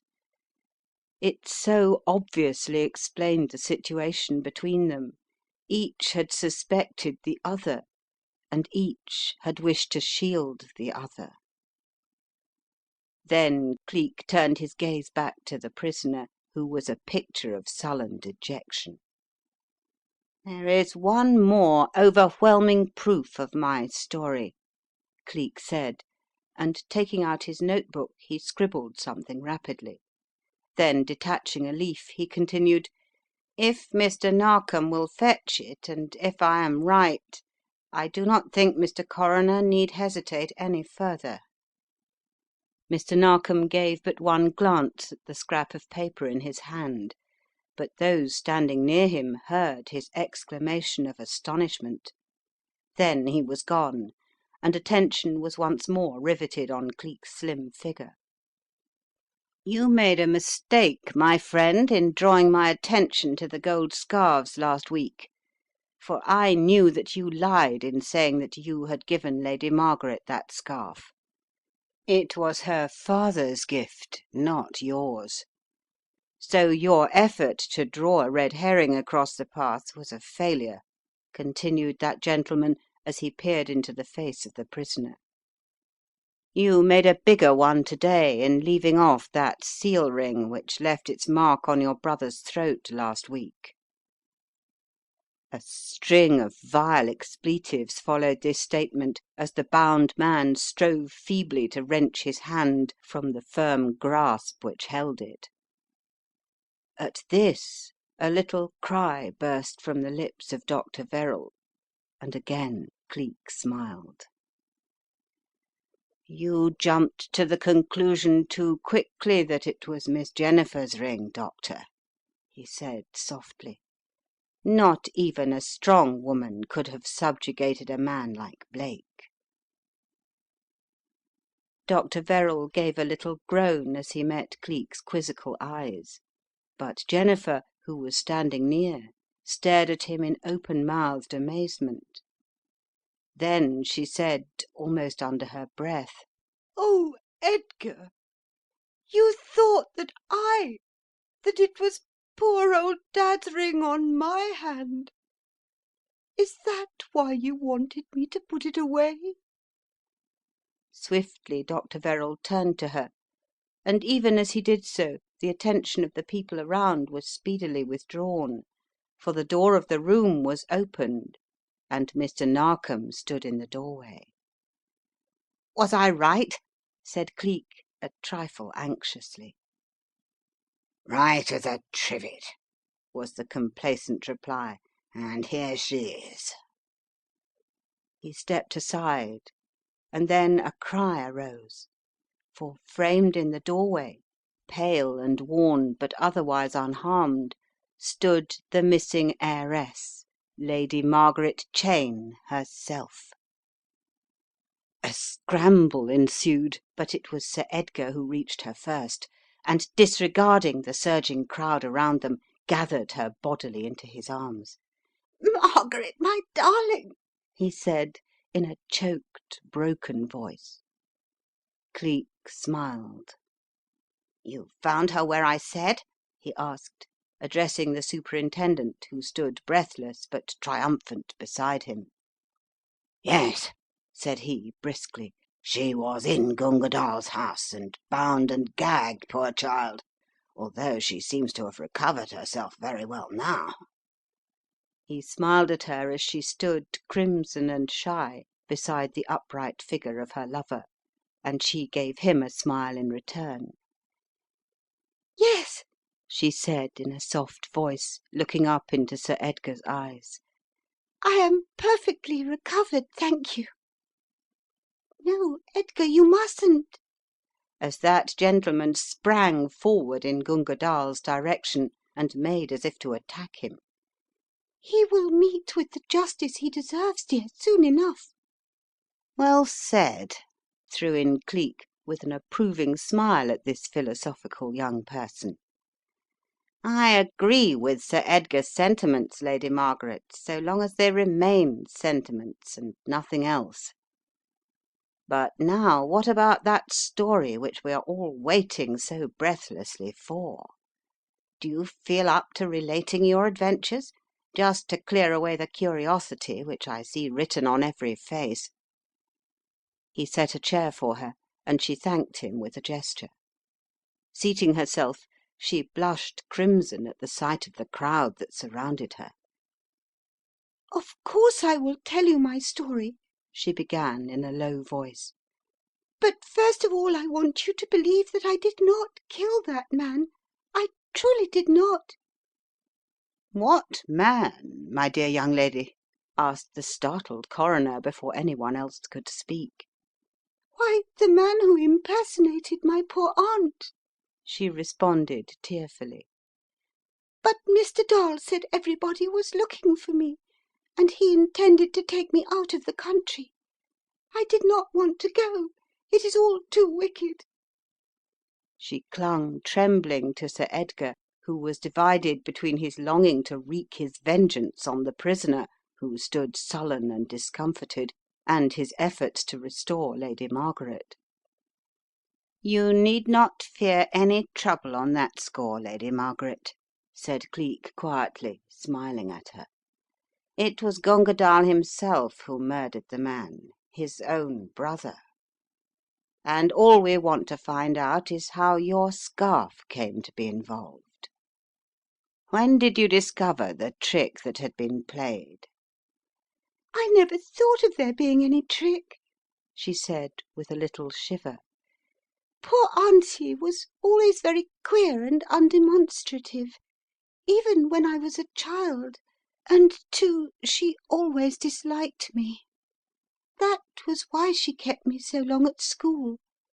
So I never thought of its being anyone else till I came down to meet Edgar on the terrace. Then the sound of the laughter, and all men's laughter, caused me to look into the room. When I saw what I had believed to be my aunt, with her wig half off, smoking a big cigar and holding up my jewels—" She broke off with a little shudder, and Ailsa Lorne, who stood near, leaned forward and took Lady Margaret's shaking hand into her own. "What happened afterward, Lady Margaret?" Cleek then asked. "Can you tell us? It is necessary evidence, you know." "Yes," she said bravely. "They gagged me and bound my eyes and laid me on a couch in the ballroom. I don't know what happened then, but I found myself at last in the wine cellar, with the servant Aggie keeping watch over me. It seemed ages and ages before Gunga Dall came to me, and while Aggie was sleeping — she had been drinking all the time she was with me — he got me through the window and out into the lane, where he had a carriage waiting. He said he was going to drive me to Lady Brenton. But when I found he was not, I got frightened and wondered if you had got the bit of paper I slipped from the window when I saw you. Did you get it?" She turned to Ailsa, who nodded. "Yes, dear, and gave it to Sir Edgar." "Oh, I am so glad," she said in a broken voice. "Well, after that he drove me to his own house and promised to fetch Lady Brenton to me." "The devil!" burst out Sir Edgar impetuously, his face crimson with fury, his whole figure shaking. "As if he couldn't have brought you direct to us if he had wanted to." "I never thought of that," she responded. "All I thought of was getting away from Cheyne Court. He said then that all the countryside was looking for me, as I was accused of having murdered that awful creature whom I had believed to be my aunt. I wanted to confront them, but he wouldn't let me go. At last he said if I would give him my gold scarf, it would be the means of setting me free." A little one-sided smile crept up Cleek's face as he listened to the girlish recital. "The clever devil!" he ejaculated. "He went straight back to Blake, not knowing perhaps that the jewels were already in their possession, and took the scarf as a proof that he had Lady Margaret in his power." Then he turned on his heel and faced the prisoner. "Come, Blake, own up. The truth. It will serve you best." The prisoner scowled blackly and stared into Cleek's eyes with hatred in his own. "What's the good?" he muttered angrily. "You seem to know it all just as if you were there. It's true enough. I went to Sam, who had no business to have acted without me, and told him I'd got the girl and would let on to the police if he didn't give me a share. I didn't know it wasn't the old girl herself till the day before, when I followed them up to London, and then I recognised Sammy. Considering I had been away in Paris for over a year planning how to get hold of them jewels, and even joined up with that there crowd of Hindu niggers in order to have assistance. They only wanted the Purple Emperor, said I could have what I liked if I helped them to get that without their having to take life. Well, it isn't surprising that I didn't mean to be bested by Sam and his pals." Cleek nodded as if in approval, though it was really the proof of the correctness of his own theories that caused the unconscious movement. "But the law was one too many for both of you, Jimmy, my lad," he interrupted, "and you came to grief at last. But what I want to know is how did you get into Cheyne Court?" "Through a secret entrance hidden in the wall, if you wants to know," replied James Blake sullenly. "Might as well know it first as last. There's a hole in the dried up moat what leads to the foundations, and I happened to discover it when I was hiding there. So I nipped in and then stumbled upon Lady Margaret lying in the cellar, and saw it was a chance to get even with Sammy. But he only laughed at me when I said I'd got her, and told me I'd never find the jewels where he'd hidden them. Blast him, I never have. But we came to blows then, and he clutched at the scarf I held and nicked a piece out of it just as he fell, and I scuttled upstairs and threw it back into the girl's room, and that's all the bloomin' story." "Back into her room!" ejaculated Sir Edgar furiously at the end of this recital. "So he threw suspicion on my dear girl. Well, I'll wring his damned neck for him as a little return for his trouble." He leapt forward, but Cleek caught at his shoulder and with a smile drew him back. "A very creditable performance, my friend," said he serenely, "but I don't think I should carry it out. As Lady Margaret herself suggested, the law will take its course and mete out full justice. Meanwhile, there is still more work to be done. This part of the case is clear enough. This man, James Blake is his right name, although we have all known him as Gunga Dall, is the head of the Pentacle Club, and the murdered man, Sam, his brother, was also a member of the gang. As you see, it has been a deeply laid plot on their part to secure that ill-fated 'the Purple Emperor,' and as I have long imagined, the Hindu priests are still on its track. When I went up to London to find out about James Blake, I learned by chance of the existence of this brother, and then I knew what had happened. There is no doubt, as I shall prove to you, that Sam had made ingenious arrangements to get the jewels safely away before the return of his brother, and it was the knowledge of a safe hiding place which led him to be defiant, and that was obviously the cause of his death. However, there is one thing to console ourselves with, and that is that he but anticipated the law. There is little doubt that he was the murderer of Miss Cheyne, and also the perpetrator of another crime in the east of London, the murder of an old Clo woman. He stabbed her to death for a bundle of second-hand clothing and a wig. That shows the nature of the man, doesn't it? But that is the way he obtained the clothing to dress his part, and the little second-hand clothes dealer's case passed out of the public eye under the screen of "found murdered by person or persons unknown." But her death and Miss Cheyne's are avenged.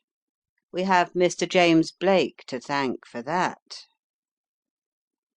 He paused a moment and looked about him at the expectant faces of the audience, then bent and whispered something to Mr. Narkom, who nodded vigorously and spoke to the coroner. Then Cleek spoke again. "I don't think there is anything more to be done now so far as the public is concerned," he said in a clear voice which penetrated to the ends of the crowded room, "and I think they may safely consider the case at an end. I shall be glad, therefore, if they will leave this room as quickly and as quietly as possible." They left forthwith as the prisoner was led away, but once out in the spring sunshine it came to them suddenly that that very clever gentleman had left off at the most critical point, and that the hiding place of the famous Cheyne Court jewels had never been revealed.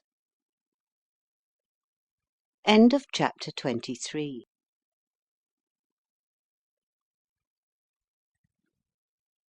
Chapter 24. An unexpected contretemps. A hubbub of voices sounded for a few minutes as the crowd wended its way out of the house and toward the village, there to relate the amazing occurrences of the morning, and in the ballroom there fell a momentary hush. Still almost dazed by the trend of events, the little knot of people present looked at Cleek, who stood gazing fixedly at the floor. Then he gave a little shake of his shoulders. "And now, my friends, having cleared up one part of the mystery, there is still a question of the jewels' hiding place. What's that, Sir Edgar? How did I find out where Lady Margaret was hidden, and by whom? Well, Blake gave himself away finally last week by his efforts to throw suspicion on the owner of that gold lace scarf. It seemed clear to me that had he Lady Margaret in his power, the evidence of her scarf would be a dangerous weapon against her, and one that would enable him to retain a hold over her. Then again, I had recognized from the beginning that he was not an Asiatic. His eyes, dark though they were, had no yellow tinge, nor were they set Eastern fashion. His accent in moments of excitement left much to be desired. As to his brother and the Pentacle Club, they had evidently meant to make this house their headquarters, and they took advantage of its construction in order to make what would have been a safe deposit bank for their loot. Poking about here, I discovered that the cellars below this were in reality kitchens, and there is no doubt that originally this room was a huge dining room to which food was brought up from below. What's that, Lady Brenton? Impossible without a lift. Wait just one moment. Look down on this parquet floor. Do you see over here, for instance, a little piece of wood darker than the rest?" Every eye turned in Cleek's direction, searching the big floor carefully. Yes, and here's another," cried Jennifer Wynne suddenly. "And another," put in Dr. Verrall with some excitement. A minute or so later and three more were discovered, joining what at first sight seemed to be a disconnected circle. But Cleek took out a piece of chalk from his pocket. "I need hardly tell you that a pentacle is a six-sided star very frequently used in masonry and the East," he said as they looked at him in some mystification. "I knew that the murdered man was a member of the notorious Pentacle Club, since a pentacle was tattooed on his arm. Dr. Verrall will bear me out in that. And the pentacle was therefore in my mind's eye when I did this." Kneeling, he swiftly joined up the points, and beneath the eyes of the interested watchers the white chalk marks, standing out clearly on the dark floor, grew into the ancient sign of a huge pentacle which spread across the centre of the room. "Now," said Cleek, after they had surveyed his handiwork in amazement, "let us find the centre. And now look at this." Standing in the centre of the pentacle, he stooped down and pressed hard on one of the little pieces of dark parquet. As he did so, a cry of astonishment broke from all those present, for a section of the floor, about the size of the space covered by a large tray, very gently sank in front of them, and they saw Cleek carried noiselessly and gently down into the darkness beneath. Another minute and he was up again, a little smile on his face. "When I discovered this," he went on, "it gave me plenty of food for thought, and my further explorations still further solved the mystery. Mr. Narkom, if you will add your torch's gleam to mine, it will give us light enough to complete my task. Come, you need not fear the lift will give way. It has carried down bigger and stranger burdens, I promise you." A little hesitating murmur came from the ladies, but their curiosity overcame their fears, and two by two they descended down to the bottom of what looked like a well, lit as it was by the circle of light given out by Mr. Narkom's torch. Once down, however, they discovered that they were in an underground vault, which had certainly been used as a kitchen, for the old-fashioned stove still stood against one side. "You see," said Cleek in quiet, reassuring tones, "having once discovered this arrangement, it is no wonder that Blake conceived this method of getting hold of the Cheyne jewels.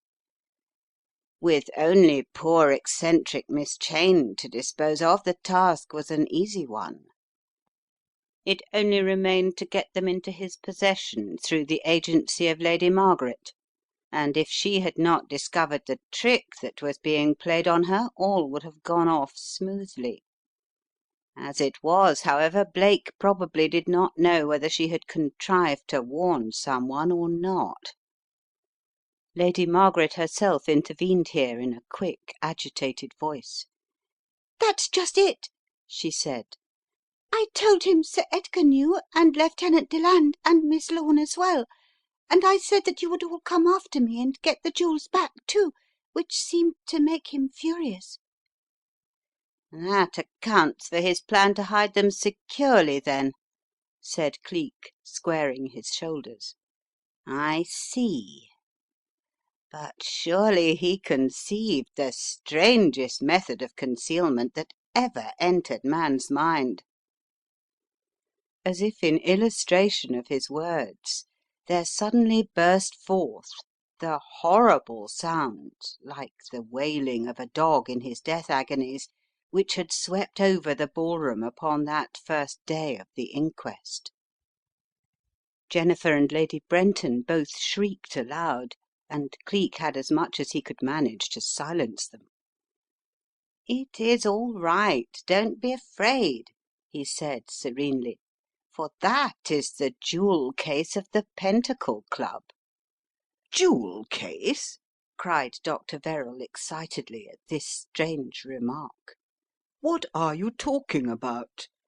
That was a living animal's cry, I'll take my oath." "Quite right, Doctor. Look for yourself." With a swift step toward a door back of him, Cleek threw it open and disclosed another room into which he beckoned them. Here the morning light streamed in through windows and gratings let into the walls, and it was evident that they gave upon the old moat outside. But this they hardly noticed, for an amazing sight met their eyes. Round the walls were ranged cages big and small, every one with a living occupant. Cage after cage contained small kangaroos, opossums, civet cats, in fact every variety of marsupial animal. Good heavens! Gasped Sir Edgar. What is it? Are we mad or dreaming? It's like a circus." "Which is what it would have been," said Cleek complacently. "But if Mr. Narkom's men have done their work properly, Professor James out in the meadow will wait in vain for his opportunity to transfer these creatures to his friendly caravans." "Professor James?"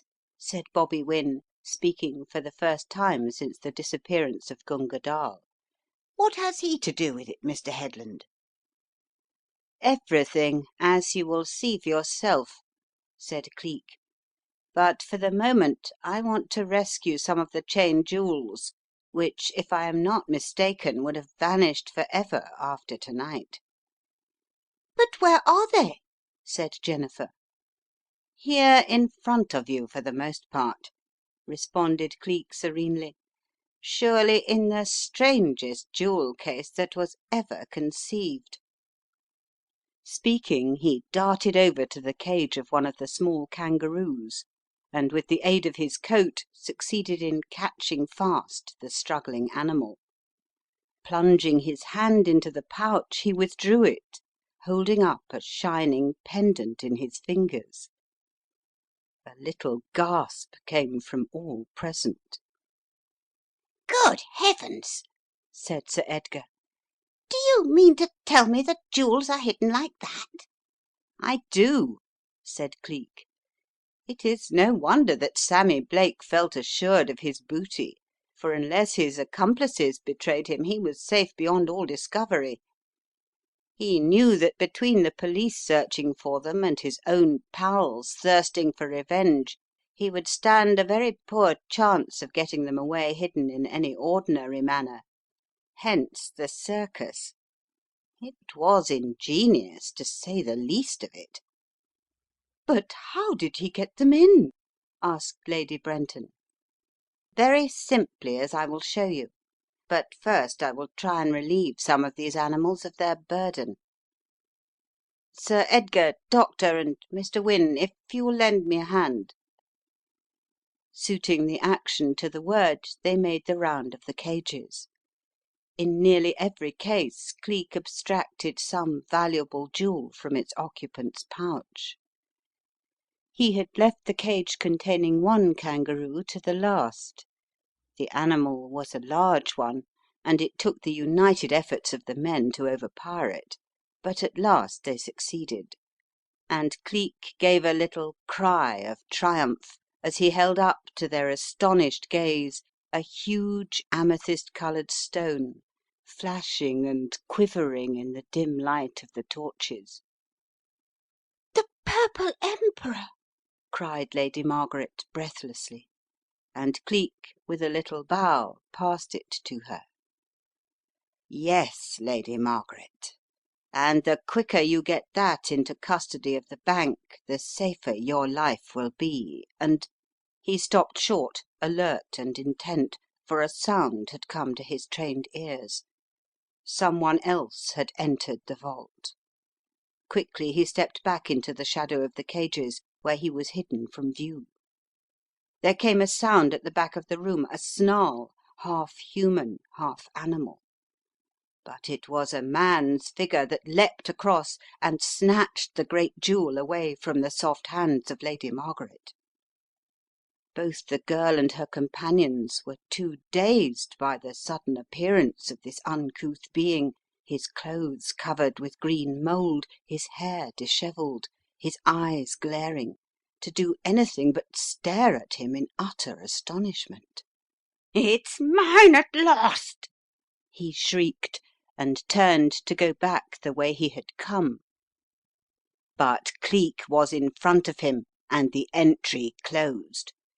Noiselessly and swiftly he had worked his way round, and now stood looking at the man who but a few short hours back had had him trussed and bound in the wine cellar on the other side of the house. "Not so fast, my friend," he said. "Your circus must wait a while. Up with your hands." He drew a revolver and held it in front of the man's face. His shaking arms went slowly upward, his furious crimson countenance turned a sort of pale drab. He swayed a moment, tried to regain his balance, staggered, and then dropped to his knees. Mr. Narkom promptly snapped the bracelets upon his wrists. Cleek hauled him promptly into the circle of light. "Curse you!" snarled the man. "Why didn't I kill you the other day?" "Yes, why?" said Cleek lightly. "A mistake on your part." Stooping down, he took possession once more of the Purple Emperor. "No stone is worth imperilling your life for, my good John." A little cry broke from the blanched lips of Lady Margaret as she peered at the dishevelled figure. Why, it is the butler, the man who watched over me alternately with Aggie in that awful cellar," she cried. It's the man who saw Bobby and said " Jennifer broke off abruptly, biting her lips in vexation at having thus betrayed herself, and Cleek, looking at her significantly, took up the thread. "Yes, the man you tried to bribe, Miss Jennifer, who ran away so quickly and disappeared in an empty field. I will show you how he did it. Dollops, bring him along and follow me, people. There is still more to this astounding riddle." He switched on his heel and passed through the door which he had opened behind them, and across the vaulted kitchen, followed by his companions. Then, climbing up a few steps, they went through still another door which led them out into the open. "The moat," said Lady Margaret softly, as she looked up at the blue sky high above their heads. Cleek said nothing, but bending over, twitched aside a little clump of green shrubs. It disclosed a dark opening like a cutting let right into the earth. "This slopes up," said he. "I have already tried it, and if you noticed those cages you would have seen that every one was fitted with wheels. This enabled them to be wheeled down this passageway. And to night probably they would have been transferred to the circus and thence to London.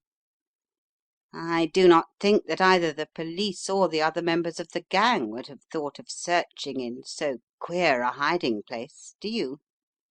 What's that, Sir Edgar? How did I come to think of it? Well, when I discovered the animals last week, I was struck with their excited condition, and the strong smell of musk told me that something had been done recently to them to rouse them up to such a pitch. A little link of broken chain in a cage and a hastily made experiment told me the rest of the tale. While Cleek was speaking they were moving along the strange passage, and soon noticed that they were walking up an incline.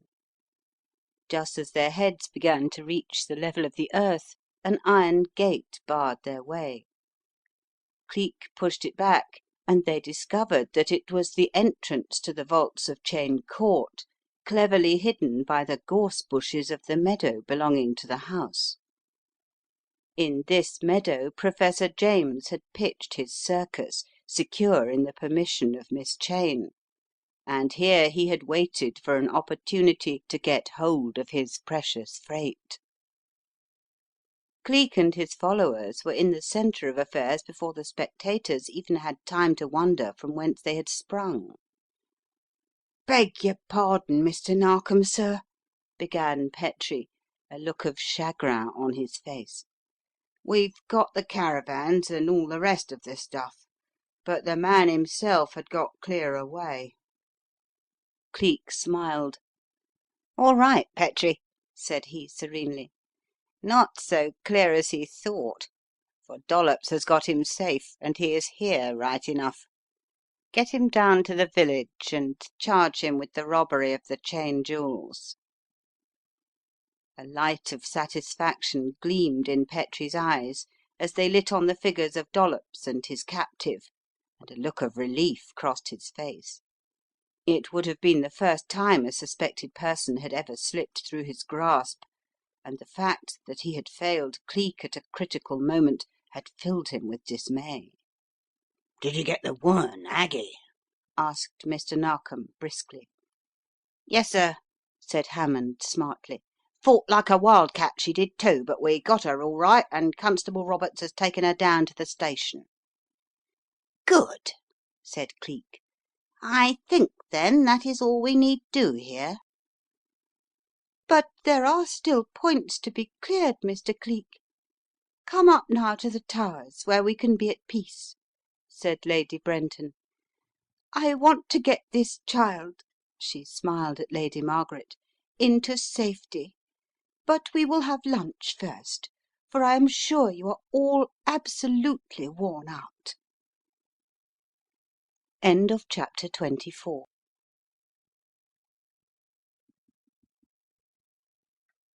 Chapter 25. A Tale Unfolded. It was an hour later in Lady Brenton's drawing room, and the principals in this strange drama were assembled together.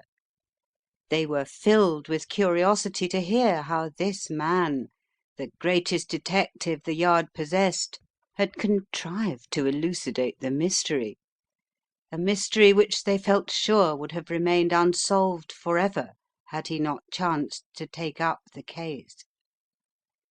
It would have certainly ended in the death of the young girl who now sat smiling and happy by the side of her lover. Cleek looked round at his attentive audience and flung back his shoulders as though he would cast the burden of this riddle for ever from them. A smile came to his clean-cut lips, a triumphant light shone in his eyes, and for a moment, as he stood there, the little group about him could not fail to note the power of the man. He turned to Lady Margaret and reached out his hand to her. "I am glad, more glad than I can say, that you are safe," he said gravely, as her eyes met his. "For I felt myself in a measure responsible for having unconsciously driven you into the very centre of the danger." "You, Mr. Headland?" The exclamation came involuntarily from her lips. Cleek smiled. "Yes," he said serenely. "I am the man who did it, Lady Margaret. Lieutenant Deland and George Headland are one and the same person. See." For a second his features writhed, twisting themselves into the semblance of the dapper lieutenant, and then, before the astonished circle could speak a word, Mr. Headland stood before them again. "You see," he went on, smiling at the amazed faces of those who did not know of his amazing birthright gift. It is convenient sometimes, in the interests of the law, to change one's personality. I have changed mine often, and will no doubt continue to do so still oftener. It was I who drove you to Cheyne Court that night, and therefore it is right that I should save you from other things now. That is fair enough, isn't it? You have been the victim of a plot laid in Paris by James Blake, acting in conjunction with the envoys of the Hindu priests. From them you will always have to be on guard. The story of the theft of the Eye of Shiva will be handed down from generation to generation, and if it were not making too great a sacrifice, I would advise you to send them a message through the Indian government and let them make terms with you. They would probably gladly give you many other jewels in order to regain the sacred eye." Lady Margaret nodded enthusiastically. "Oh, if you think they would," she said, with a little catch of the breath, "I will do it at once. When I was in that dreadful vault, I said I would give anything just to be free again. Now I am willing to pay. The priests shall have their purple emperor. It has already caused enough trouble in the world." Cleek nodded his approval. "You are a very wise young lady," said he, "and you will be the gainer in the end, of that I am sure. The Purple Emperor had always brought disaster in its wake, and, the story goes, will continue to do so until it is returned to its proper resting place in the empty eye socket of Shiva. But time is short, and I must go on with my story. If it bores you, simply tell me, but—" "Bores us, Mr. Headland?" exclaimed Lady Brenton excitedly. "When all our hearts are bound up in it. I can hardly wait to hear the end." Cleek smiled. "Then you shall not, dear lady," he responded, seating himself.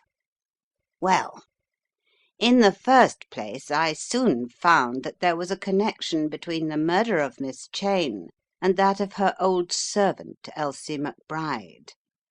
This Elsie McBride was the old clo' woman I mentioned before, who was murdered for apparently no reason whatever in the neighbourhood of Drury Lane.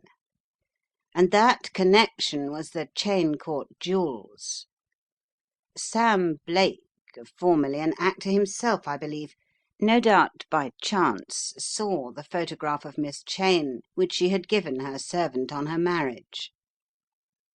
From that time onward, Blake the younger plotted and planned to find some scheme by which he could enter the house and eventually secure the jewels. Some scheme, that is, which didn't include his brother James. The fact of this stranger who visited the shop only wanting old woman's clothes and the theft of wigs pointed to the need of a disguise. When I found that the finger prints of the impostor at Cheyne Court coincided with those of the dagger with which the old woman was killed, I knew I was on the right track. Then the smell of jasmine, which clung to everything, puzzled me. It is, as you are all doubtless aware, a favourite scent in the native bazaars of India, and for that reason I suspected the priests of Shiva when I knew them to be in the neighbourhood. For a time I even believed that it was one of their number that I saw cross the lawn of Cheyne Court on the night of the first murder, until I met you, Miss Wynne. Then the smell of the jasmine and your footprints told me that you were there on that night as well as on the night of the second murder. Did you then suspect your brother of having committed both murders, that you tried to bribe the butler, John? What were you doing at Cheyne Court the night when the real Miss Cheyne was shot?" He fixed his piercing eyes on Miss Jennifer, who had risen from her seat her lips white and trembling. "What do you mean?" she said in a low, tense voice. "I don't understand. Are you some wizard or—" "Not quite such a fool of a policeman as you might once have thought," he responded quietly. "I saw you cross the lawn that night, though I know you had no hand in the murder itself. Can you not tell us the reason of your presence there?" "I followed Edgar," said Miss Wynne, speaking unwillingly enough, a wave of scarlet surging over her face at the significance of the words. "I saw him go up to the door and I slipped in. It was open, unlatched, that is. But Miss Cheyne was furious at his appearance, and I heard her drive him out again and lock the door afterward. Knowing her, I was afraid of her tongue if I should dare to reveal myself, so I crept away, and directly it was quiet I got out into the grounds. I heard the shot, but did not attach any importance to it. Indeed, when later I heard the wheels of your motor driving away, I put it down to a burst tyre. It was not until a week or so later, when Bobby told me he was in trouble with heavy racing debts, that I thought of Miss Cheyne again. Then in sheer desperation I thought I would ask her to lend me a little money. And that was the opening of the mystery to me, for I knew directly I saw her that a trick was being played, that it was not Miss Cheyne herself. I soon found out it was a man by the trick of throwing—" "Throwing?" interrupted Lady Brenton suddenly. "How could you tell by throwing, Miss Wynne?" "I tossed her the roll of papers I had brought," said Miss Wynne quietly, "and she brought her knees together instead of spreading them apart to make a lap as any woman would. It was then I guessed the truth. I taxed him with it, and the man revealed himself then as Sammy Blake, the tipster. I was helpless then, because Bobby was in this very man's power." Her voice broke a little, and Cleek slid his fingers into one of his pockets and drew forth something which he held up for her to see. "By reason of these, eh?" he interposed, stretching out a soiled envelope toward her. A little cry broke from her lips, and Bobby Wynne, springing to his feet, gasped in relieved amazement. "My IOUs!" he cried exultantly as Cleek handed them to him. "He always promised to give them to me, but he never did." "I found them in his pocket book," said Cleek, then turned once more to Miss Jennifer and gave her an understanding nod. "You need hardly say that you succeeded in getting money from Blake," he said, "for not even your whole garden full of hyacinths would have produced the £50 you gave your brother. That was the first thing that put me on the right track." She stared at him in astonishment. "How did you know?" she said quickly. "But you are perfectly right. I had to account for the money somehow, and so I told him I'd sold my flowers. And I blackmailed Blake. It was an awful thing to do, but I was desperate. And I never thought of any harm coming to Lady Margaret, for he swore that she was in London, waiting for Sir Edgar at the Hotel Central. That is why I wired afterward, so as to make up for it." Wired? cried Sir Edgar. Do you mean to tell me it was you who sent me on that wild goose chase to London?" "I did not know it was that," she retorted a trifle angrily. "I thought it would get you into safety and give you back to her." "But the telegram was an old one." She blushed at the note in his voice and looked at him defiantly. "Yes," she said. "I sent it and then changed my mind. I got it back again before it reached you by intercepting the boy, and bribing him with half a crown and the truth that I had sent it and then regretted it afterward. I had my reasons." Sir Edgar looked away as she lowered her head. "But your good sense got the better of you later on, eh? And so you sent it along by a private messenger. I see." She lifted her head and looked at him very squarely in the eyes. "Yes," she said, "I changed my mind again." A moment's silence followed, then Bobby Wynne spoke. "But I never knew a thing about Blake's impersonation, Jen," he said apologetically, "and I never guessed you'd go so far as to blackmail for me. I'm a bit of a rotter, I know, but I'd never have let you do that." "I know you wouldn't," she responded with a sudden smile as she looked at the boy's pale, shamed face. "You see," turning to the others, "I promised father always to look after him, so that when I found a letter from Blake telling Bobby to meet him at Cheyne Court, what else could I do but follow and go inside for the second time? I got into the house, but I was too late. I heard the sound of quarrelling, though I couldn't tell if it were Bobby or not. So I hid myself on the landing until the voices stopped suddenly. I didn't dare to move, but I heard someone run upstairs right past where I had hidden myself in the landing linen cupboard. Then I got out and looked from the window. In the lane I saw Lady Brenton and recognised her gold scarf. What's more, I saw Sir Edgar too, and that frightened me. Then I went down myself and peeped in the dining room." She broke off with a little shudder of terror, and Lady Margaret bent over and squeezed her hand impulsively. "I could see the figure of Blake in his woman's clothes, lying in the chair. I was just about to go over to him when a woman came through the window. She snatched up a revolver from the desk beside the window and shot straight at Blake. 'You shan't do us, you devil, so don't think it,' she cried, and threw the revolver down at Blake's side. I nearly died of fright, for I recognised it as one that Miss Cheyne had treasured.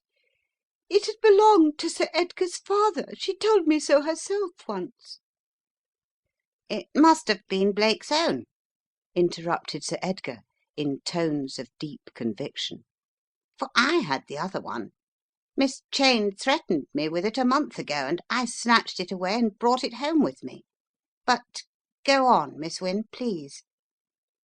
"Just as I was examining it," continued Miss Wynne, ignoring the interruption in her eagerness to continue, "the man came in and recognised me. I knew him to be one of the confederates of Blake, and he said that he had seen Bobby kill the real Miss Cheyne, but he would keep silent if I paid him. Outside in the lane I found Edgar, Dr. Verrall."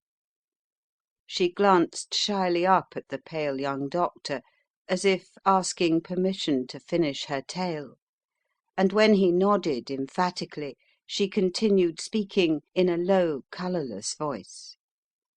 "He had heard the shots and was about to investigate, but when he saw me he was so afraid lest I should be seen and brought into the matter that he turned back down the lane to see if the coast was clear. I should have escaped even then had it not been for that gold scarf which I suddenly remembered I had left on the landing. I ran back for it, and it was then that that young assistant of yours caught me." She broke off, her story evidently finished. "But who was the other woman?" Put in Sir Edgar, as Jennifer sank back in her chair, apparently exhausted by the recital. "I think," said Cleek softly, "that Lady Margaret would probably know her." "Aggie, the woman who waited on me!" the girl cried. "Why, of course, that accounts for it. She came down into the cellar frightfully excited. and did nothing but drink and drink.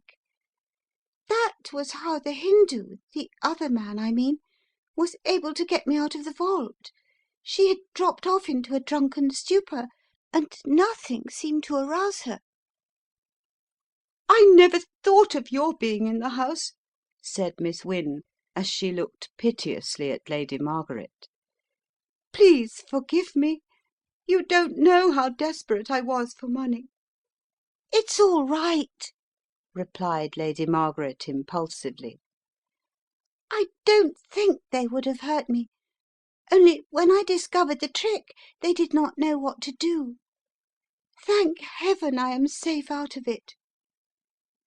She stretched out an impulsive hand to the other girl, and their fingers met silently. But Lady Brenton was eager to get on with the story. "How did you come to discover where Margaret had been taken?" she asked Cleek, who had sat silent during all this recital, listening to it with occasional nods, as though he had heard it all already.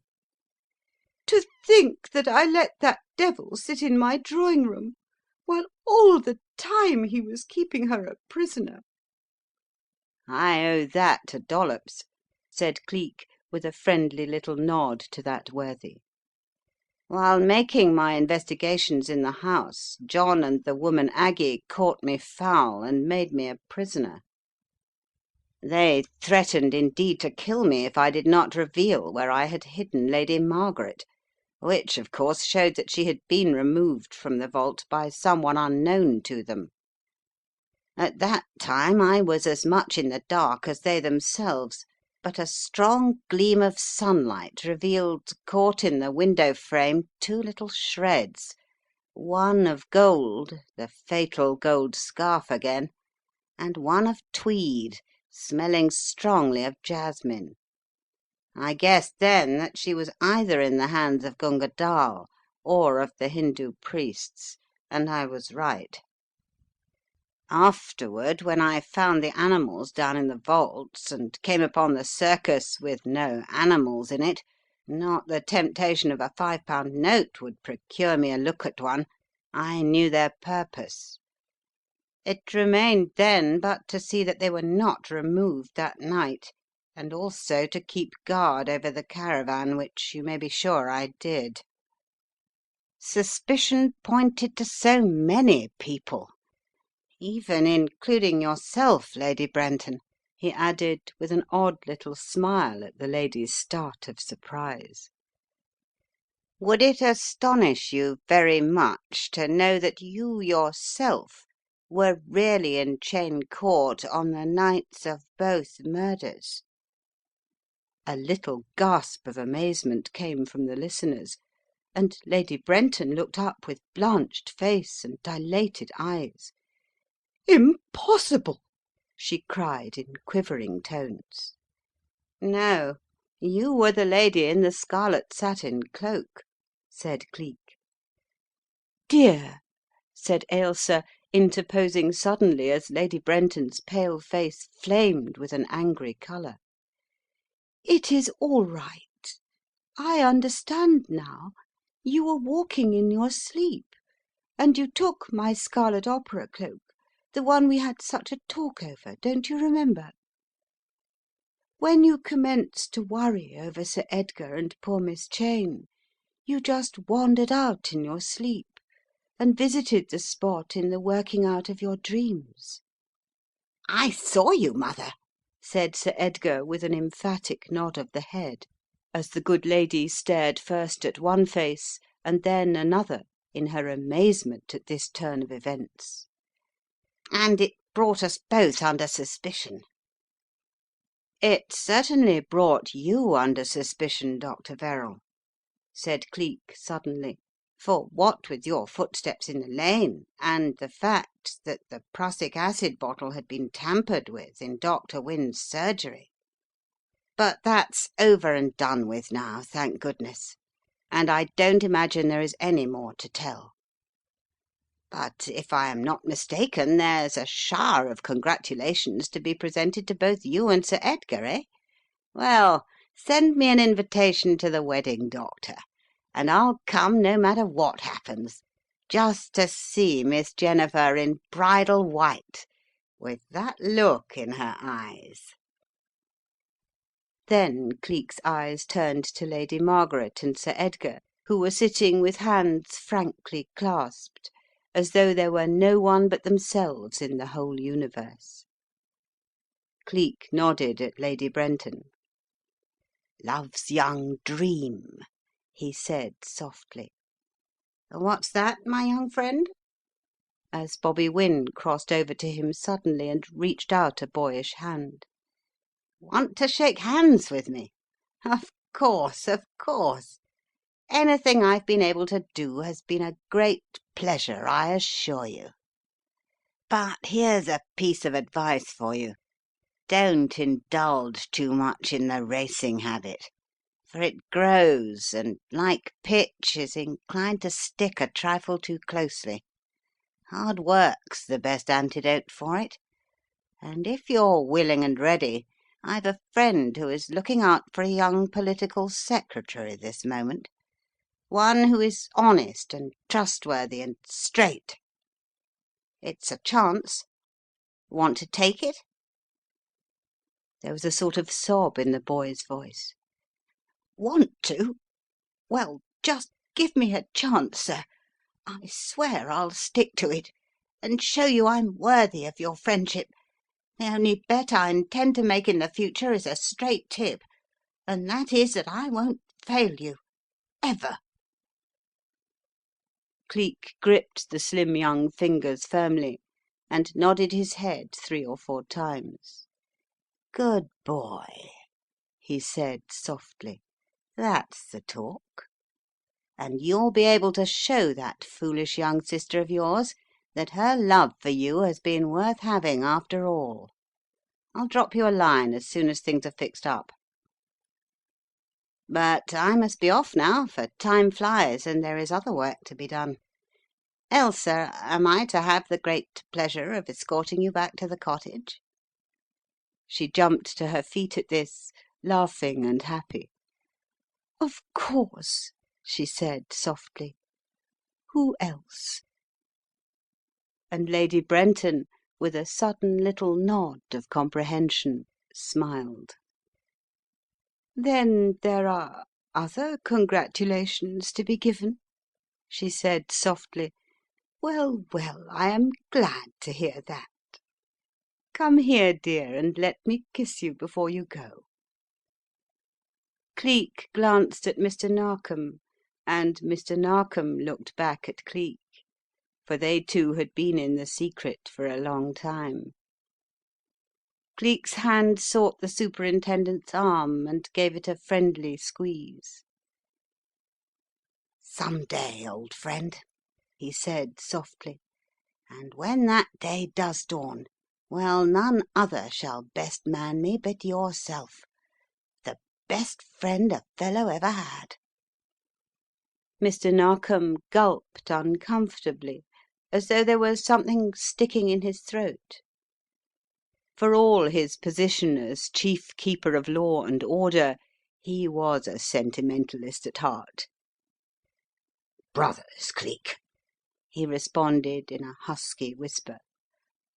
"Better be moving on, hadn't we? I've to get back to the Yard this afternoon, if possible."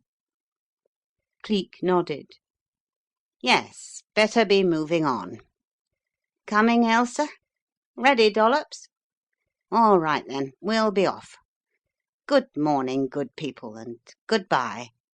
The riddle is solved, I think, and our task is over."